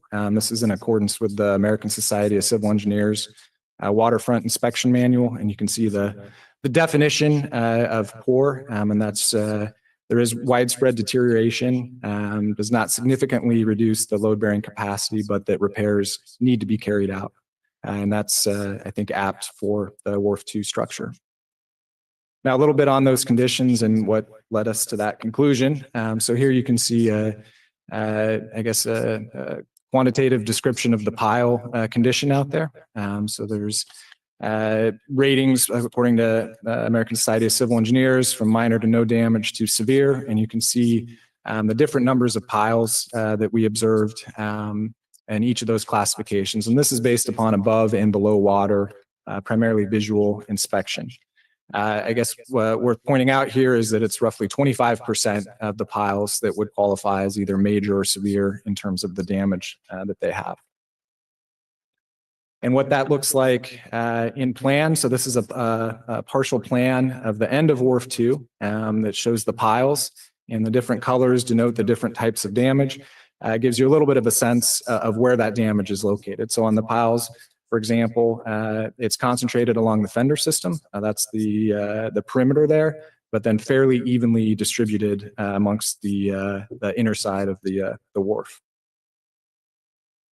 Moving back closer to shore, it's worth noting that a lot of the damages is on the bottom of this screen. That's the 1926 structure. And you can see the structure on the top half of the screen that is the relatively newer 1950s era structure. And you can see the difference in 30 years in terms of the amount of damage that we observed to piles. So definitely once you're getting closer to that 100-year lifespan, you are reaching the end of design life for these types of structures. And then visually, when we talk about major or severe damage, so these would be concrete piles. So on the photo on the left, you can see those are closed spalls, corrosion staining. That would be classified as a major deterioration. On the right, you can see those are open spalls now. We've actually exposed the reinforcing steel and it has corroded and lost section. And so both of these, there would be significant reductions in load-bearing capacity in both of these elements. On timber piles, a little bit different damage mechanism. A lot of this comes from marine bore damage. So you actually lose section of the timber pile, often in the tidal zone, and can lead to more or less hollow cavities, which you can see in the photo in the right, where you can stick a tape measure inside, a timber pile, and it's empty inside that. Just the shell remains. Looking at the superstructure. This starting at the top, you have the wearing surface of the asphalt, as well as timber decking, and then stringers and cat beams below. You can see kind of the percentage of those elements that we observed damage. Relatively high percentage on asphalt. That is really a load. It's not a load bearing sort of thing. That's more of a wearing surface. So not as concerning in terms of a failure, but still something that needs to be maintained. And then just looking a little bit again, now this is a deck plan to see how that damage is distributed. This is out at the end of Wharf 2 where the warehouse is. You'll see that damage again is mostly on the sides. There's two reasons for that. That's where most of the vehicle traffic is and most of the operations, et cetera, which leads to damage. The other issue there is the warehouse is located on the interior there. And so while that offers perhaps some protection, it also prevents us from really inspecting a lot of the portions of that deck. And then again, just looking back a little bit closer to shore, where now we have the two different eras of construction, you can see similar to the underdeck or the underside on the piles, much more damage concentrated in the 1920s vintage area than the newer parking area up above. And then just a few photos of what this type of damage looks like. So again, these are concrete bracing. You can see open spalls, exposed steel, et cetera. So that's the kind of damage that we're observing out there on the concrete. On the timber, it's often more in the form of rot. So you can see the section loss of some of the stringers and cat beams here. These are probably more of the severe locations that we saw and have been repaired, but this is the type of damage that's out there. And then lastly, I mentioned the asphalt, the wearing surface there, and you can see what that type of damage looks like. And we have gone through and done some repairs on the asphalt as well. So what did the repair program consist of or has consisted of to date? So we've done these relatively regular inspections to really look for critical damage and really focus the repairs where we think the city will get their most value out of. And so those critical repairs are first where, of course, there's damage for conditions, but also where there's a lack of redundancy. So where that damage could actually lead to a localized failure. And that's where we focused the critical repairs. And we've done 3 repair programs. You can see the dates there on the screen. Just a couple examples of what some of these repairs look like. So on the left, those are timber piles. So where we had that cavity, if you recall from the previous photo, we've installed fiberglass sleeves around that and then grouted that annulus, which restores the capacity to that specific element. Other parts of the structure, we've looked at replacing in kind, for example, timber decking if there's damaged decking. Moving ahead, I'm going to speak a little bit about some case studies from the San Francisco Bay. Really, when I think about marine assets like this, there's 4 kind of broad strategies that are often employed in what to do with an aging, element like this or an aging asset. And oftentimes these are not, mutually exclusive. So sometimes we'll find that we may employ part of one strategy for a portion of a structure and part of another strategy in another portion, or even break them out over time. I won't read through all the descriptions and pros and cons, but just broadly speaking, you can abandon the structure, and that's, cut it off from public access. So you prevent potential loss of life and that sort of thing, and leave the structure out there to degrade upon its own. You can maintain the structure and try and extend its life, which is the strategy that we've employed so far. You can do upgrade, partial replacement, and here is where you look to preserve as much of the original feel of the strategy as you can. And for example, you may go in and install new piles to take the vertical loads and lateral loads and transfer those to the soil. But the superstructure, you try and preserve, whether there's buildings there, in the case we have here, the warehouse, then the wharf too. So it really keeps a similar look and feel as to the existing structure. It is another strategy that we have employed. And then lastly, of course, is to replace it. And that is where you would demolish the existing structures and build an entirely new structure. So moving up into some of these case studies from the Bay Area here, and I should mention that my company has been involved in a number of these, not all of them. So some of them I'm just reporting what I know is going on. So I'll mention the ones that we were involved with. So we were the engineer on this one. This is Port San Francisco Pier 27, about the same age as Wharf 2. And this was I guess a key part of the America's Cup Racing Village, if you think back a little over 10 years ago.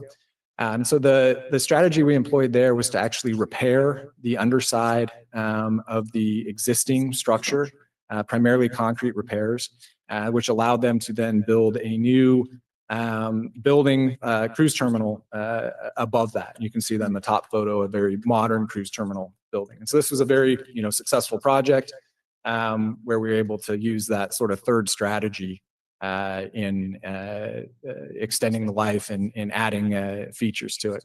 You can see the cost, which included the buildings, and this is a little over 10 million, or 10 years ago, was $92 million. Another project that my company was involved with is Port of San Francisco Pier 43. This is much smaller than Wharf 2, but we kind of used a number of different strategies there. So that's actually historic. That arch you see there is a historic ferry arch. That the Port of San Francisco wanted to preserve that. And so we did some repairs around that, but then cut that off from public access. So you can't necessarily walk out there, but you can still see it. Demolished some portion of the structure beyond that, and then replaced the promenade, which you can see the piles on the right and in the bottom photo, with an entirely new structure. So it's kind of a combination of those strategies to achieve the port's goals. This project we were not involved with, but is another major one in San Francisco, was Pier 15, which is the home of the Exploratorium. That was first constructed in 1915, so it's actually even older than Wharf 2. And what they did there is they demolished parts of it, and then they installed, you can see in the lower photo, new large diameter piles to really carry the vertical and lateral loads, but they maintained some of the existing piles as well. So kind of a hybrid approach there. Again, quite sizable cost, but of course, there's a very fancy building on top of that pier. Another one in San Francisco is actually for the National Parks by Aquatic Park, is this pier, again, built in the 1930s. Around 2008, due to damage on that, they actually restricted traffic. So most of the damage was kind of on the seaward side of that pier, the exposed side of that pier. And so they restricted the pedestrian traffic to the side that's closer to the city in this photo. And then subsequently in 2022, they've closed it now altogether to public access. There is a project out there to replace it. I don't know the status of where that's advancing because you can see the reported price tag on that is substantial. So right now, it's just closed to public access, but you can still see it. And it still functions as a breakwater as well, I should mention. Immediately adjacent to that is another pier, again, a little over 100 years old. This one they're going to completely replace. And I think what I wanted to highlight on this is that, they're going to take those ships which are historic ships that are moored to it, and move those over to Mare Island. So there are options where you do take the replace strategy where you can still try and preserve some use by diverting, in this case, the historic ships to another location. And then I think this is the last example I have is from Berkeley. And so we are the engineer of record for this. And so this is the Berkeley Pier. So again, this is very long timber structure that went out into the bay, originally built to transfer people over to the ferry building in San Francisco before the Bay Bridge was built. That has been closed now since 2015 due to damage. It was really functioning as a fishing pier, kind of public access in recent years. And we are replacing that and working on designing a new ferry terminal for that, which will be a WIDA ferry terminal up there. And you can see construction costs, sizable 120 million. I should note there is dredging involved in that as well, which adds to that cost. And we're like I said, we're the engineer of record on that, and design is currently underway. So looking at those strategies and some of those case studies, we tried to apply those broadly to Wharf 2 and come up with a table here which showed some of the different performance you could expect out of them in terms of seismic performance, potentially adaptation for sea level rise, as well as storm resistance. I know it was on the news about the damage there in Santa Cruz relatively recently. And so we've kind of given them sort of broad categories about if you took these strategies and applied them to Wharf 2, what that impact would be from an order of magnitude of cost as well as the performance. And you can see, I guess I would highlight that third one, kind of the strengthen partial replacement. We are exploring some concepts on that to support the city right now. And a little bit about those concepts, as the city had identified, this is a port infrastructure development program grant that we're supporting the city in applying for. And as part of that, we're developing these concepts you can see here about how to really partially replace and upgrade the structure with the thought of maintaining the historic look, trying to reduce maintenance, and also trying to preserve some of the historic feel of it while having a seismically code structure that meets code and potentially being able to adapt for sea level rise and things like that. So this is one of the concepts out at the end of the wharf near Wharf 2, which is really to encapsulate, if you will, the warehouse with a new structure. And then getting back a little bit closer to shore, looking at more replacing the 1926 era structure and tying that into the more modern parking structure that's adjacent to it. So we're working on those concepts right now. I believe that grant application is due at the end of April. I believe that's the last slide I had for the presentation. So perhaps open up if there's any questions or comments. Awesome. Thank you for the presentation. I will open it up to the council for questions. Thank you very much. Glad to see that you stayed with what your great grandfather and a hard jiggle. started with. Yeah, I think it was. I think I'm in trouble. Yeah. So if you look at the entire wharf area, and I know we have done a variety of the projects previously, have most of those projects been focused on from the land out towards what I would call the extension where the largest building is? Or have we done any repairs on the end where the largest fish related businesses are located? Yeah, we've done repairs throughout. We've again, the strategy that we had was to identify the damage and then look at where that damage is located. And if it's, for example, we did do some repairs in the parking area. Even though there's much less damage there, there's not as much redundancy. And so if there were to be a failure, it has bigger of a single element, there's larger implications. But our repairs were throughout the structure. I'd say It has been more challenging. The end of Wharf Two, some of those concrete repairs are more challenging and more costly than timber repairs. But we also have been cognizant of the current use. And so there's some portions of Wharf Two that have fender systems that are no longer really functioning. There's no longer vessels that call there and things like that. And so we've not necessarily wouldn't put repairs in those locations if they're not being used. But we have looked at or have done repairs throughout the wharf structure. Okay. And would like to know your thoughts in terms of the potential in the short term of 3 to 5 years of the continuing use of 18-wheelers that are driving down to the end to retrieve when squid is unloading or other fish products are unloading with the 18-wheelers that come at times.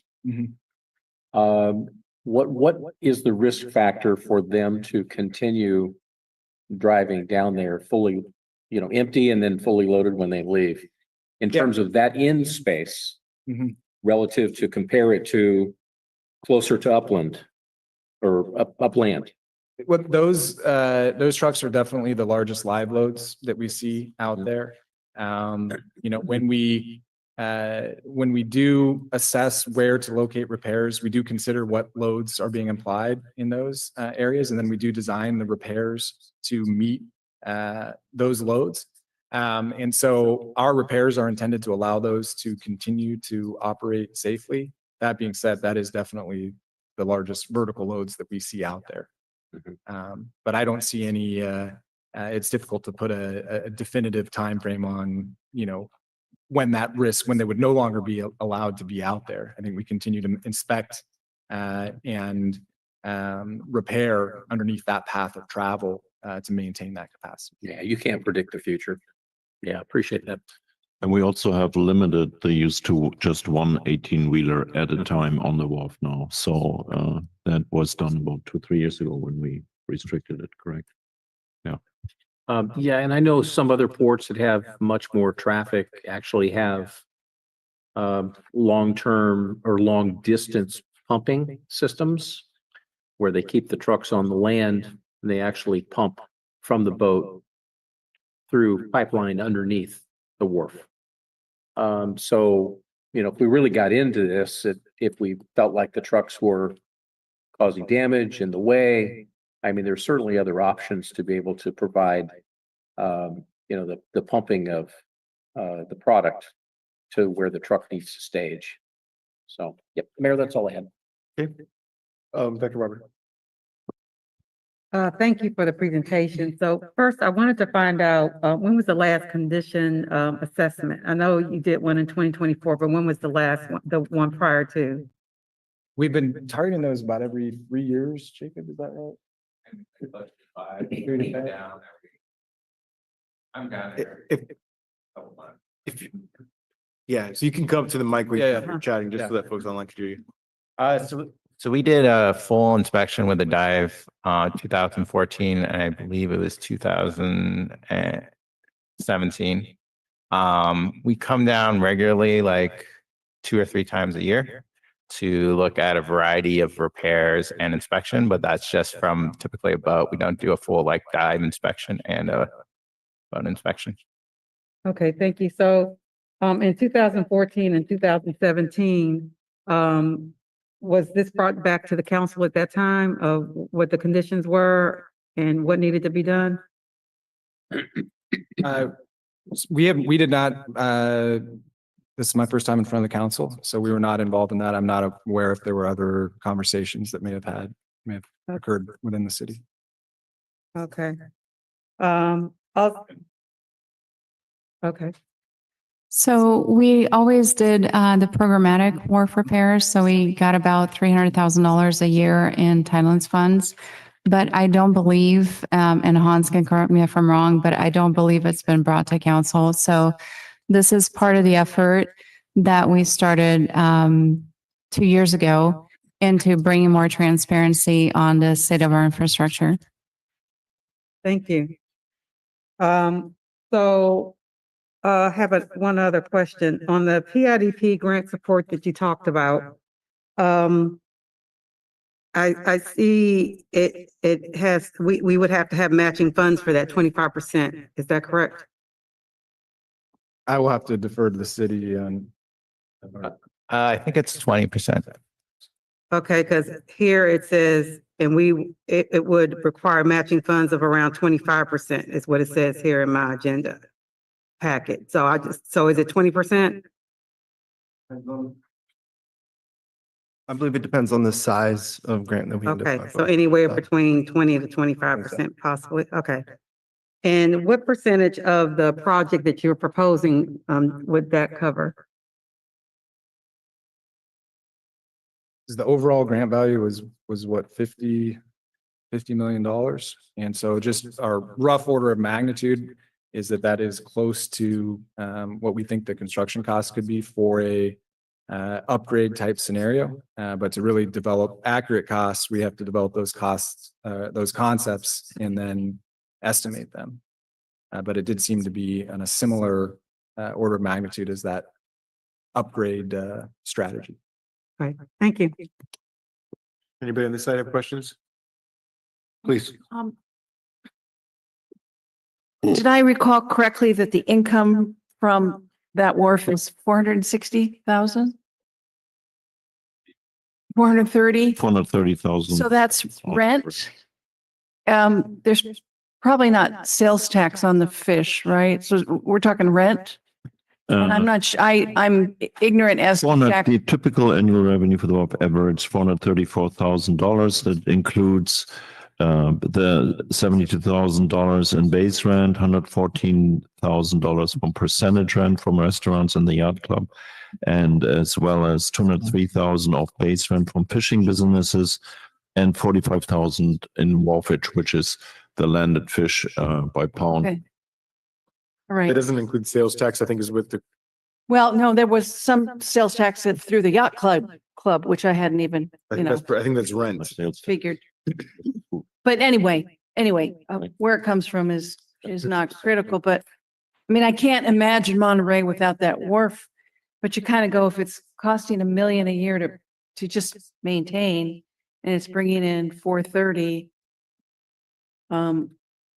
we have the problem that we're talking about. I just wanted to check those figures. I mean, is there any, well, we already have the other wharf is tourist. I'm just trying to figure out how to get more money out of it. That's all. And we'll share the sales tax is very minimal. I mean, we're less than, 6 digits, or less than 5 digits actually, in terms of sales tax from the yacht club. Yeah. And Lulu's. So it's only on sales, and they're a nonprofit organization and they don't have very many sales. Yeah, we need more revenue from there. That's it. May I say one more thing? As Councilmember Barber pointed out, we are applying for this grant. It is in the $50 million category that we are applying. Gerwick or COE is working hard on that. That comes with a price tag. So our investment in the grant application is in excess of $200,000 in a short amount of time to get a complete grant application together. That does not mean that we actually get the grant, but what we gain out of the grant application is a continued insight into what is our maintenance strategies and what else do we have to do. So we are very hopeful that we might be lucky and get the $50 million grant. And again, we are investing heavily into COVI's expertise to put a compelling grant application together with the plans. So it's not like a nice letter and you write, hello, here we are, and this is our story. There has to be deliverables, and they have agreed to work under this time crunch with us. And so again, it's I wouldn't call it a gamble, but it's having a good shot at it. We are ensuring that we have a good shot, and if we do not get the grant, the money is not completely lost because we can use the information that we get for future revenues, for future investments. a question that I would like the council, an answer that I like to have the council to hear is the following question. Would you say, knowing when you look across the bay towards Santa Cruz and the floating wharf that we have, that the continuing maintenance strategy that we have will prevent a catastrophic failure like that? Or is that something, in your expert opinion, something that can happen here as well if we don't do drastic investments or drastic changes in how we maintain the wharf? Yeah, I would say that our repair strategy is reducing the likelihood of that event. But nonetheless, as the entire structure continues to age and degrade, that is working the opposite way. And that grant is federal? Yes. Did Mr. Panetta put in a word for us? Every word counts, yes. Yeah, several words. That's your job. What, did you have any questions? I just, and this might feed into something that you might share, or I'm interested in your thoughts, but my colleague here on the council, Councilmember Smith, has identified the idea around expanding Wharf 2. Obviously, there's a sticker shock around just the maintenance of this, of what we have in front of us. But I don't know where there is a cost benefit analysis consideration as it exists to revenue that might allow the long-term sustainability of the wharf to play out. So I don't know if that's at all considered in the mapping out of what's being looked at. It seems pretty specific to what's in front of us, but with your knowledge of doing it in other places, I don't know how that might elevate this to an area of not possible. Just open to your thoughts. Yeah, I guess, when we looked at some of those case studies, oftentimes the driver for the investment was really a change in use there. So for example, they wanted to move the exploratorium out on the pier, or they wanted to install a cruise terminal. So I think in terms of looking at expansion of the wharf, I think it'd really be good to understand, what change in use, is going to bring the most benefit to the city. And then we can kind of tailor what that means from a structural perspective in terms of expanding to accomplish that use. So I think it would need to go hand in hand with, identifying that use, which, we haven't really looked at, and I don't know that we're necessarily the most qualified to do coming from the engineering side. Sure. Okay. Thank you. I have some thoughts, but I'm interested in hearing from my colleague. Yeah. So I've been thinking, about the wharf and in the future of, obviously some of the decisions we make will be, delivered many years after we're gone. And part of the master planning of how we got to the waterfront and the window by the bay was a master plan that started in 1939. And so when we look ahead, I've always felt like we have a lost opportunity with no inside harbor and a continuing with a breakwater on the east side of the wharf. So I've talked at some of our, visioning opportunities is that, and the problem in hand is preserving what we have, but also looking at a future use and enhancing revenues, in my mind, would come from additional mooring space and deck space and expanding the opportunities for recreation and boats that would then produce the revenue that we would get with an additional sized marina. But that's a long-term, that's a fight with the Coastal Commission, State Lands Commission. There's, certainly the funding. But in your assessment, how does the current breakwater play into the condition of Wharf 2?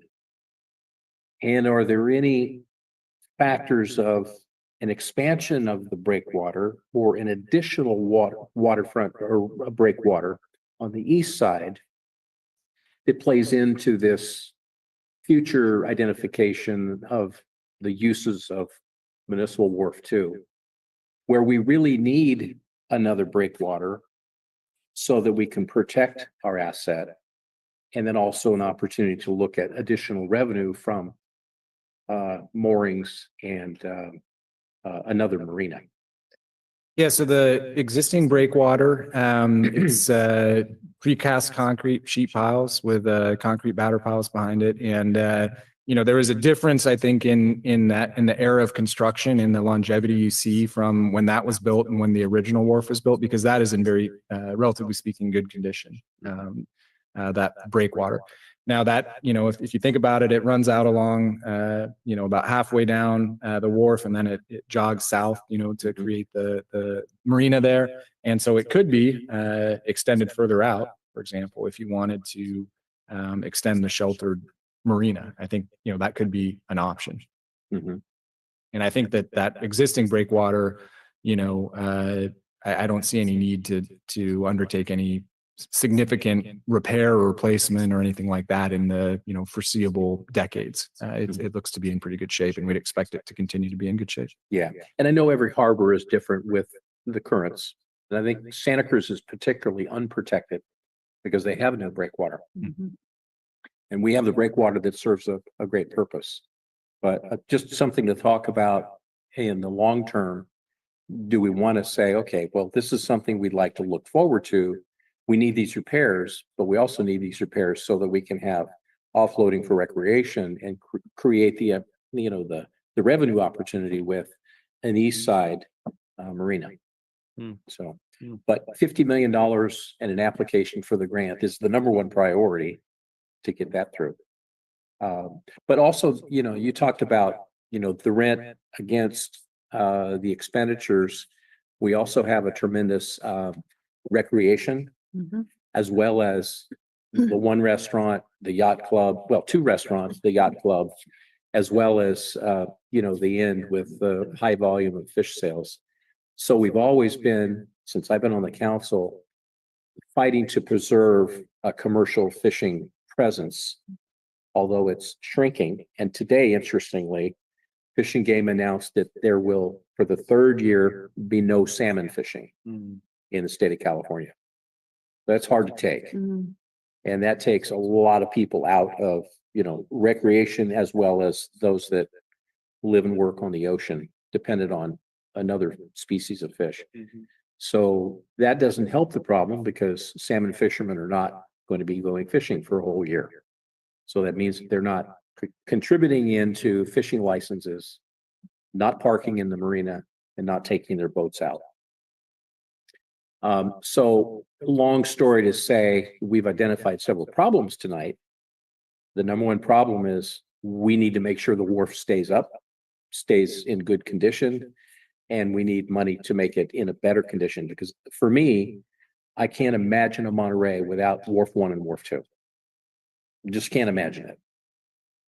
There used to be a third wharf when your great-grandfather was here working, and that one was no longer needed and tumbled into the ocean.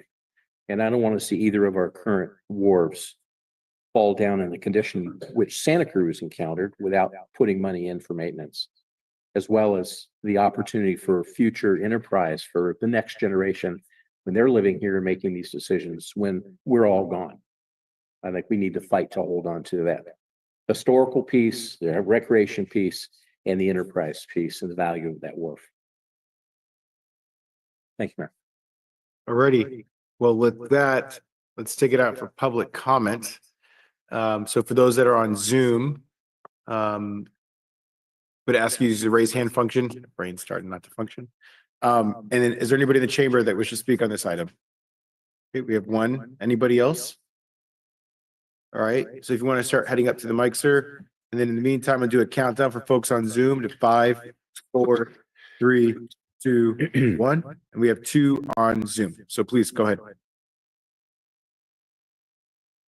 Yes, the story with the history of Monterey, it's a beautiful thing how we have the wharfs. And I would encourage the growth of them rather than tearing them down, because there's so much value in the history of this area through the wharfs. We already lost our trees. I'm back to the trees, the beautiful, most beautiful trees in the area, but the wharf here it would be so beneficial to the economy to open that up, maybe double the size of it, widen it up, and you can probably put a whole row of retail. And that would really do a great job of actually shifting one area of wharf where you can have dual areas of wharf that are equally open and functioning and creating a more environment friendly place where people will really enjoy to be. That's my opinion. Thank you. Thank you. All right, with that, we'll go to our callers on Zoom. First, I'll call in Brian. Go ahead, please. Hello, City Council. Nice to speak with you again. The wharf is a very special area, and I hope you will improve it even more and keep the wonderful historical character that hasn't changed very much that attracts people to it. It's a shame that the parking lot was turned into like a big city parking lot. That was a great amount of uglification, and can that please be reversed? Can you please plant a whole bunch of beautiful trees? Trees produce so much oxygen. They help our climate. They offset all the crazy things that mankind does to the planet with all the pollution and the emissions. But we really need better mass transit access if we're going to continue having more expanding tourist attractions, such as bringing back the rail, or at least promoting a rail and a bus from Castroville when the new trains come to Salinas. Anyway, that's my comment, and thank you very much. Thank you. And last speaker is Esther. Hello again. I just wanted to point out, yes, we all absolutely need to keep our wharf and all the comments that have been made about that. But I also want to point out that our city has to begin to figure out how we're going to diversify our economy. We are going to be losing tourists to other cities that are opening up hotels nearby. We've got an administration right now in DC that is killing our international tourism. People do not want to come here right now.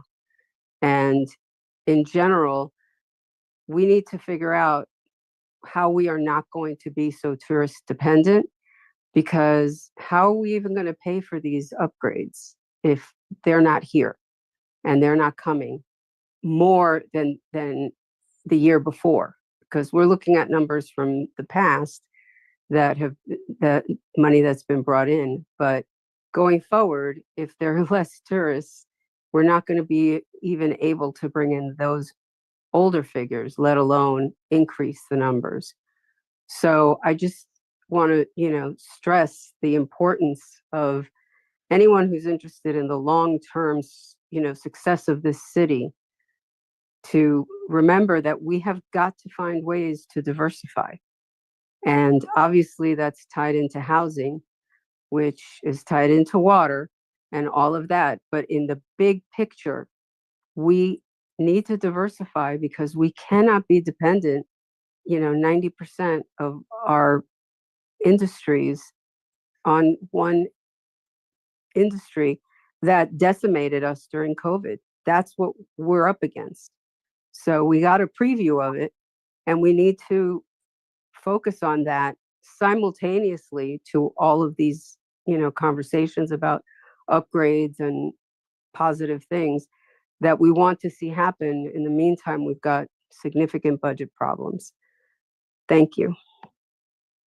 All right. Thank you, Esther. Thank you, everybody that provided public comment. We'll bring it back to the council for any last comments. I'm just going to again ask you to try to keep it brief here so we can move along. Appreciate the report. Look forward to the status of a grant application, and we got a lot of things to think about. So I think that's well said. Thank you for the work that's being done by the team. Obviously for our city executives too, and staff trying to balance all of the infrastructure issues that exist here. It's a lot. It's a lot, and we have a lot to figure out. So look forward to the ongoing discussion and trying to set up the city for future success. So thanks again for your partnership. And when you come down, spend money on the wharf. Because we need the revenue. Thank you. All right, and with that, we're gonna navigate back to item number 7 on the agenda, presentation of proposed ordinance amendment, including findings demonstrating need to increase compensation for the mayor and city council members. With that, I'll pass it to Hans for presentation. Yes, and I will.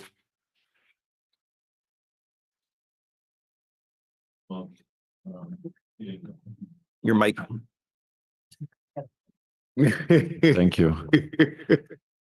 So I will filling in for Rafaela, who is not feeling well tonight. So if we can see the presentation, please. So this is a report, a presentation of a proposed ordinance amendment, including findings demonstrating needs to increase compensation for the mayor and the city council members. So tonight you will just receive the presentation, and that then will require 2 more steps. The next time will be the first reading, and then followed by a second reading of the ordinance. That's a mandated process to ensure transparency about compensation. And so this is just the presentation to hear also what you have to say, maybe also what the public has to share with us. SB 329 was passed quite a few years back, and a quote from the Senator Bill Dodd, the author of that Senate bill, was rightfully stating that council members have one of the hardest jobs in California government. No one runs for city council in order to make money, but the low level of pay make it much harder for them to balance their careers and personal obligations with the calling to serve the community. And you are committed here for a period of 4 years, or 2 years if you are mayor. And we have heard public comments over quite a few years now, where also residents were pointing out that serving on the city council comes with sacrifices, and having a fair compensation there as well, or fair stipends, will help garner more interest from the public to be able to apply for positions and to run for office. And so what we are doing tonight also will hopefully help to also spread interest in joining one day a city council. We applied that law, I believe, a year ago when we adjusted the council member pay for the first time, and this general law applies also for charter cities like the city of Monterey, and it's expressively allowed, and allows also for extra compensation for the mayor, who represents the city, who represents the council, and is also the person who, based on all those additional tasks, puts in a lot more time into it, without disrespect to the other council members who also put a lot of time in. But the mayor is the front person on so many events where they really would like, where groups want to see the mayor, and so there is some extra compensation. Also, the mayor is the one who has to run the show here, and has to, and we saw what he has to do tonight as well many times. So next slide, please. In September 2023, we adopted an ordinance that increased the compensation. The last time it was increased, I believe, was for council members at that time in 1999. And for the mayor, I believe the number was 2001, so plus minus 1 year, but that is pretty much in the ballpark.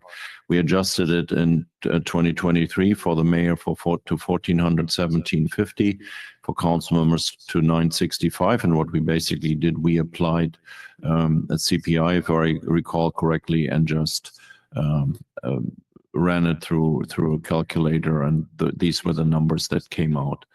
The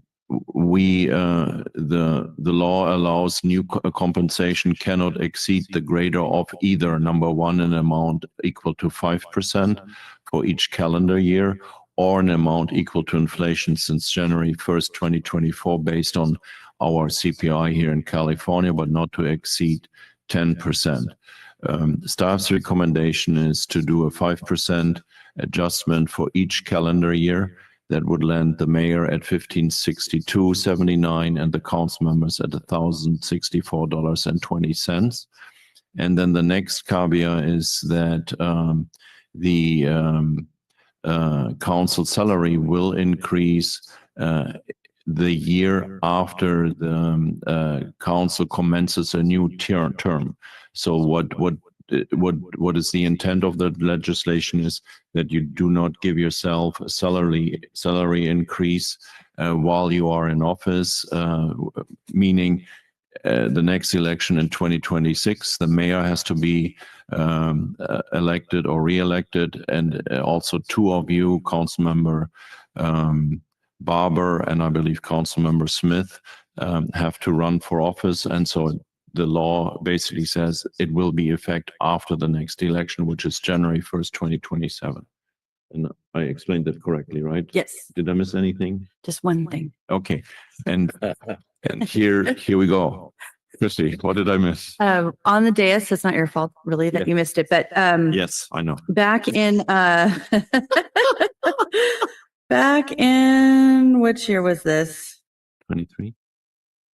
No. The state legislation.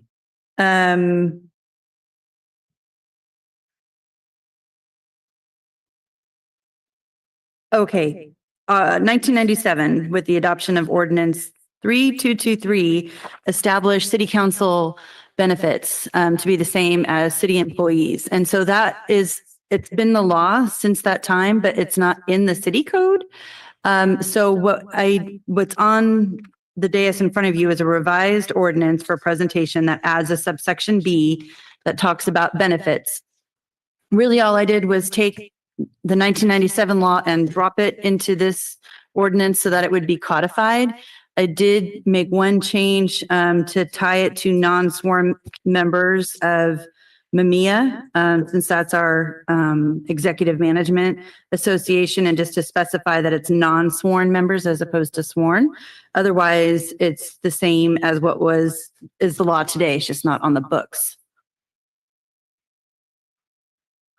And then the idea would be this would come back at the next council meeting when we do the first reading for the potential stipend increase. And then it would have the second reading. So, okay, perfect. Awesome. Okay, thank you for the presentation. Thank you. Council, any questions for staff? No questions. No Ready for questions. statement. No questions, please. I have questions. So the benefit package began in 1997? Yes. And actually, let me strike that, and I can probably pull this up. I think there was a time in the 80s where the benefit package was authorized, but it was paid for by council members themselves, not paid for by the city. Okay. So starting in 1997 is when it was paid for by the city. Okay. And why is it calculated as a full-time benefit? I'd have to ask. I don't know. It just is. Yeah. Yeah, we really don't. And a lot of my constituents are asking about conflict of interest. Now, so I don't look, so I look really smart. I suppose that ordinance precedes the Political Fair Practice Commission that says we can't be conflicted about serving ourselves. But does this? So the reason none of this goes into effect until after the election is for that very reason. So you're authorized to vote on this to give yourselves because it's not technically giving yourselves, it's giving a future composition of the city council this benefit pay package.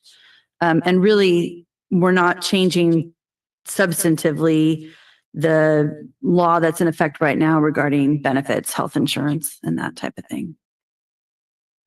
So arguably 3 of the 5 could have been removed and unconflicted, but then 2 of the 5, I will still be serving, and so will Mr. Garcia. And that's okay to still vote, as long as the increase doesn't go into effect until after the next election. Right.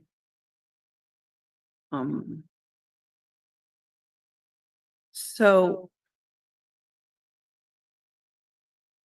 the city is footing our benefit package, which when you go into Transparency California ranges from some people who are taking health benefits to some people who aren't taking health benefits.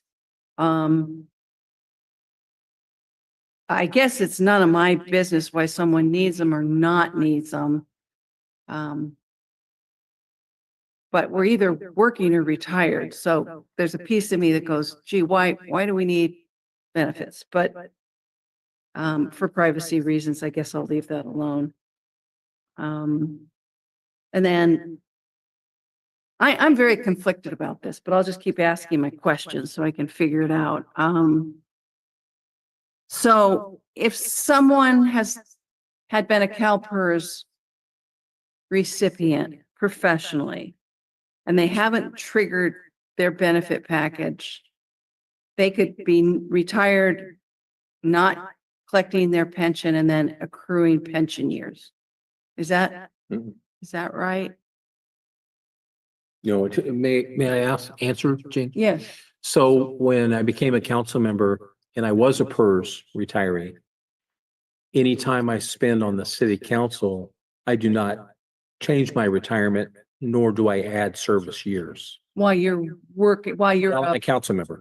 but while you're currently working full-time PERS person also. No, when I was retired when I got on the council. So Okay. that stays the same. So there's no change and no tenure earned as a city council member contributes anything to a PERS retirement. So Okay. the 2 are separate. So there's no, the longer I stay on the city council, there's no benefit on PERS benefits, hours, additional retirement. I enhance my retirement 0. Okay. So none of my compensation is reportable as PERS income earned, nor am I entitled to any additional retirement. Could I ask a Yeah. hypothetical? It's after my bewitching hour. If you had still been working, Yeah.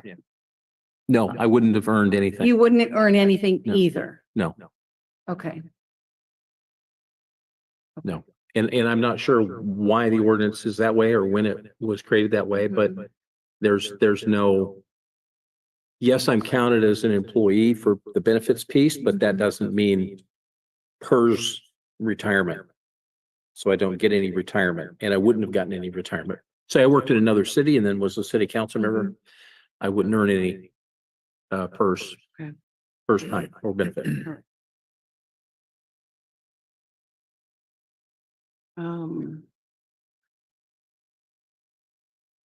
All right. Okay, I don't have any more questions. As you can see, I'm very conflicted about all this, but I don't have any more questions. Okay, all right, with that, we're gonna go ahead and open up for public comment. So for those that want to speak on this item, if you're on Zoom, ask you to raise your hand using the raise hand function. Anybody in the chamber wish to speak on this item? You do? Okay, why don't you come on up? I'll do a countdown for folks on Zoom to 5, 4, 3, 2, 1. We have 6 folks on Zoom. So we're gonna go ahead. Hold on, give me 1 second.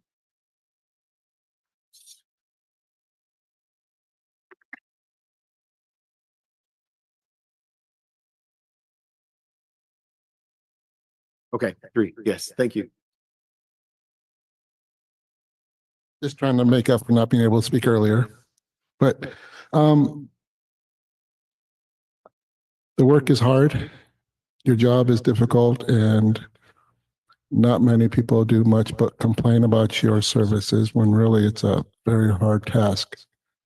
And being that this is such a great community, maybe this chamber should look at having take advantage of the colleges and maybe bring in a couple of interns. And while you're bringing in an intern, maybe you can find one that has skills in grant writing, because there's so much potential in somebody that knows how to write a grant, that a grant writer can do amazing things. And if you find a good one, you can even find an intern that will actually turn the city's problem around overnight. That's my input. Thank you. Thank you. All right, with that, we'll go to our Zoom callers.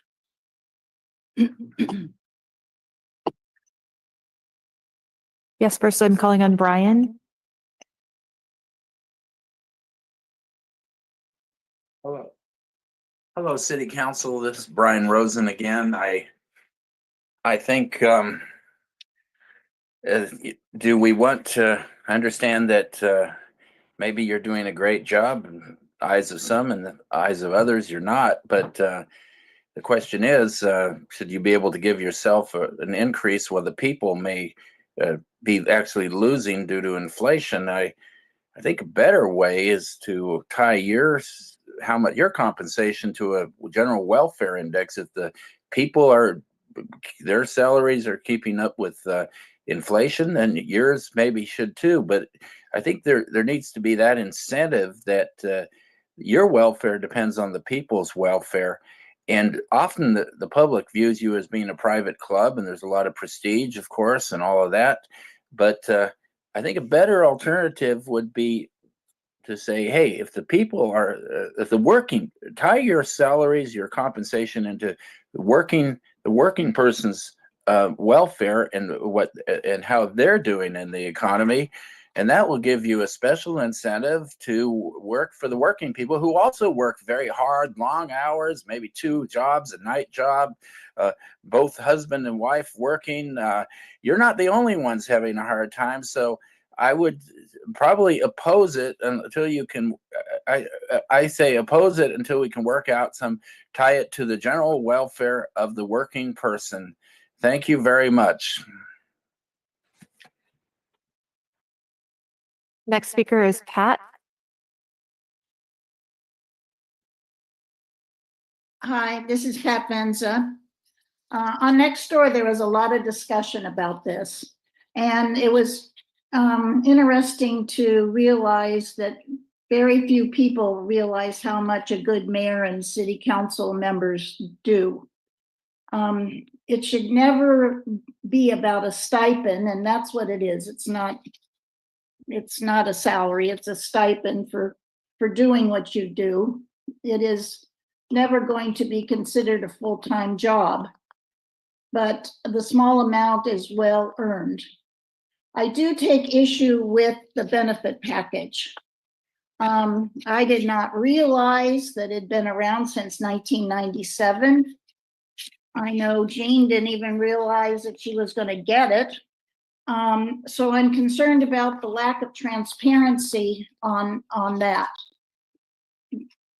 If the state says that you have to give it to them, I guess that's what it is. But it bothers me that no one knows about this, and I know a little bit about HR and how much benefit packages cost. So that's a huge amount added to that monthly stipend that I'm calling it. So I would just like to make it clear that I think that needs to be more transparent from the very beginning and be posted, that not only is it going to be the amount raised, but the amount of the benefit package and how much that costs us each month. Thank you. Next speaker is a telephone caller with the last 3 digits, 902. This is Nina Beatty. I also find this very confusing. Stipends, I understood, I've always known that the council got stipends, but then they were increased last year and now increased again. I've never heard of council members being considered employees with benefits, which I agree with Pat, adds significant costs. And this is a transparency issue. It feels like the category of mayor and city council has somehow now changed, but it always had been different, but just never spoken about. That's really hard on the public. I'm aware over time that the mayor and city council has always worked hard and long hours. And that's part of the position. But we keep hearing about financial difficulty of the city, and we keep hearing, we again got, we're told, let's increase the stipend last year or whenever it was increased recently, and now here it is again, and now we're hearing about benefits. And I want to piggyback on something that Brian said. There have been so many times that I've seen that the city council's failed to act or taken actions harmful to neighborhoods. So it puts those of us who've been the recipient of those actions in an odd position to be supportive of paying more for more failures to act and more harmful actions. So I oppose the increases, and I oppose the benefits in most cases for council members that work or employed and have benefit packages privately. Again, this was never that I remember ever brought to the public in the past. Thank you.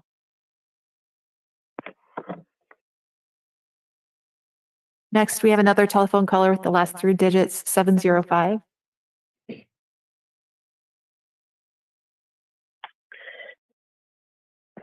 Yes, Lorna Moffett here. I think that this should be a job of love, serving the community and not money. And also, as far as benefits go, if you're working another job and you have benefits there, then don't have double benefits. I know if I were to ask City Council to plant trees, I'll get who's going to pay for it. I think it would be wonderful if all of you asking for a pay raise would say, let's plant trees along our coast and parking lots to save ourselves from the global warming emergency we're in. I'd rather see this pay raise going towards global warming enterprises. This city is often weighing the pros and cons of expenditures for important projects which need money that you don't seem to have. So no, be satisfied with the salaries you already have. If we had unlimited amounts of money, I'd say yes, of course, but so much needs to be done, which our budget just doesn't have. We're facing so many emergencies now, and so many people are working so hard, and they're not getting pay raises. And I know you work hard, and I know you're doing that, but that's your position. That's what you've chosen to do, and therefore it should be a work of love. Thank you.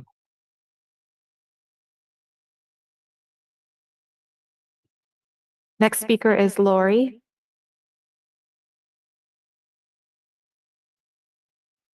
Good evening, Mayor and City Council. I feel all your hard work because people like me have been here for 5 hours waiting to speak on this topic for a few minutes. So I'd like to start by thanking all of you for your time and service to this beautiful city of Monterey. I understand the time and commitment it takes to serving in these kinds of positions. And I hope that beyond the paycheck and the benefits you all get, that you feel some sort of satisfaction. I strongly feel these seats are an honor in which to serve your community. Therefore, I do not believe it's a benefit to change the culture from one of service to one of being a second job. So I do not support a pay increase for the mayor and council at this time. We can revisit later, but that's how I feel right now. As to quote our beloved city manager, we don't have a revenue problem in the city of Monterey. We have a spending problem. So why is it that every city meeting agenda is seemingly more and more expenditures, and we're hearing about a lot of them tonight? Just seeing items 7, 8, and 9 lined up kind of smacks of you scratch my back, I'll scratch yours, and between the city manager, city attorney, and mayor lining up to approve each other's pay increases. It just, the optics are unfavorable from the taxpayer's view, especially when so many of us never see a raise and we're all paying for yours. In the last city council meetings, we've heard about millions of dollars, 13 million in unfunded pension liability, the new fire and police station complex with a price tag of 170 million. Tonight, the Wharf 2 repairs look to be in the same ballpark, 150 million possibly. We've also been unduly burdened by adding large programs like the rental registry and rental assistance programs that continue to add staff, pension liability, and taking upwards of $500,000 from general funds annually to cover these costs. A few meetings ago, the mayor and Councilmember Barber wanted 10,000 beyond an already over budget travel budget to go to Italy. Now there's these 3 pay increase agenda items and the wharf repairs. So I'd personally like to suggest a couple of things. Some of them being a pay freeze across the board. Everybody seemed to have gotten a 3-year pay increase, which is astronomical. And this council is diverse. It's representative of the community. More pay will not improve the current level of public service, nor help them balance careers and public obligations. I say it's a matter of love, and look at a model like the NCIP reps who all serve for no compensation, no money, no benefits, nothing but the satisfaction. I say give them and you guys forego yours.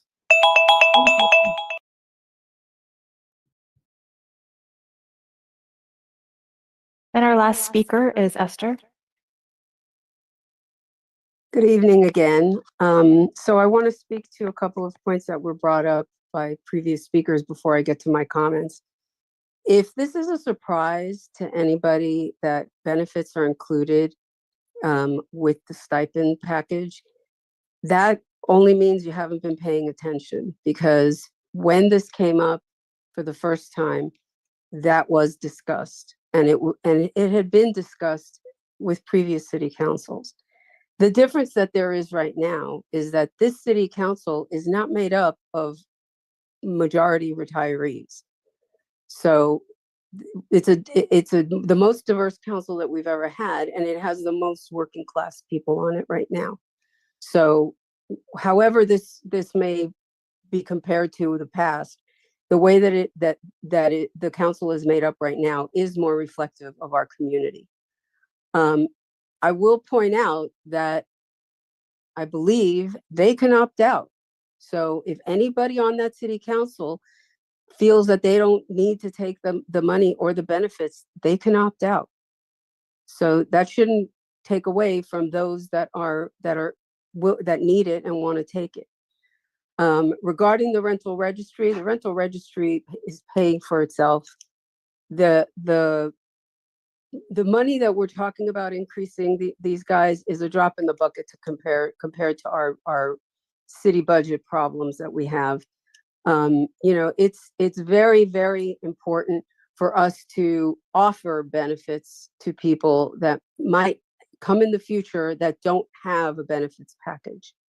Not everybody gets Medicare that runs for council as we see now, not as we saw for decades and decades before the current council.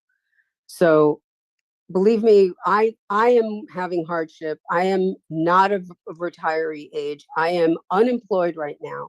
And I never in my 30 years with corporate America got a 5% increase in my salary. The most I got was 1.5% to 2%. And that was with a giant global corporation.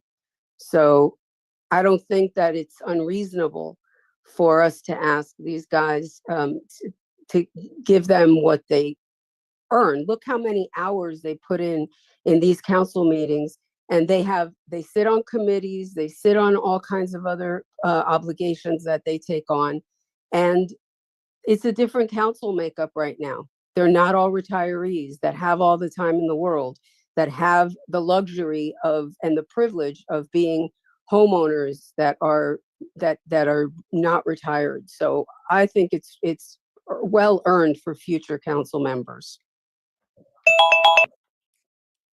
Okay, with that, we're gonna go ahead and close public comment, bring it back to the council for any last comments. And again, let's try to make this relatively quick. This will be coming back, so we'll have a deeper discussion about it, trying to get through this agenda. See Councilmember Smith's hand go up, so please, sir, go ahead. Yeah, I just feel, yeah, I'm not so much conflicted, but I feel like, we just arrived at this new amount a short time ago. I know this is, staff is following in keeping of what the state law allows, but I don't feel like I need a raise, and I'm okay to stay with the amount that is the stipend today. And, so I'm just not in favor of an increase. And that's just my perspective. I'm good with what I'm compensated with. I just figured it out. It worked out to about, $27 an hour if I count just these meetings, but I'm not in it for the money. So this is really more about service, and I think we're all the same. So I just don't want an increased compensation in my stipend. I'm good to stay with where I'm at. Awesome. Thank you so much. Please, Dr. Weber. So very quickly, so first, this is for future, this is supposed to be for 2027. So first, understand that it's not like we're going to talk about this and this come down the line and then all of a sudden it's going to impact any of us directly immediately, possibly. This is 2027.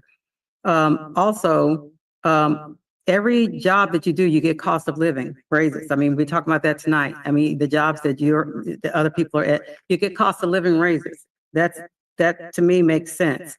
And then also it took 25 years even to get this raise, even the first time. So I think, you know, and when we look at everything, we want to be fair. I think you need to make sure that we're being fair across the board. Of course, we're going to be looking at to be financially sustainable. Of course, that's going to be the first thing, but you still have to make sure that you're taking care of your people, just like we talk about taking care of our staff, taking care of our executives, making sure that they are going to be here and being taken care of. You need to also do that as well. Our counterparts are doing that already, Marina, Seaside.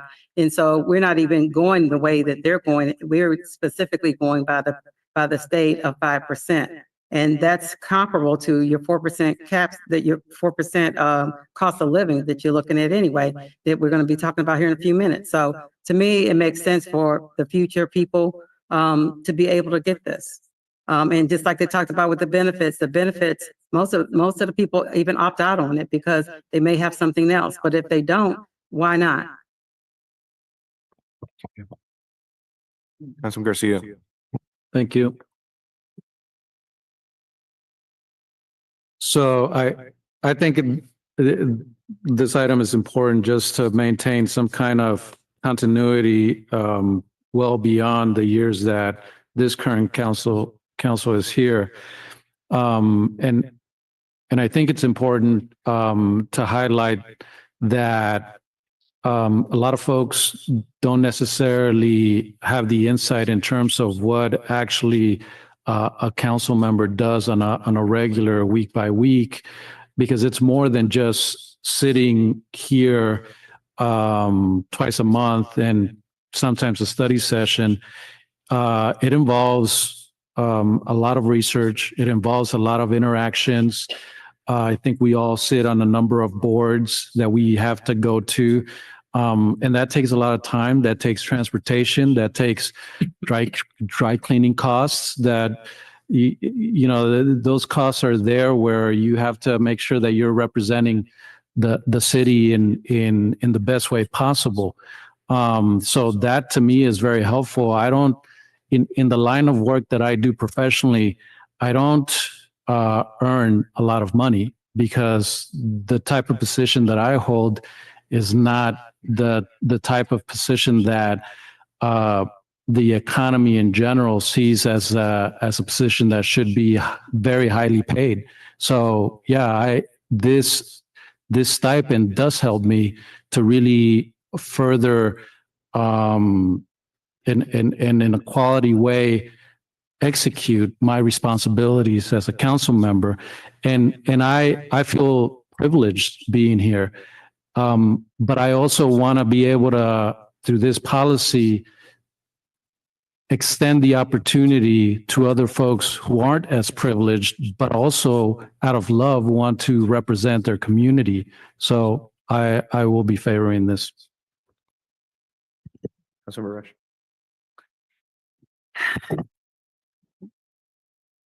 Well, I think the five of us prove that you don't have to have a pay increase to have diversity.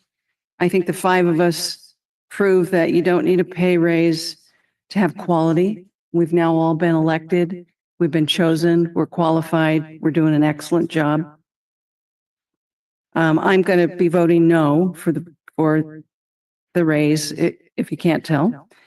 I don't think it's a way to attract more qualified people. I think the argument that you need to pay people for the time misses the fact that you don't get elected unless you've already been devoting a lot of pro bono time.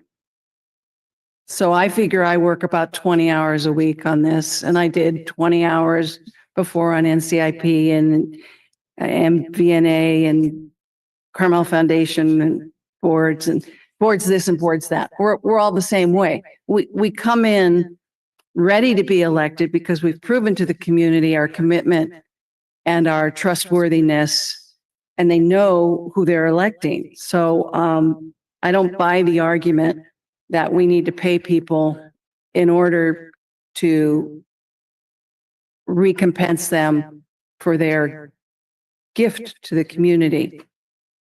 I think if I feel we should not be given a benefit package, I think if people need a health plan, they could buy it at cost. I'd be fine with that. I don't want people to go without a benefit package. But if I were an employee who was working 40 hours a week and I knew that we were getting a benefit package and labeled full-time employees and we weren't, that would not sit well with me as a hardworking person. So that probably bothers me more than anything else. Let me see what else I understand legally we can do this, but I think it's self-serving. I don't think it's intended. It's what the Brown Act and the ethics codes mean. I don't think we're supposed to be self-benefiting. So I will be voting no, and I in the future would change the benefit package to we pay for what we need. What? Okay, thank you. So there was a couple of comments around this being a job of love. I definitely think it is. I really enjoy doing what I do. There are 100% challenging parts associated with this job. But all the comments that have been made during public comment around this being about the passion of the work, 100% agree with, and to Gino's point, feel super privileged to be able to sit in this seat and be in this role, and all of the benefits, non-monetary and otherwise, that come along with sitting in this seat. So fully recognize that. I do think that there is a certain level of cost of doing business, and all those that are trying to make arguments around a perception of trying to be a budget hawk, I'd ask you to dig in deep with us as we navigate the discussions around our budget and have those really tough conversations around how we're going to take care of all this major infrastructure and not fret over things that are so insignificant that doesn't really get at the underlying issues that are being presented in this city. I feel fortunate that we're in a place now. When I got onto the council, we didn't have a process in place to set funding aside for our major pieces of infrastructure. We moved in a really positive direction ever since I've been on the council. And I think that there's a lot of work still ahead for us. But I didn't do the math, but if I were to try to do it quickly, we're looking at, I don't know, Cons, do you have the number off the top of your head of what the annual increase of this would be? I think it was $6,400. $6,400. Okay. All right. Yeah. For a budget of 300 million or 200 million, over a little over 200 million, I think it's insignificant to push back against this when we have a lot bigger fish to fry. This doesn't solve it, but the benefits associated with this, I think, can outweigh the costs associated with it.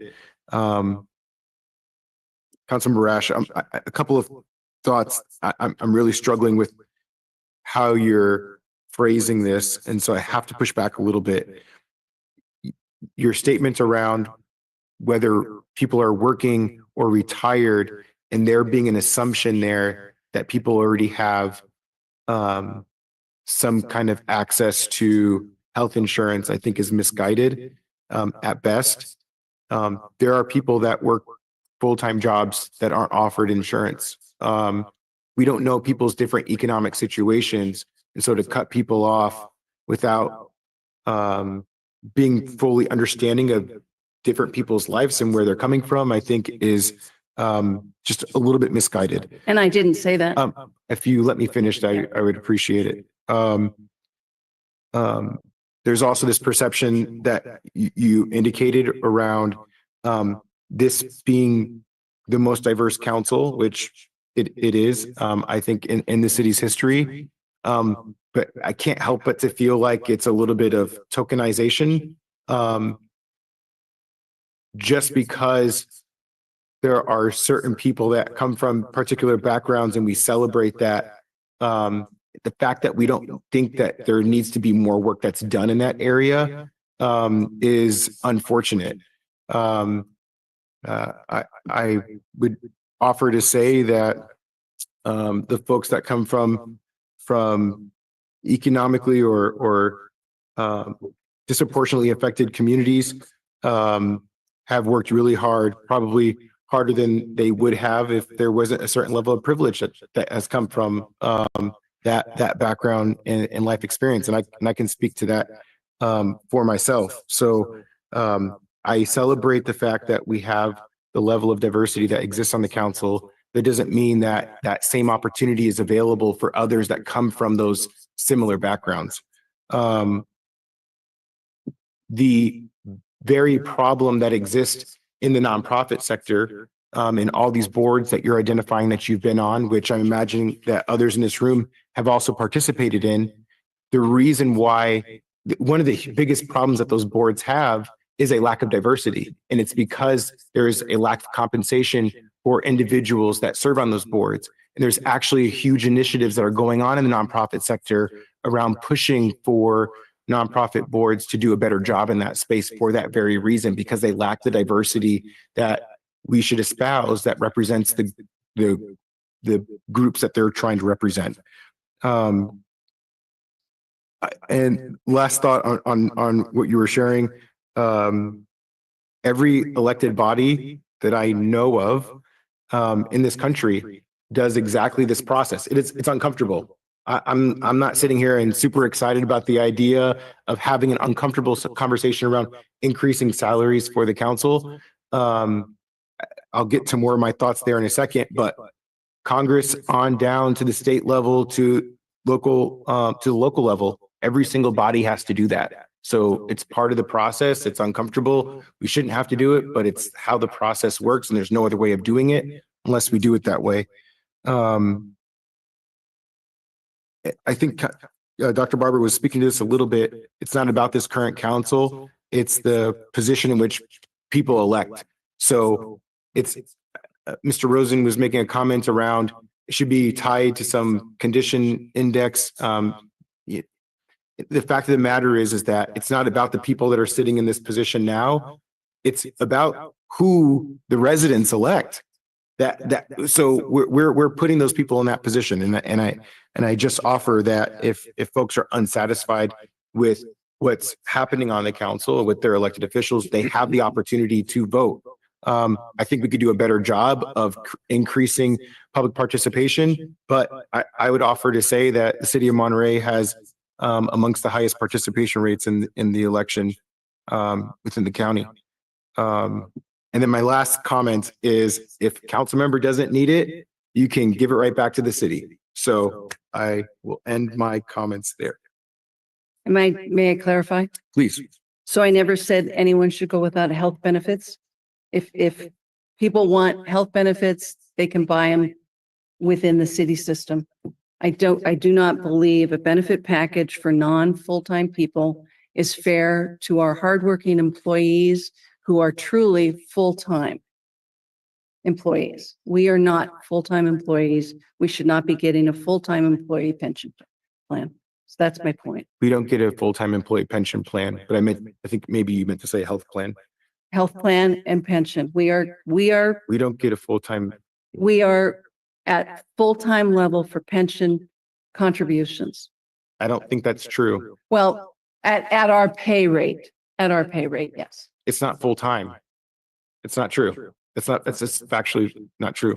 I think she's saying medical benefits are based on as if we were a full-time employee. Medical benefit. Medical I tried to clarify that and she reaffirmed that she was talking about pension. And well, the pension is a 12% contribution from the city and 8% from ourselves for our pay level.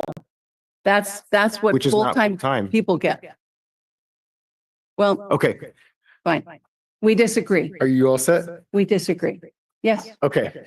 So appreciate the comments.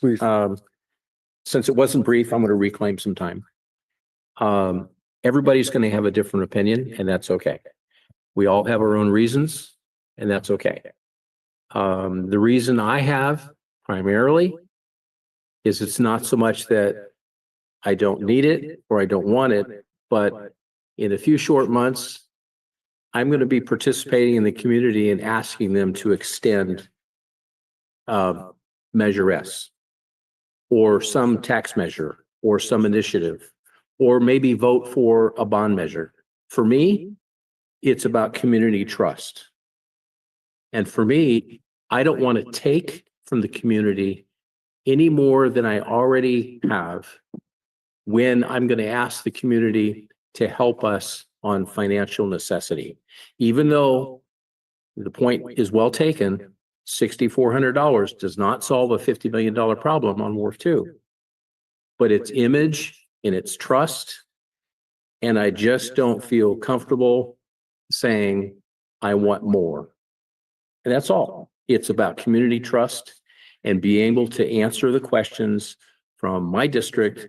If I choose to run and get elected again, I don't want to have to face the question where I'm perceived to be as taking. I don't want to take, I want to give. And that's been my entire life, is finding ways to give and not take. To me, this just looks like a take. And that's why I disagree with it. I hear you. Please. And so I agree with that because I give every day. And so it's not just the monetary piece. And I just want to make sure that that's very important, that, you know, no matter how this is trying to, the narrative is trying to be constructed, it's very important to understand that it's not a take position, that we give every day. I don't know about, I know most of my colleagues are the same ways between the boards that Gino was talking about, and all the things that we have to do with that, and meeting with people and all the things that we make room for in events.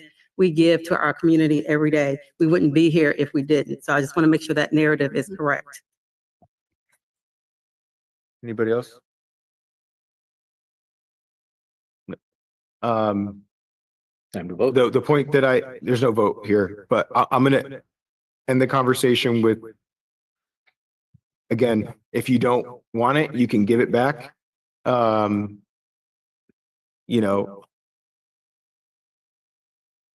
part of my hope with this process, now that we've reset it from the 1999, 2001 levels, is that this is something that's presented every council term, and the council has an opportunity to consider it. If the council doesn't want to do it, they can move on from it. My thought behind it is, if we're not in a economic crisis in the true sense, then we should continue to move that forward, because we don't want to end up in a situation like we were having to do this last huge increase that we had to do, of not having done it for almost 25 years. So let's keep up with it so that we have small incremental. It's not that big of a community impact. There's transparency in the process. Yeah, there'll be more room for discussion as we vote on the ordinance. So with that, I'm going to go on to item number 8 on the agenda. Authorize the mayor to execute an amendment to city manager employment agreement to implement at 4% cost of living increase, and authorize the finance director to administratively update the salary schedule. And with that, I wanted to wrap up the other one, and I know we're moving on. We're moving on. No, I I'm understand. sorry. I don't want to offer an opinion. I believe that we haven't really fully identified. We're reading the agenda. There's no vote. This is coming back to us. It's a presentation. First reading. Yep, it's a presentation. I just want to say it's going to come back to us with a first reading for the public that's listening. Yep, and it was shared earlier, so I thought that was clear, but yeah, I'll reiterate. Reminder. This was a presentation today, so it'll come back at the next council meeting for a first reading of an ordinance, and then the following meeting will come back as at a second reading. So there'll be plenty more opportunity for the public to provide some community input. And so with that, should I just pass it directly to Brett for item number 8? Good evening, Mayor. Good evening, council members. I'm here to recommend that council approve an amendment to our city manager's employment agreement that allows for a 4% wage increase effective July 1st, 2025. The cost for this increase has been included in the budget for fiscal year 25-26. And I just want to point out, I'm making this brief, but I want to point out that this increase is consistent with the wage increases that council had approved for all of the labor groups in the city. Beautiful. Thank you for that. And thank you for waiting so late. You've been here since the beginning, and you're a trooper. So yes, appreciate you, Brett. All right, bring it to the council for any questions. Any questions from the council, please? So the contracts for the unions or for employees go out 3 years. Is that right? Correct. So we're kind of in the middle to the end of that first year. Well, there were 3-year agreements. So in 2024, the labor groups received an increase, and the city manager's contract was amended to allow for an increase at that time. Okay. This is prospective to be effective July 1, 2025. Okay. Which is, can I ask one clarifying question, Councilor Rush? Sure. Which is consistent with the second increase for All the other groups, all the labor groups, correct. Right. So they're kind of all at 4%. And I see the reasoning to adjust the city manager to 4%, but I wonder what it's based on other than that. So the CPI is in the 3s. The COLA for the federal government for Social Security was 2.5 in October. So other than, well, everybody else is getting 4%, is there some substantiation for that 4%?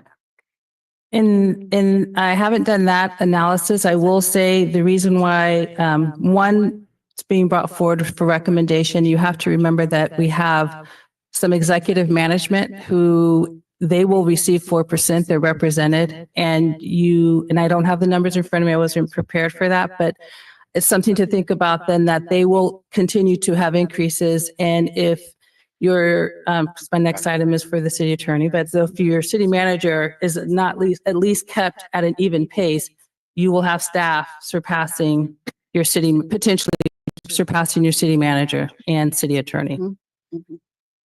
Compaction.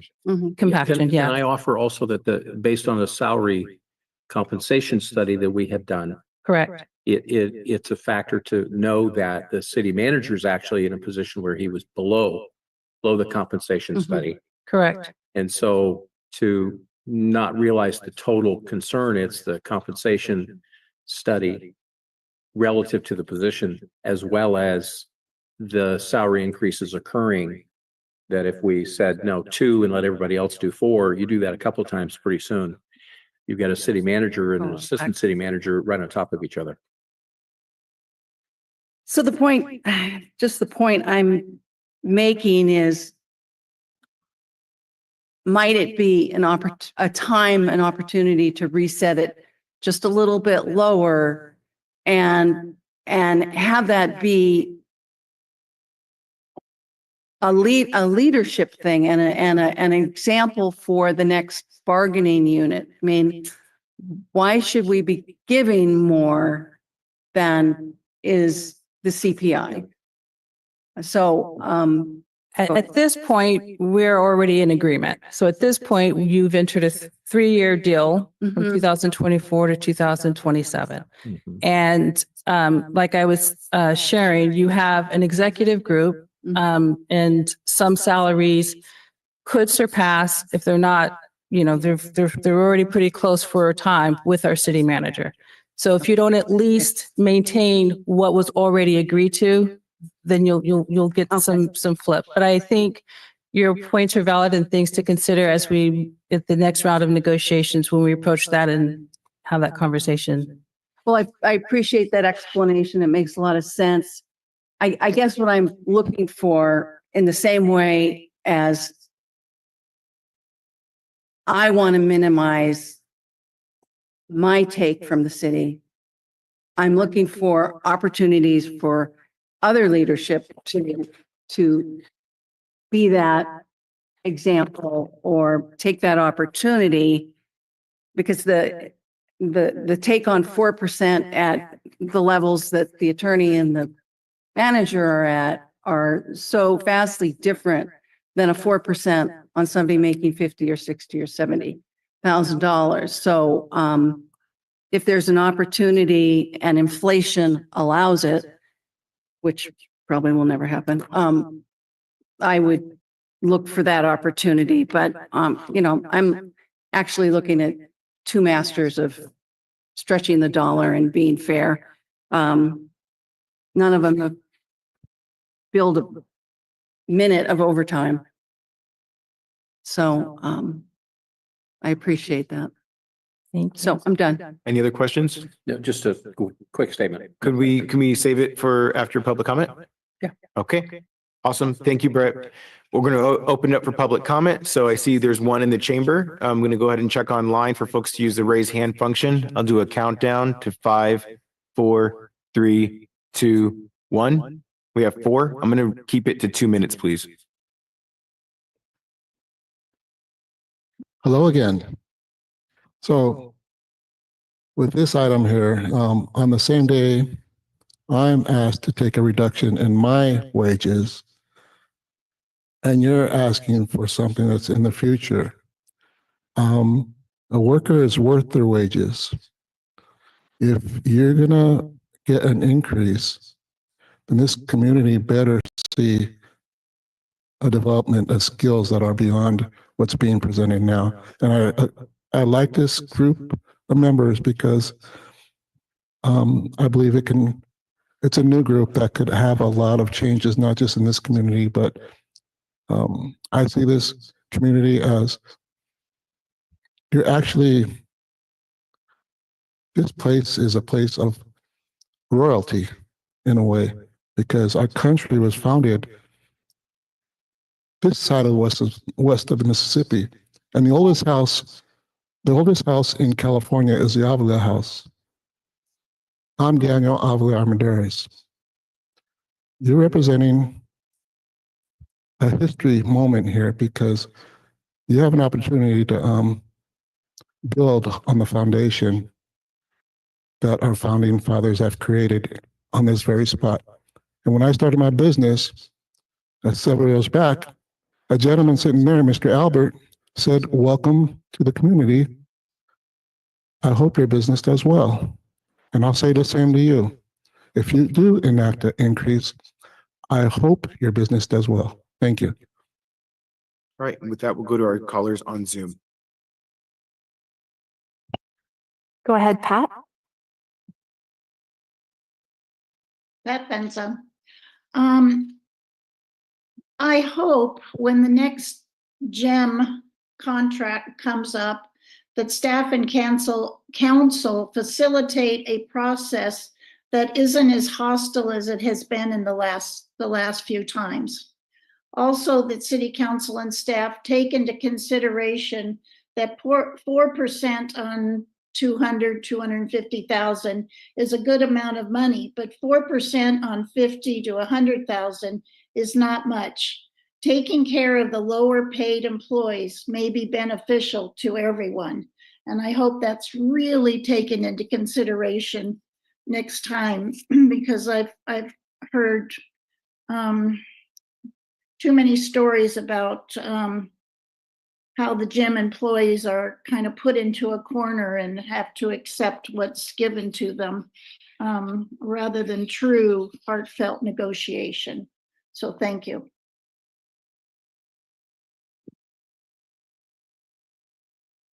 Ryan, go ahead, please. Hi, City Council. My understanding is that local salaries are really an outlier, way much more than state salaries and federal salaries. It's just gotten out of control. Is my understanding that now the argument is we need to pay well so we can attract quality people. Well, you know, the vice president of the United States makes less than the city manager would make, and a state senator makes 170. I mean, a senator makes 170,000, and a state senator makes 110,000. The governor makes about 240,000. Are they not quality people? I think that it would be better to concentrate on the lower income people who really are being hit hard. I think this city manager regardless of whether he's doing a good job, and he may be doing a great job.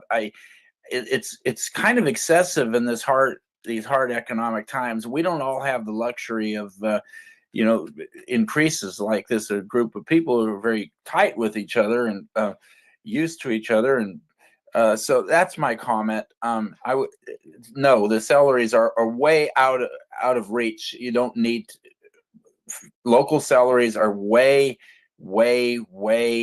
out there compared to salaries on the federal level, and it should be more similar. Thank you. Next, we have our telephone caller ending in 705. Go ahead, please.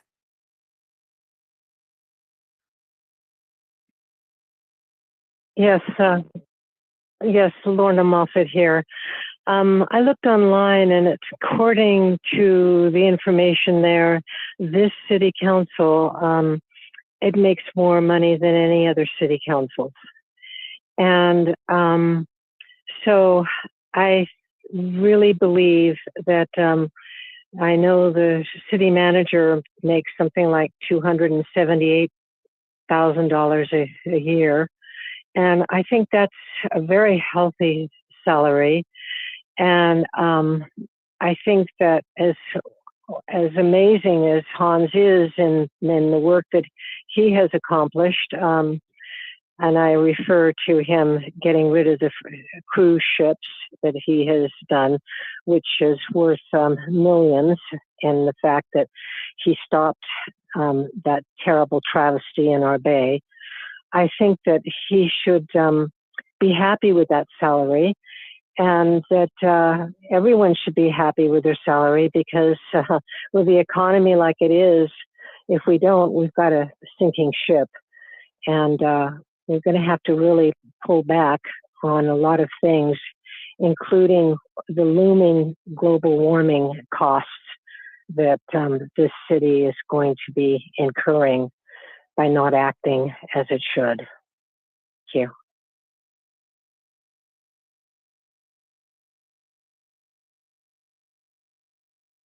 And our last speaker is telephone caller ending in 902.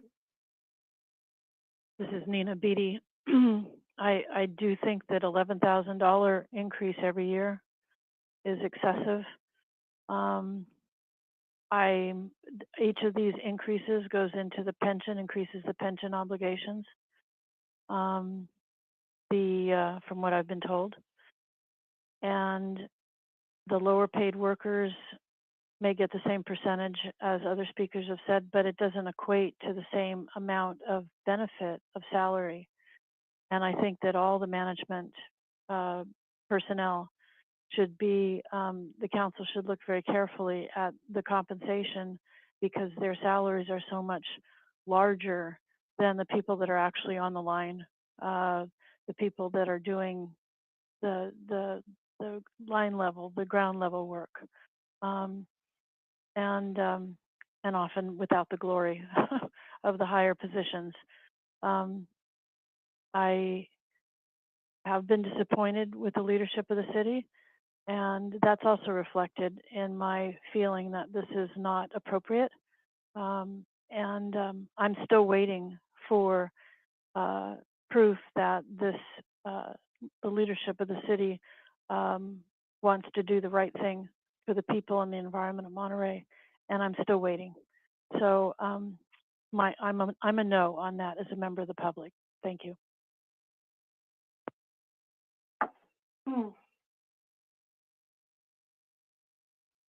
Oh, I'm sorry. That was me. Sorry. I'm so sorry. I'm losing it. All right. Bringing it back to the council. I'm going to go ahead and make a motion to approve this item.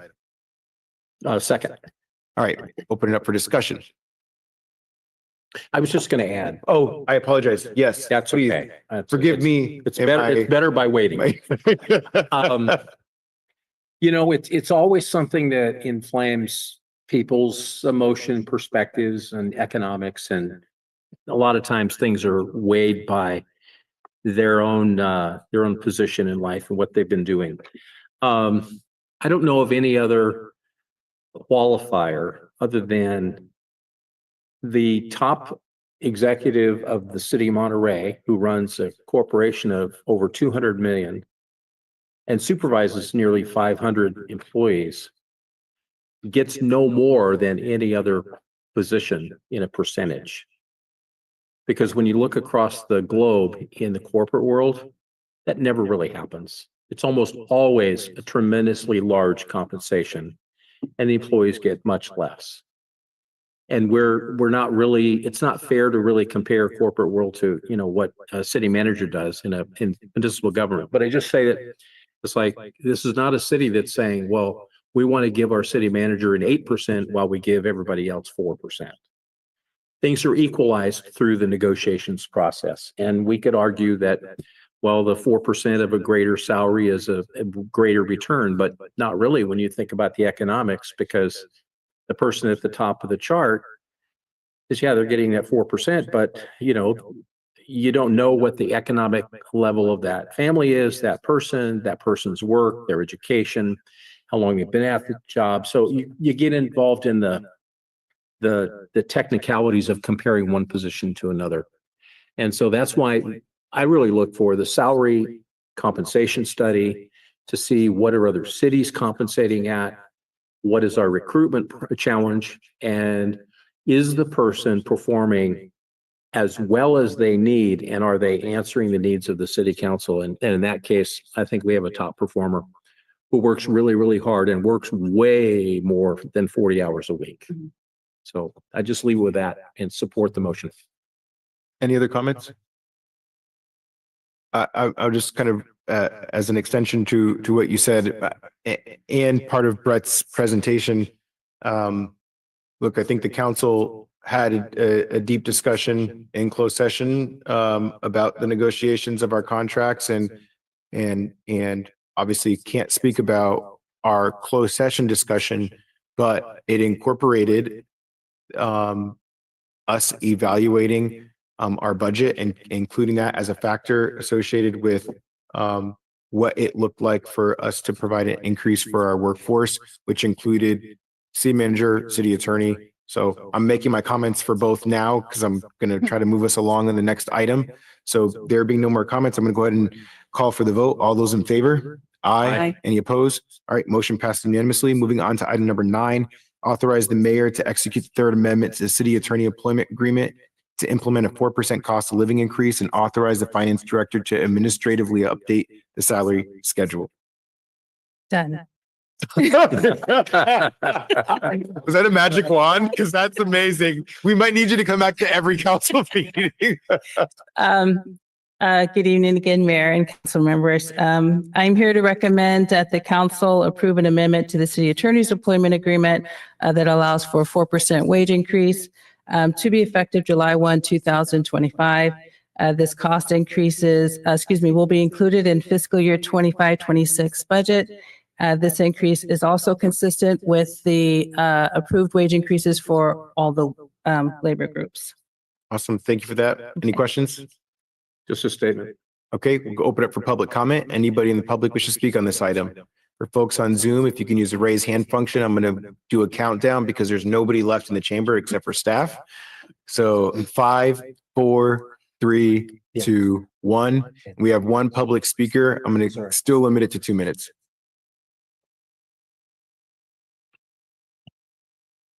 Go ahead, Miss Beatty. This is Nina Beatty.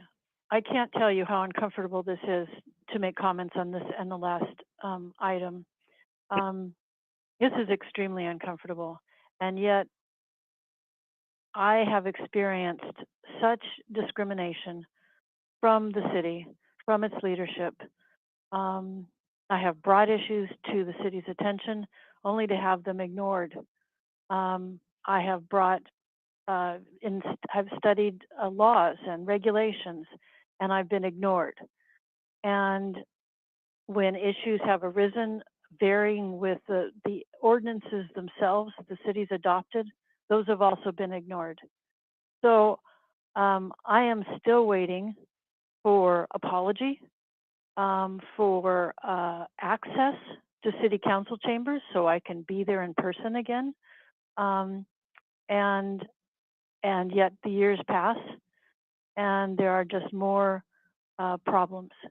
So I can never support an increase in salary. I've been extremely disappointed with decisions by the administration. And as I said, I'm still waiting for a change of the wind, a change of tune to the city. But I've been waiting in vain. So I'm a very dissatisfied Monterey resident who works very hard to bring issues and care for the city. And I'm very disappointed in the leadership that's been displayed by the city for years. Thank you. Okay, with that, we'll go ahead and close public comment. Go ahead and motion to approve item number 9. Can we make a comment first? Yep, seconded, please. Oh, I'm sorry, I was ahead. No, you're good.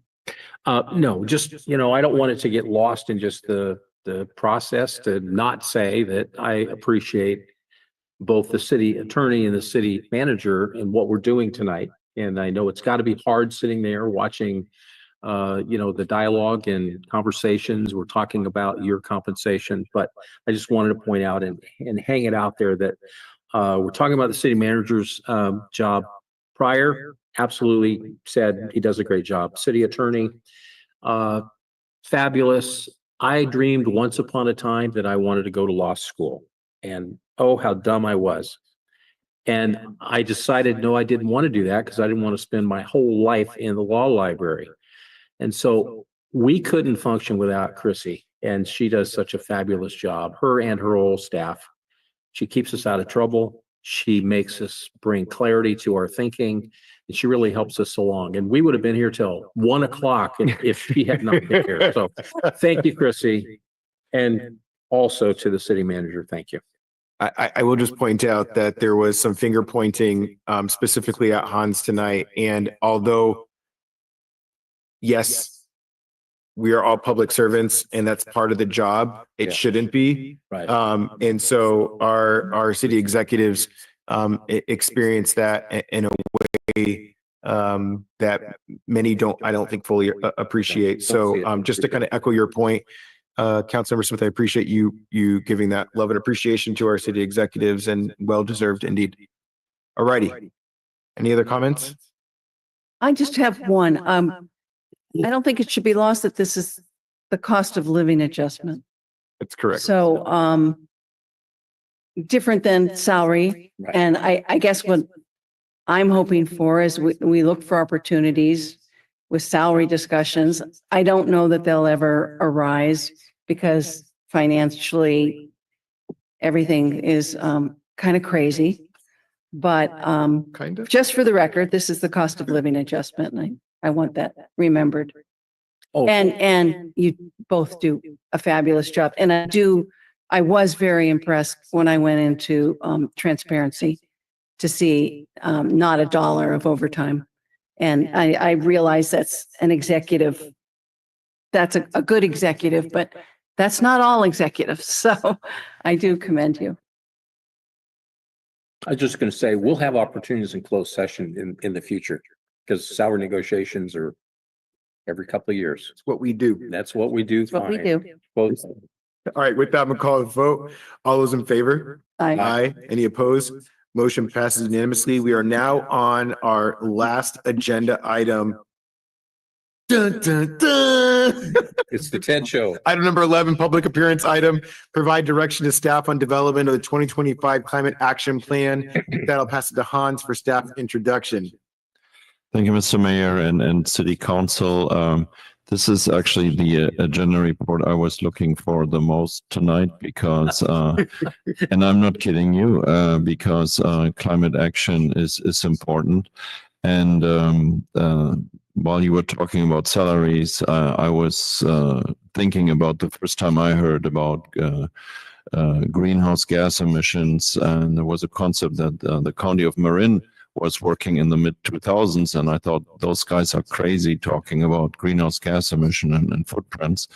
And we started thinking about this here in the city as well. And so climate action planning is something that I, in a strange way, always felt very committed to and looking forward every time we are renewing it. And tonight is another kickoff for a new climate action plan. And we have done a lot of good things over the past 2-3 decades. And TED is standing on the shoulders of many environmental managers that have dealt with that in years before. So I want to encourage TED to use the remainder of this day to give us a great presentation about climate action plan and what we need to do. And I had asked him also to provide a brief update about our progression, where we started, where we are today, in order to also say this is not an exercise to put it on the shelf, but it's actually something that we are working on day in and day out, and we understand that climate action planning is definitely instrumental for our survival here on the West Coast as well. So go ahead. Thank you, Mr. City Manager, and good evening to the mayor and members of council. Very excited to be here today to update us on our new efforts for our updated climate action plan. So I'll just kind of get into it, hopefully. Oh, there we go. Oops, all right. Okay. So just to go over our agenda really quickly, just wanted to touch base. We have done a climate action plan before. It was a little bit of a while ago, got set back by the pandemic and some other issues. So very excited to be updating it. There were some inventories done in the meantime to kind of keep us on track, but we're looking at a full cap now. And again, how that's associated with some California climate goals and how it attaches to that.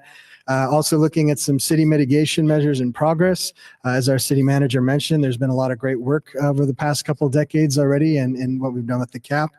And then move into our 2025 climate action plan, update and framework and timeline, some of the initial results we're seeing, the measures and actions we'll need to take in order to mitigate some of the emissions we're seeing, and then the engagement plan we're having with the public during all this process, and then kind of speak about next steps. And just also to mention, we are working with Rincon Consultants on this climate action plan. We do have Erica Leinert on the line, who's ready to support us with technical questions about the climate action plan itself if we need be, but they have experience working on 80 climate action plans throughout the state of California, and we've been very well served working with them this year so far. So I'll move into our 2016 climate action plan very quickly. We did look at a lot of emissions from a lot of sectors, looking at emissions from buildings, residential and commercial buildings, transportation, solid waste, city government, water and wastewater. There's not a lot of or really any industrial activity here, so that's not quite a part of our city profile, but these are really the main points that you'll see emissions coming from in our city. And in that climate action plan, we looked at existing programs, some general strategies on how to improve those emissions, and set some goals and estimates on how to get to some emission reductions and targets. So to give you some idea of some of the mitigation measures we've taken in the past couple of decades, this actually, even the things we benefited from in our climate action planning started before we even adopted our climate action plan. We were involved working with the Association of Monterey Bay Area Governments, AMBAG, and PG&E years ago, even going back to 2007 on energy retrofits, and we're able to save 2 million kilowatt hours in energy savings, and which equates to about the power it takes to power 1,000 homes per year. So we're able to save quite a bit of energy just by retrofitting lights and some other HVAC things. We've also participated in the direct access program, which we participated in by lottery and allowed us to choose a third-party energy vendor so that we could access 100% renewable energy at favorable market rates, giving us an additional choice beyond what PG&E was offering. We're actually currently enrolled in 3CE Prime. 3CE is Central Coast Community Energy. That's our energy provider currently, who's providing us 100% renewable energy. We have solar power installations at 735 Pacific in the conference center, so we're able to actually generate some power ourselves. And we were actually a founding member of Central Coast Community Energy, 3CE, in 2018. It was Monterey Bay Community Power at the time. And ultimately, the idea there was to create a brand new JPA, another body that would be focused on procuring energy and ideally a very high percentage renewable energy to all ratepayers. At the time, it was Monterey, San Benito, and Santa Cruz counties. And the way the California law works is that energy will default to the local provider, which in this case was 3CE. So unless people opted out, you became a 3CE customer. So many people stayed with us or with 3CE that we have a 96% enrollment in 3CE, which represents over 14,000 customers in the city of Monterey, as you can see there. And just to continue, we've worked on transitioning to electric vehicle and hybrid fleet. We have about 13 vehicles currently and considering more options, as well as looking at EV charging projects. We've had several solid waste initiatives going back even to 2009, polystyrene ban, the clamshell ban for takeout food, the plastic bag ban we did in 2011, really for retail stores to cut down on plastic waste. And just a few years ago in 2018, the disposable food serviceware ordinance, that really the goal behind all this is really to eliminate a lot of kind of low-level single-use plastic waste that ends up being used for a few moments, maybe a few minutes, and then kind of spending a very long time in the landfill, or ideally, hopefully not in the environment. One thing that all of this led to was that our greenhouse gases were reduced by over 20% compared with 2005. And ultimately, what that reflects is 15% below 2005 levels is where we were in 1990, is established as an industry standard. And AB 32 that was passed a few years ago looked to have a goal of 2020 of achieving 1990 emission levels by the year 2020. So since we were able to put so many reductions in place, we were able to exceed that 2020 goal by achieving a lot of the emissions reductions from the programs we put in place up to and including the climate action plan. Moving into what we're doing now, there's state climate laws that will guide our new climate action plan. Senate Bill 32 is looking at a 40% reduction below 1990 levels by 2030, which we still will take some work to get there. Also, Assembly Bill 1279, achieving a net zero greenhouse gas emissions as soon as possible, but no later than 2045. Senate Bill 100 is looking at 100% zero carbon electricity by 2045. So ultimately, those built together are setting us to be net zero emissions by 2025. These are statewide goals. And then in addition, the state passed Senate Bill 1383 a few years ago, which was looking to divert 75% of organic waste from landfills below 2014 levels by 2025. And proud to say that the city has achieved 100% compliance with the regulations that we are under to meet that bill. So we've actually met that in hand already, worked very hard over the past couple of years to get there. But the rest of the bills there are statewide goals, but they look to local jurisdictions to basically do our part in meeting those standards. We're basically adopting these as our goals in the CAP. And the framework of the CAP is basically, as you can see there, you start out with a greenhouse gas inventory. That's sort of step one in the process. You start pulling information from your energy providers, your water services, your solid waste disposal, and you take those metrics and convert them into forecast emissions. So you start saying, based on these numbers, we can get a good estimate of where we're at currently, what the greenhouse level emissions are at. And then from there, move into revising your targets or setting your targets, which are ultimately coming, as we just mentioned, from state law and looking at 2030 and 2045. And then once you have all those pieces, then you kind of get really into the nitty gritty of what are your mitigation measures now? You have all this, you know where you are, you know what the targets are, what is it going to take to get you to your goals? And that's where kind of a lot of the discussion and work comes in terms of getting a little bit creative and how to get there. From there, you can pull together your pull together a draft to discuss in a final climate action plan. And then from there, after we adopt the plan, the main goal, again, as Hans mentioned, was this is a living document, a kind of a living process, and you want to monitor and track your progress either by doing additional greenhouse gas inventories or updating with new climate action plans. And as you can see there along the bottom, throughout a good portion of that process, we're doing ongoing community and stakeholder engagement to get some input and feedback during this whole process. So the timeline, this is kind of a long, the CAP takes a while.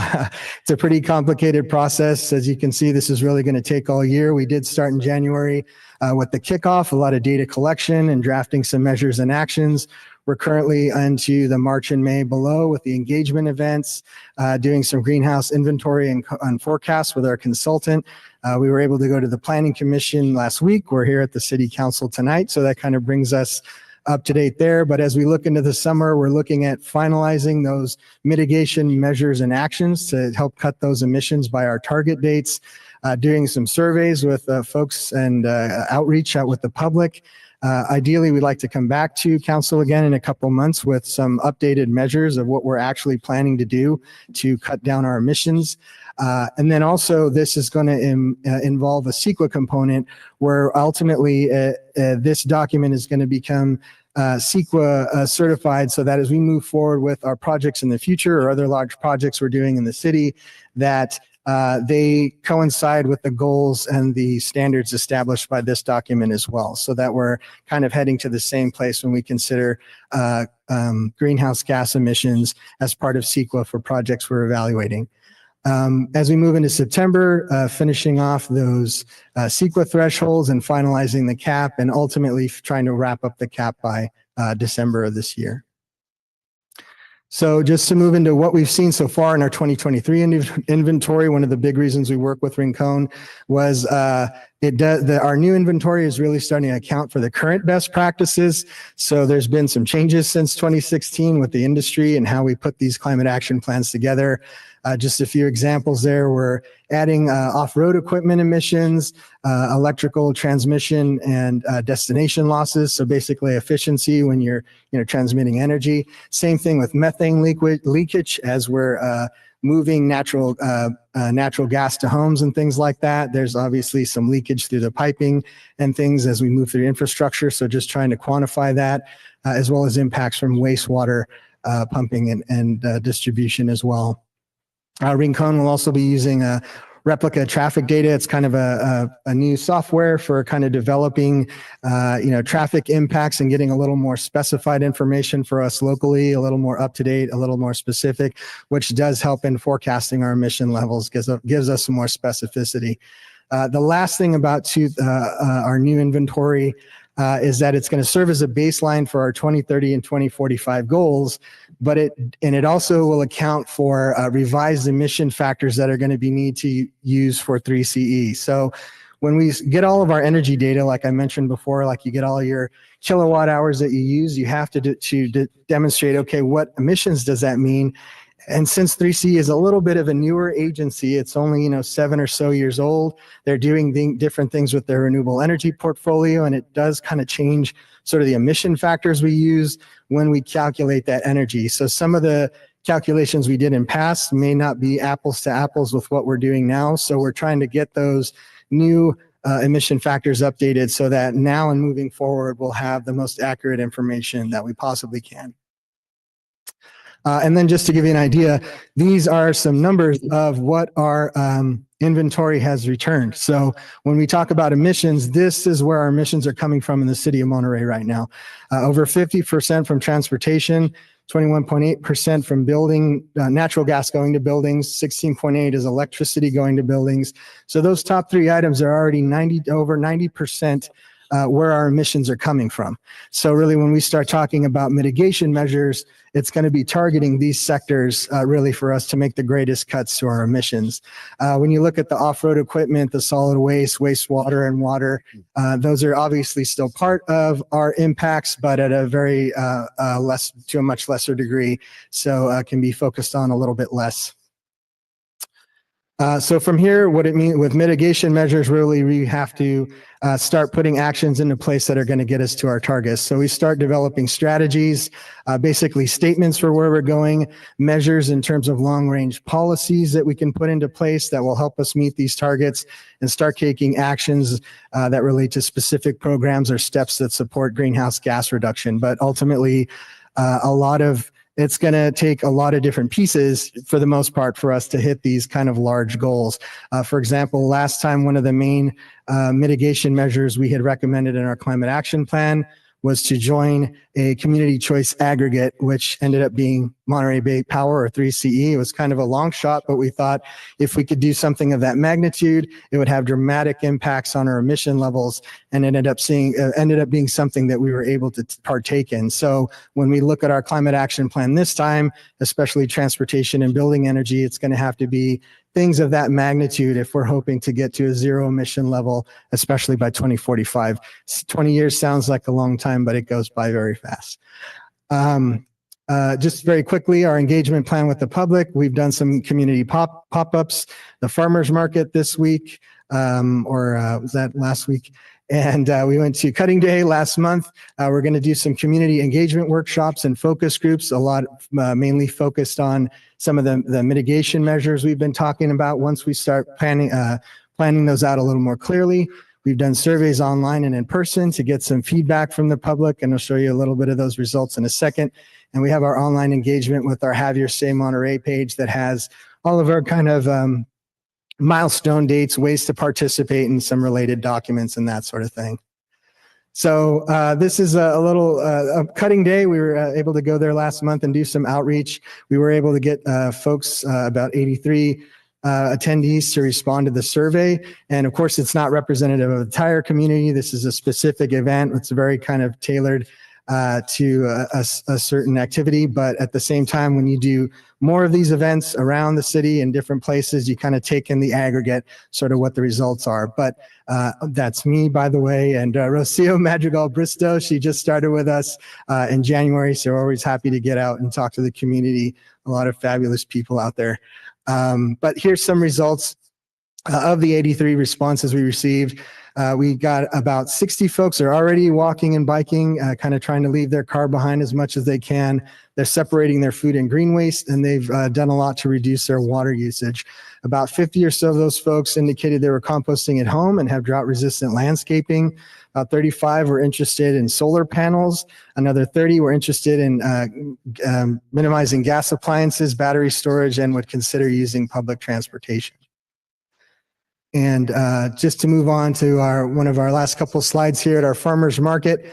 A lot of folks were very busy at the farmers market and trying to get home to dinner. So we weren't really getting a lot of folks interested in doing our short survey, but they did want to participate in our little response boards here. And one of them was we used marine life stickers and asked the question up at the top, how fast should the city act on climate? And as you can see there, there's a good concentration of stickers over on the run section. And there was actually even feedback that they would have liked to seen another category to the right of run indicating that we need to sprint. So we may incorporate that in further events. And one of the last slides here, this was our other poster board, which climate action strategy should the city prioritize? And you can kind of see some recycling and other sorts of activities were pretty strong feedback. People are doing biking and walking already. But a couple of the things I think were interesting about this is on the left side, there's electric vehicle charging on the top left, and on the top right, talking about building electrification, and those kind of got a little bit of the least response. But when you look at the results I just provided, it's kind of the opposite. So I think we've got some education and outreach to do with folks, but that's a little bit of the feedback we've gotten so far. But one of the primary reasons we wanted to come to council and present this to public today was just to give you a bit of an update, but also ask for any comments or suggestions or areas you'd like us to focus on as we're in the process of developing the climate action plan. Awesome, Ted. Thank you for the wonderful presentation. We'll open it up to the council for questions. Please, Councilman Garcia. Thank you, Ted, for the presentation. I have a question about going back to community engagement.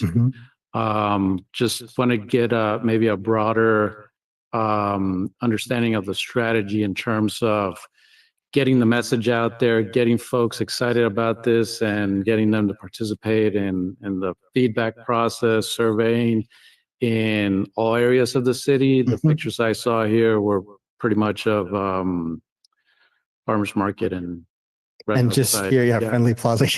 Yeah. So we do definitely have some more outreach to do. We're looking at potentially doing parks in other neighborhoods or perhaps grocery stores, maybe some work at the 4th of July to get a wider smattering of people, potentially things at Earth Day this month to get different events where there's a wider array of people involved, especially with those activities as well.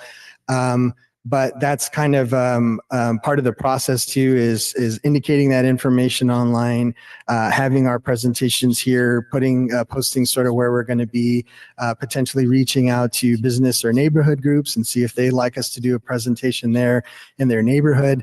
We're kind of considering a lot of different options, and we're still in that phase now. So that's also something that if you have recommendations or things you'd like us to see specifically doing, I mean, we're definitely more than happy to put those things into action as well, because we're trying to cover as much of the community as we can and be as widespread as we can. But a lot of it is basically using some public events or groups and things like that we can kind of participate in, as well as doing, social media outreach and other things indicating that we have this process going on all year long.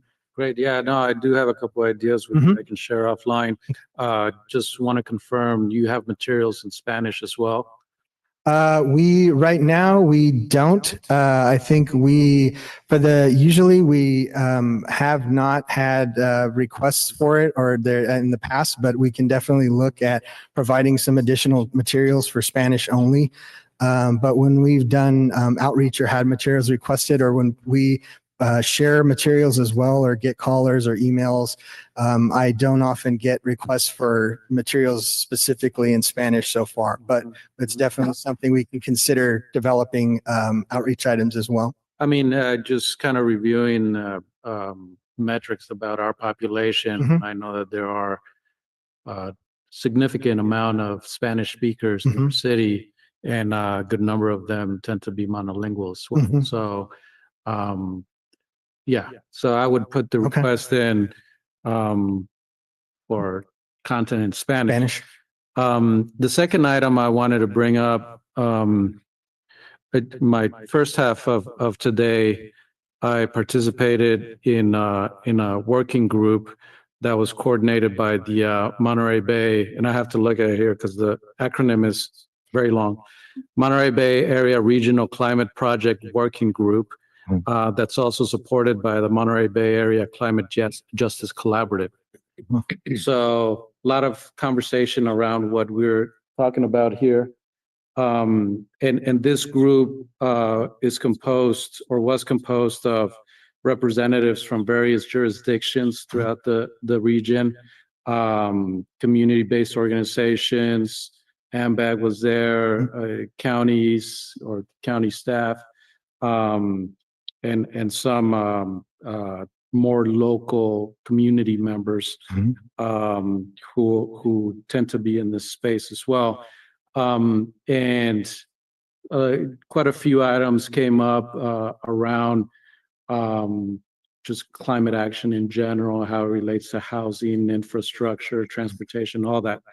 But one of the items that came up that I noticed felt like a common theme for all these groups was the challenges around implementation.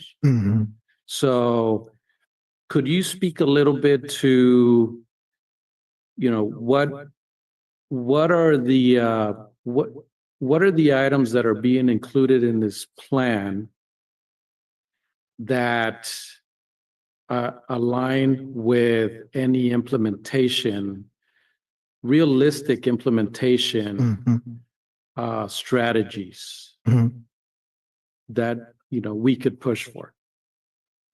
Well, I can kind of give some examples of what we've done. We're still working on what we're moving into. But for example, again, when we adopted that new JPA focused on renewable energy was something we took on as a regional project. When we made electric vehicles or charging more of a priority, was something that kind of built into more activities we could do that would reduce our greenhouse gas emissions.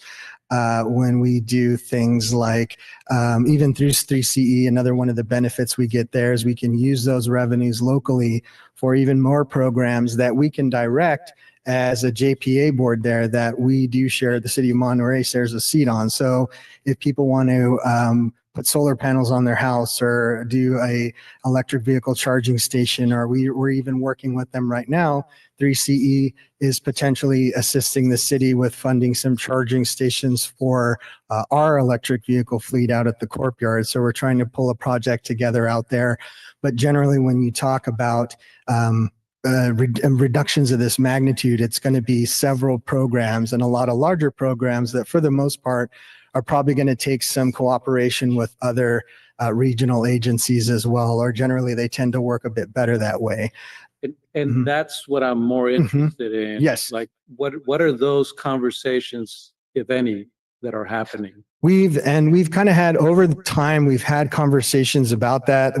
There's always been a lot of interest about transportation projects, things that are really more focused on public transportation and connecting areas in our region, how we can do that better.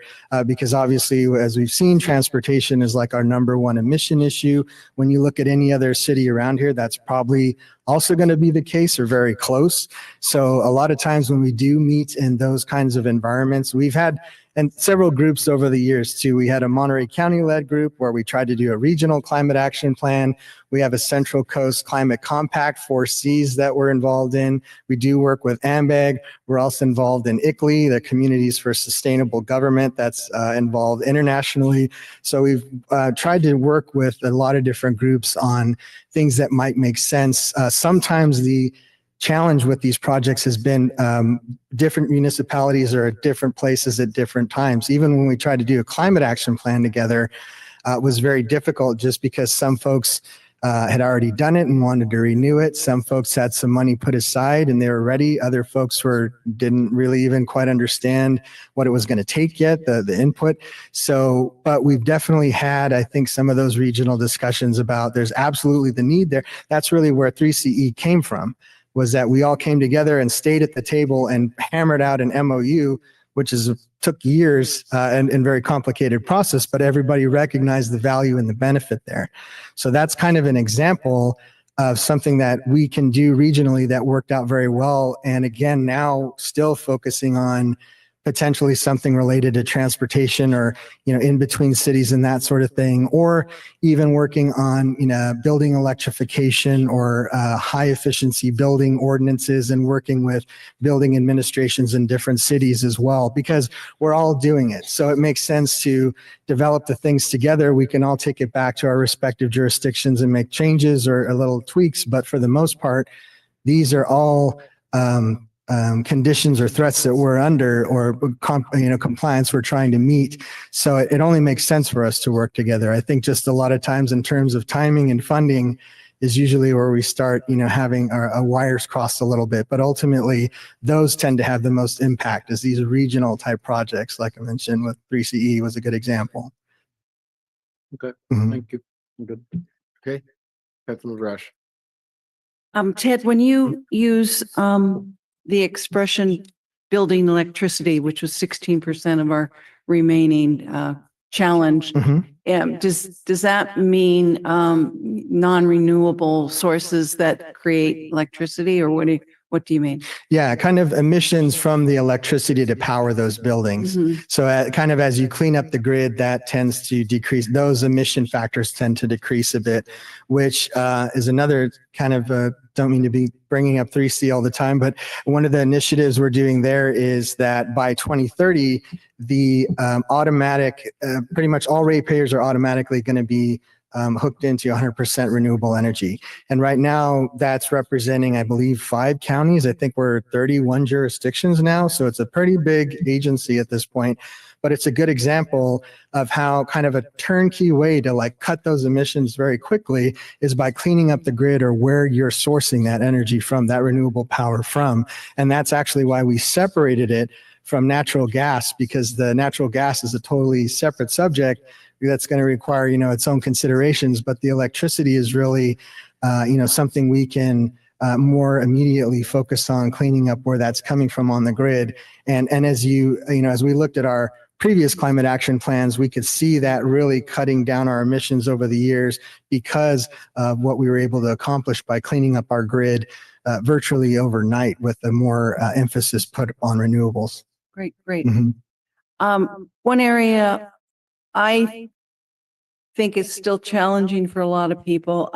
I have enough land and enough vegetation that I can do the organics and I can then throw all my food waste in. But I noticed that people in smaller living environments are really challenged by that, including my daughter, who thinks her life is, challenging, and I'm not going to do that yet. So how do we move that along?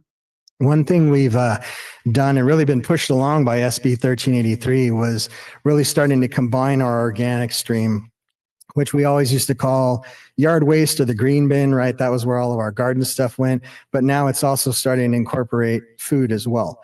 And that was started problematic ultimately because that you have to make a finished product. And a lot of times our farmers here were they didn't want to take stuff you're mixing with food waste because there's, potential pathogens. Even if you cook it, there's more risk there than they're willing to take, not to mention leafy green agreements and other things that come along with agriculture where they're not really interested in that risk. So we had to find outlets like vineyards where the crops are off the ground and that sort of thing. So really, what helps us all is that we have this great regional facility here at Regen where we can say, okay, if we can mix these waste streams into the green waste bin and get it out there, we can do all the composting for everybody out there and get that sent out to markets on our behalf. So it's great to do it ourselves and use it in our gardens and things, but definitely for folks that don't have that space or are in an apartment or something where you don't have that kind of garden or someplace to use it, really all we need is the property manager to be separating out their waste, garbage, recycling, organics, so that we can get those organics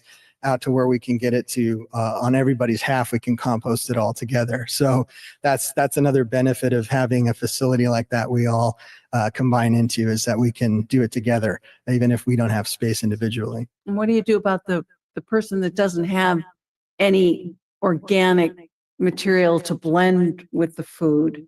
Well, a lot of times that can be kind of a balance too, of like more times than often than not, they want to see more yard waste than food waste.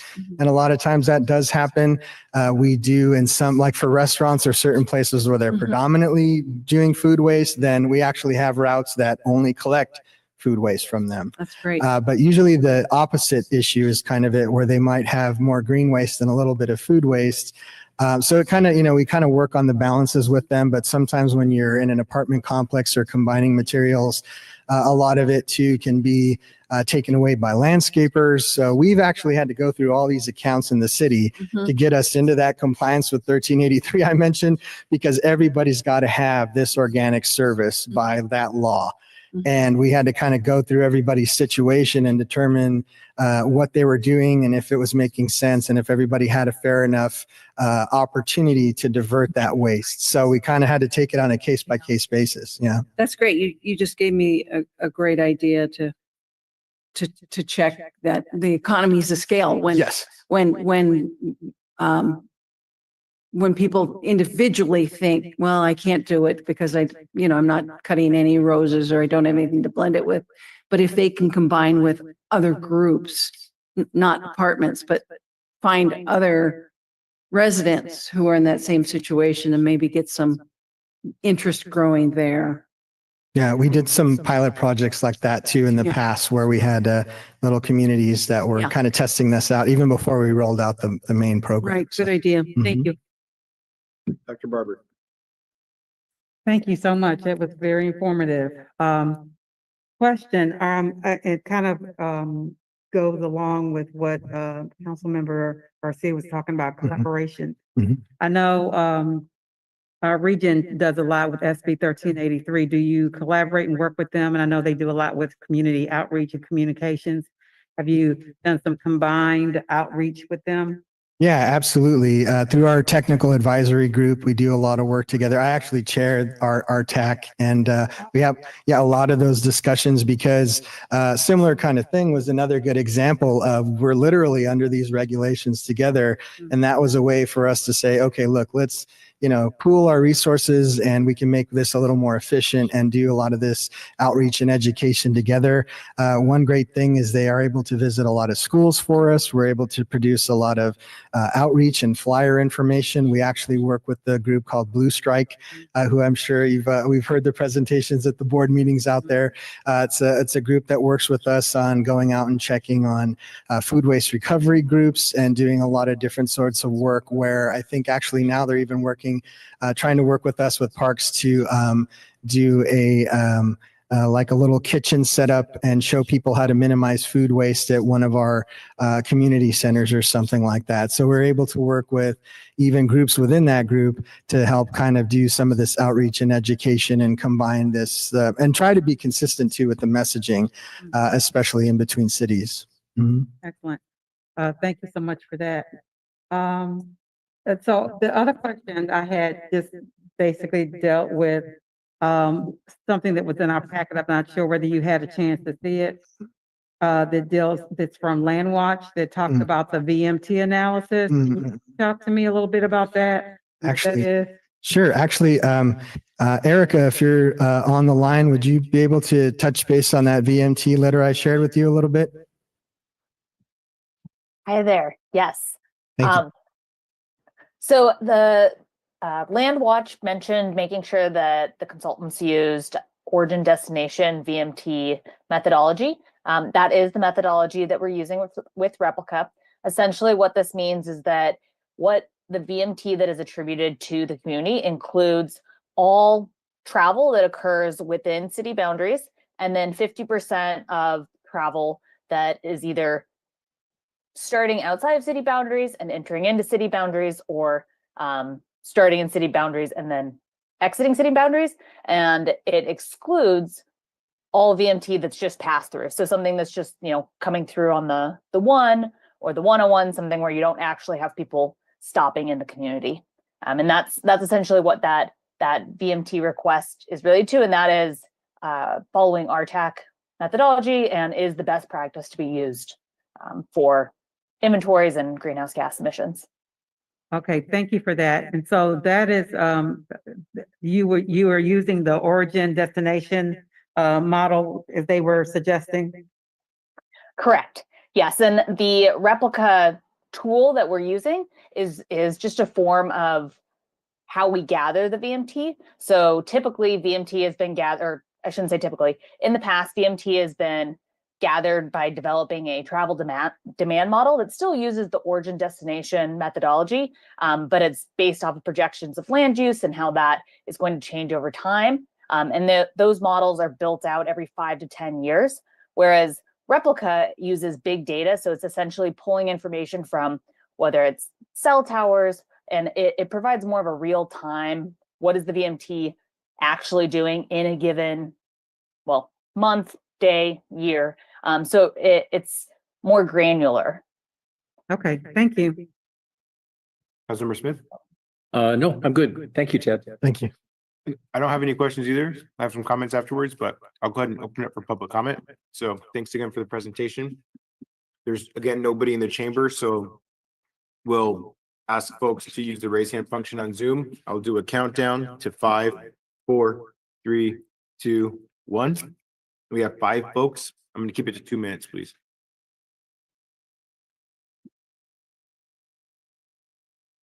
Go ahead, Brian. Hello again, City Council. Good evening. I just wanted to mention, okay, if the City Council is so concerned about climate, then why is the city of Monterey cutting down so many trees, like in the Fisherman's Wharf parking lot? Trees are one of our biggest protectors because of the oxygen they produce, and they offset the CO2, and yet the Monterey city is cutting down so many trees.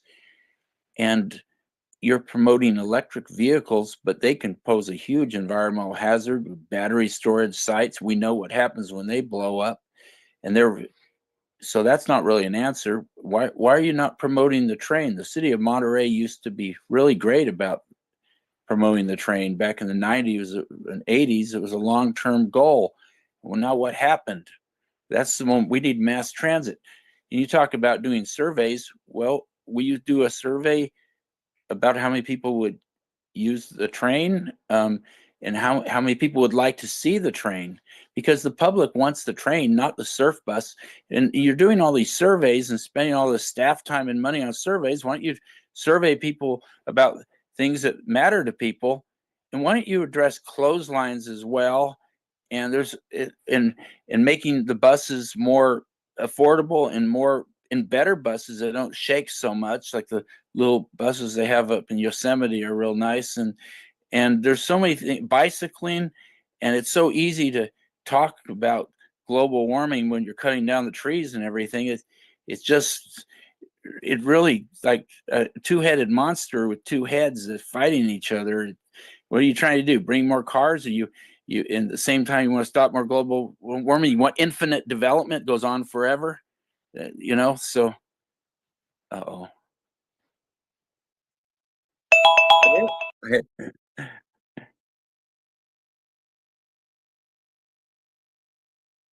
Next is Esther. Hello again. I have a quick question. I don't think it's going to be a quick answer, but our city is 66% renters.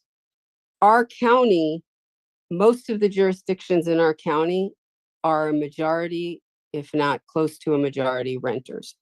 How are we going to be able to get to make a dent in any of these categories when renters can't pick their appliances, can't afford electric cars, can't put in solar?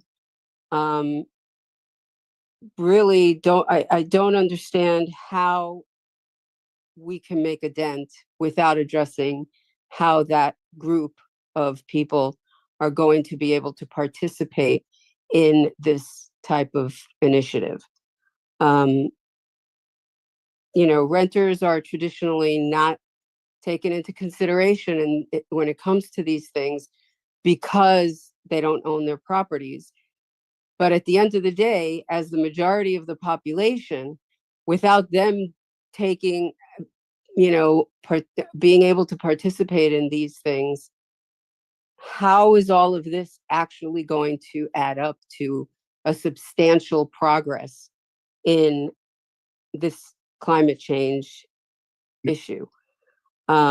Maybe consider finding ways to incentivize property owners to put solar in, to put appliances in, whatever it takes. But I seriously doubt that without addressing the rental property group, that this is going to be able to make as much progress as you would like it to, especially with all the time and effort you're putting into it. It needs to be addressed properly. Thanks. Next, we have a telephone caller with the last three digits, 874. Go ahead, please. Hello, this is Daniel again. Just wanted to comment about the solar stuff and also the exhaust from cars, which actually turn the city more green because the carbon goes into the trees and makes more green. Trees and vegetation feed off of carbon. As far as the systems for the solar, where are these systems coming from? Are they coming from India? Are they coming from China? Because all the energy used to make these solar systems is stuff that is poisonous and also heats up our atmosphere and it increases the amount of heat. It increases the amount of radiation. It increases the amount of magnified electrical currents that are actually harming Americans more than they're doing good. And all the battery stuff that happened a couple of months ago and having the water system that's in the environment from Monterey that has stung the hands of people, even me staying in the hotel and my hands are burning from the shower I've taken. So when you're talking about green waste or green recovery or green system being better, by whose standard? Because it's actually causing more hazardous situations for people of our community. Thank you. Next speaker is Nina Beatty.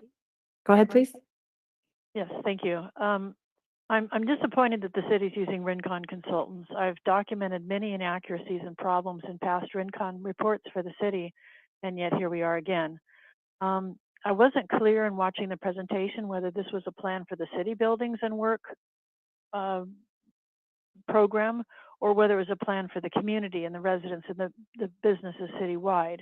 I think that as you asked questions, it became clear that it's kind of both, but I still didn't get clarification. It would be great if 3CE would spearhead removing smart electrical and gas meters that are not green and replacing them with analog meters, and that would also reduce the RF transients on the grid.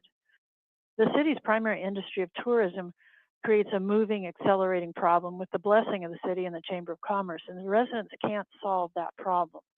The unneeded airport expansion with more carriers likely flying into Monterey in the future negates climate action. Laguna Seca races used to be twice a year. Now they're constant, plus Car Week events negate climate action, and the message negates climate action. But this is Monterey's climate action model. In reality, it's a contradiction. Monterey isn't walking its talk. Enticing more tourists into Monterey so many that residents can't get out of their homes or businesses along Lighthouse during peak times negates climate action. Cutting down, as Brian and others have said, hundreds of trees and killing vegetation not only negates climate action, it increases climate change. And the stress to the forests by all this cutting down increases their terpene production, which makes them more flammable. The Navy is accelerating its electricity demands, and now the huge planned War Innovation Center, the computers, equipment, transmitters, AI, 5G, autonomous vehicles, and the air conditioning to keep all those machines and computers cool fuels climate change. We've been seeing more military jets flying out of the airport, increases climate change. siphoning off scarce resources from climate action that could be used for climate action for boondoggle projects like the SURF project, it takes away, and lithium-ion battery storage is a bad idea. All right, thank you. I'm sorry your time is up. And our last speaker is Lorna Moffett.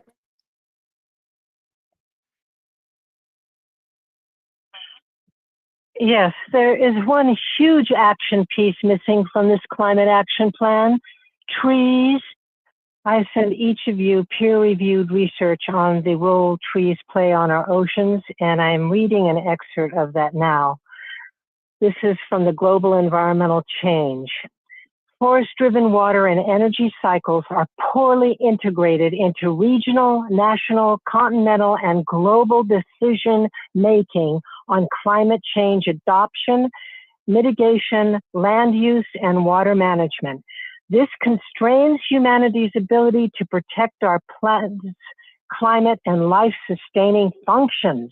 The substantial body of research we review reveals that forest, water, and energy interactions provide the foundations for carbon storage, for cooling terrestrial surfaces, and for distributing water resources. Forests and trees must be recognized as prime regulators within the water, energy, and carbon cycles. If these functions are ignored, planners will be unable to assess, adopt, or to mitigate the impacts of changing land cover and climate. Our call to action targets a reversal of paradigms from a carbon-centric model to one that treats the hydraulic and climate cooling effects of trees and forests as the first order of priority. Please read that research and integrate in this plan trees and plant thousands of them all along our coast. Thank you. Okay, and with that, we'll go ahead and close public comment, bring it back to the council for final comments. Who wants to start us off? You're good? You're good? You're good? Thank you, Ted. Great. Okay, few comments. Monterey needs to be a leader in this. I'm gonna try to keep this tight. Organic waste. I just have I did have actually a question. When that gets to the waste management district, are folks going through that and taking out or moving things around? Like if it's in somebody's trash, they're moving it with their appropriate space. Is that being done? And that's how we get to the 100%?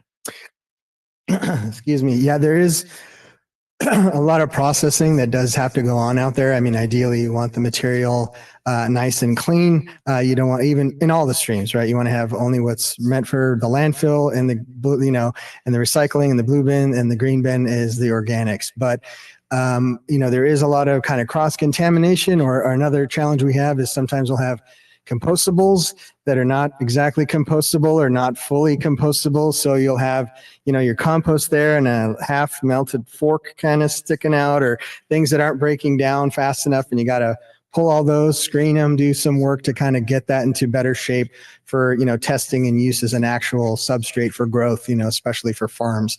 So yeah, there is some additional work that has to be done for that capture. And a lot of even the work we do with education and outreach, we send out mailers annually to all the ratepayers that kind of go back over, keeping things clean, what goes in what bins, and why it's important. In our social media, we'll show pictures of composting piles that are full of contaminants and what the kinds of problems it causes and that sort of thing. Oh, thank you for that. Mm-hmm. Based off of that, we don't need to pull it up, but there was that slide that showed the percentage of how much each of the different parts impacted our greenhouse gas emissions. Mm-hmm. And the highest one was transportation, Mm-hmm. Which leads to I think a significant effort in our climate action plan should be ramping up electric charging stations. So we need to think critically about what that looks like. I know that there's discussions ongoing, and I would ask if we had more time, but I will defer for now. But with Tesla at the waterfront parking lot, How can we get more of those types of initiatives going? How can we help incentivize business owners, property owners in creating electric charging stations on their property? The second one was, oh, it's up. Thank you, Nat. It's like what I do. Building natural gas. I know that there's a lot of litigation as it relates to banning natural gas, but I do know jurisdictions are establishing policy in a way that highly incentivizes electrification of buildings. And so I'm hoping that's something that we can build into our climate action plan and a policy that the council can actually consider and look at. And then lower tier, lower effort, but kind of connected. And I bring this up because they're important. Housing. And Esther kind of spoke to something that was quite interesting, unique, that I never really thought of before. But how do we crack that nut with property owners of rental units, particularly rental complexes? What kind of deeper level of enforcement could we have there? But then just this broader topic around housing, and this is in alignment with our housing element, and creating more affordable housing opportunities here in the city of Monterey helps to lower those vehicle miles traveled, reduce greenhouse gas emissions. So there's a big part of the strategy should focus and highlight the success there, or the lines of effort there. Increasing walking, biking. So how do we create more pedestrian safety? How do we create more protected bike lanes? All those strategies should be included. Community engagement. I also kind of wanted to highlight that, and I appreciate Councilmember Garcia going into that a little bit, because it got into some of the points that I was going to make. But interestingly enough, Earth Day is next week, so I don't know what plans that we have to really take advantage of that opportunity. It's probably too late to try to get maybe an ad in the weekly, but it would be a really great opportunity to really sell the survey and really try to increase our feedback. I don't know if doing a mailer to every home is the best way to do that. The opposing dichotomy there might not sit well with some folks, but I think really digging deep in regards to getting broad community engagement. One of the things I think about is working with the school district. I don't know if there could be an opportunity of creating a program where, the kids are getting into the kitchens after lunch, and there's, they have that experience of separating and just kind of being a little bit more hands-on with that experience. So, or just kind of an educational experience in general. What kind of engagement and involvement can the city have with that?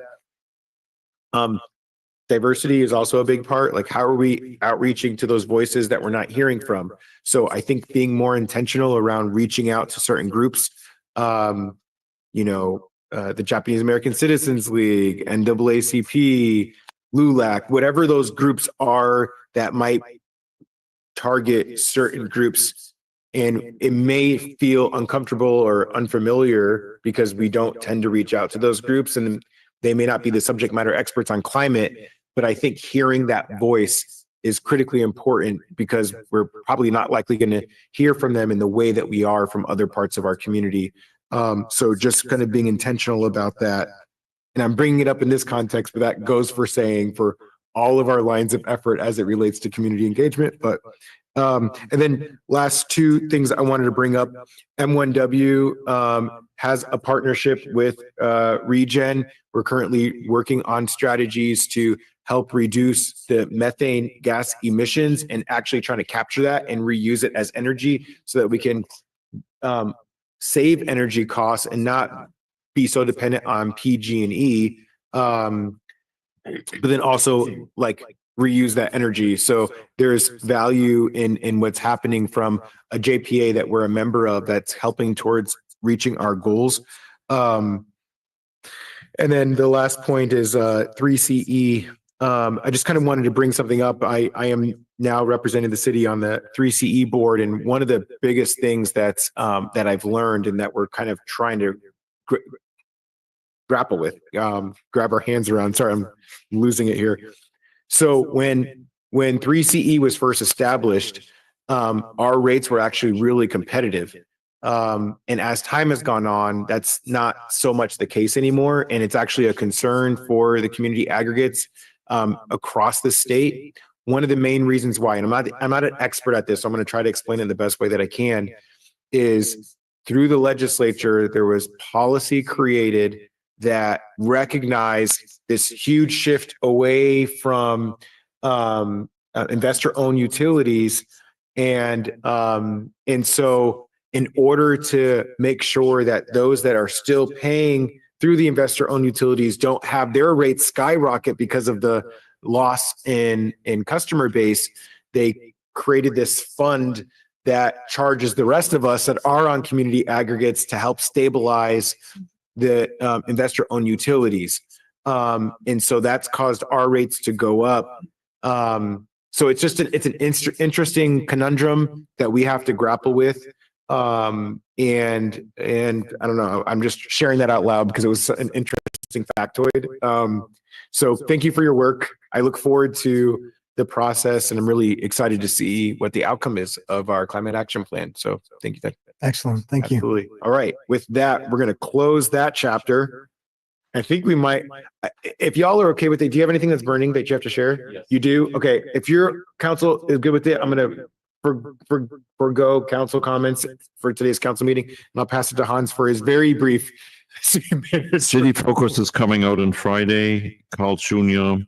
Wants to rebuild in place with the same building, same type. And I thought council might be wanting to know all the employees are employed in other Carl Juniors on the peninsula. So nobody lost a job. And I thought that's a good note to end tonight. Thank you. That is a great way to end, Hans. Thank you for that positive end to our council meeting today.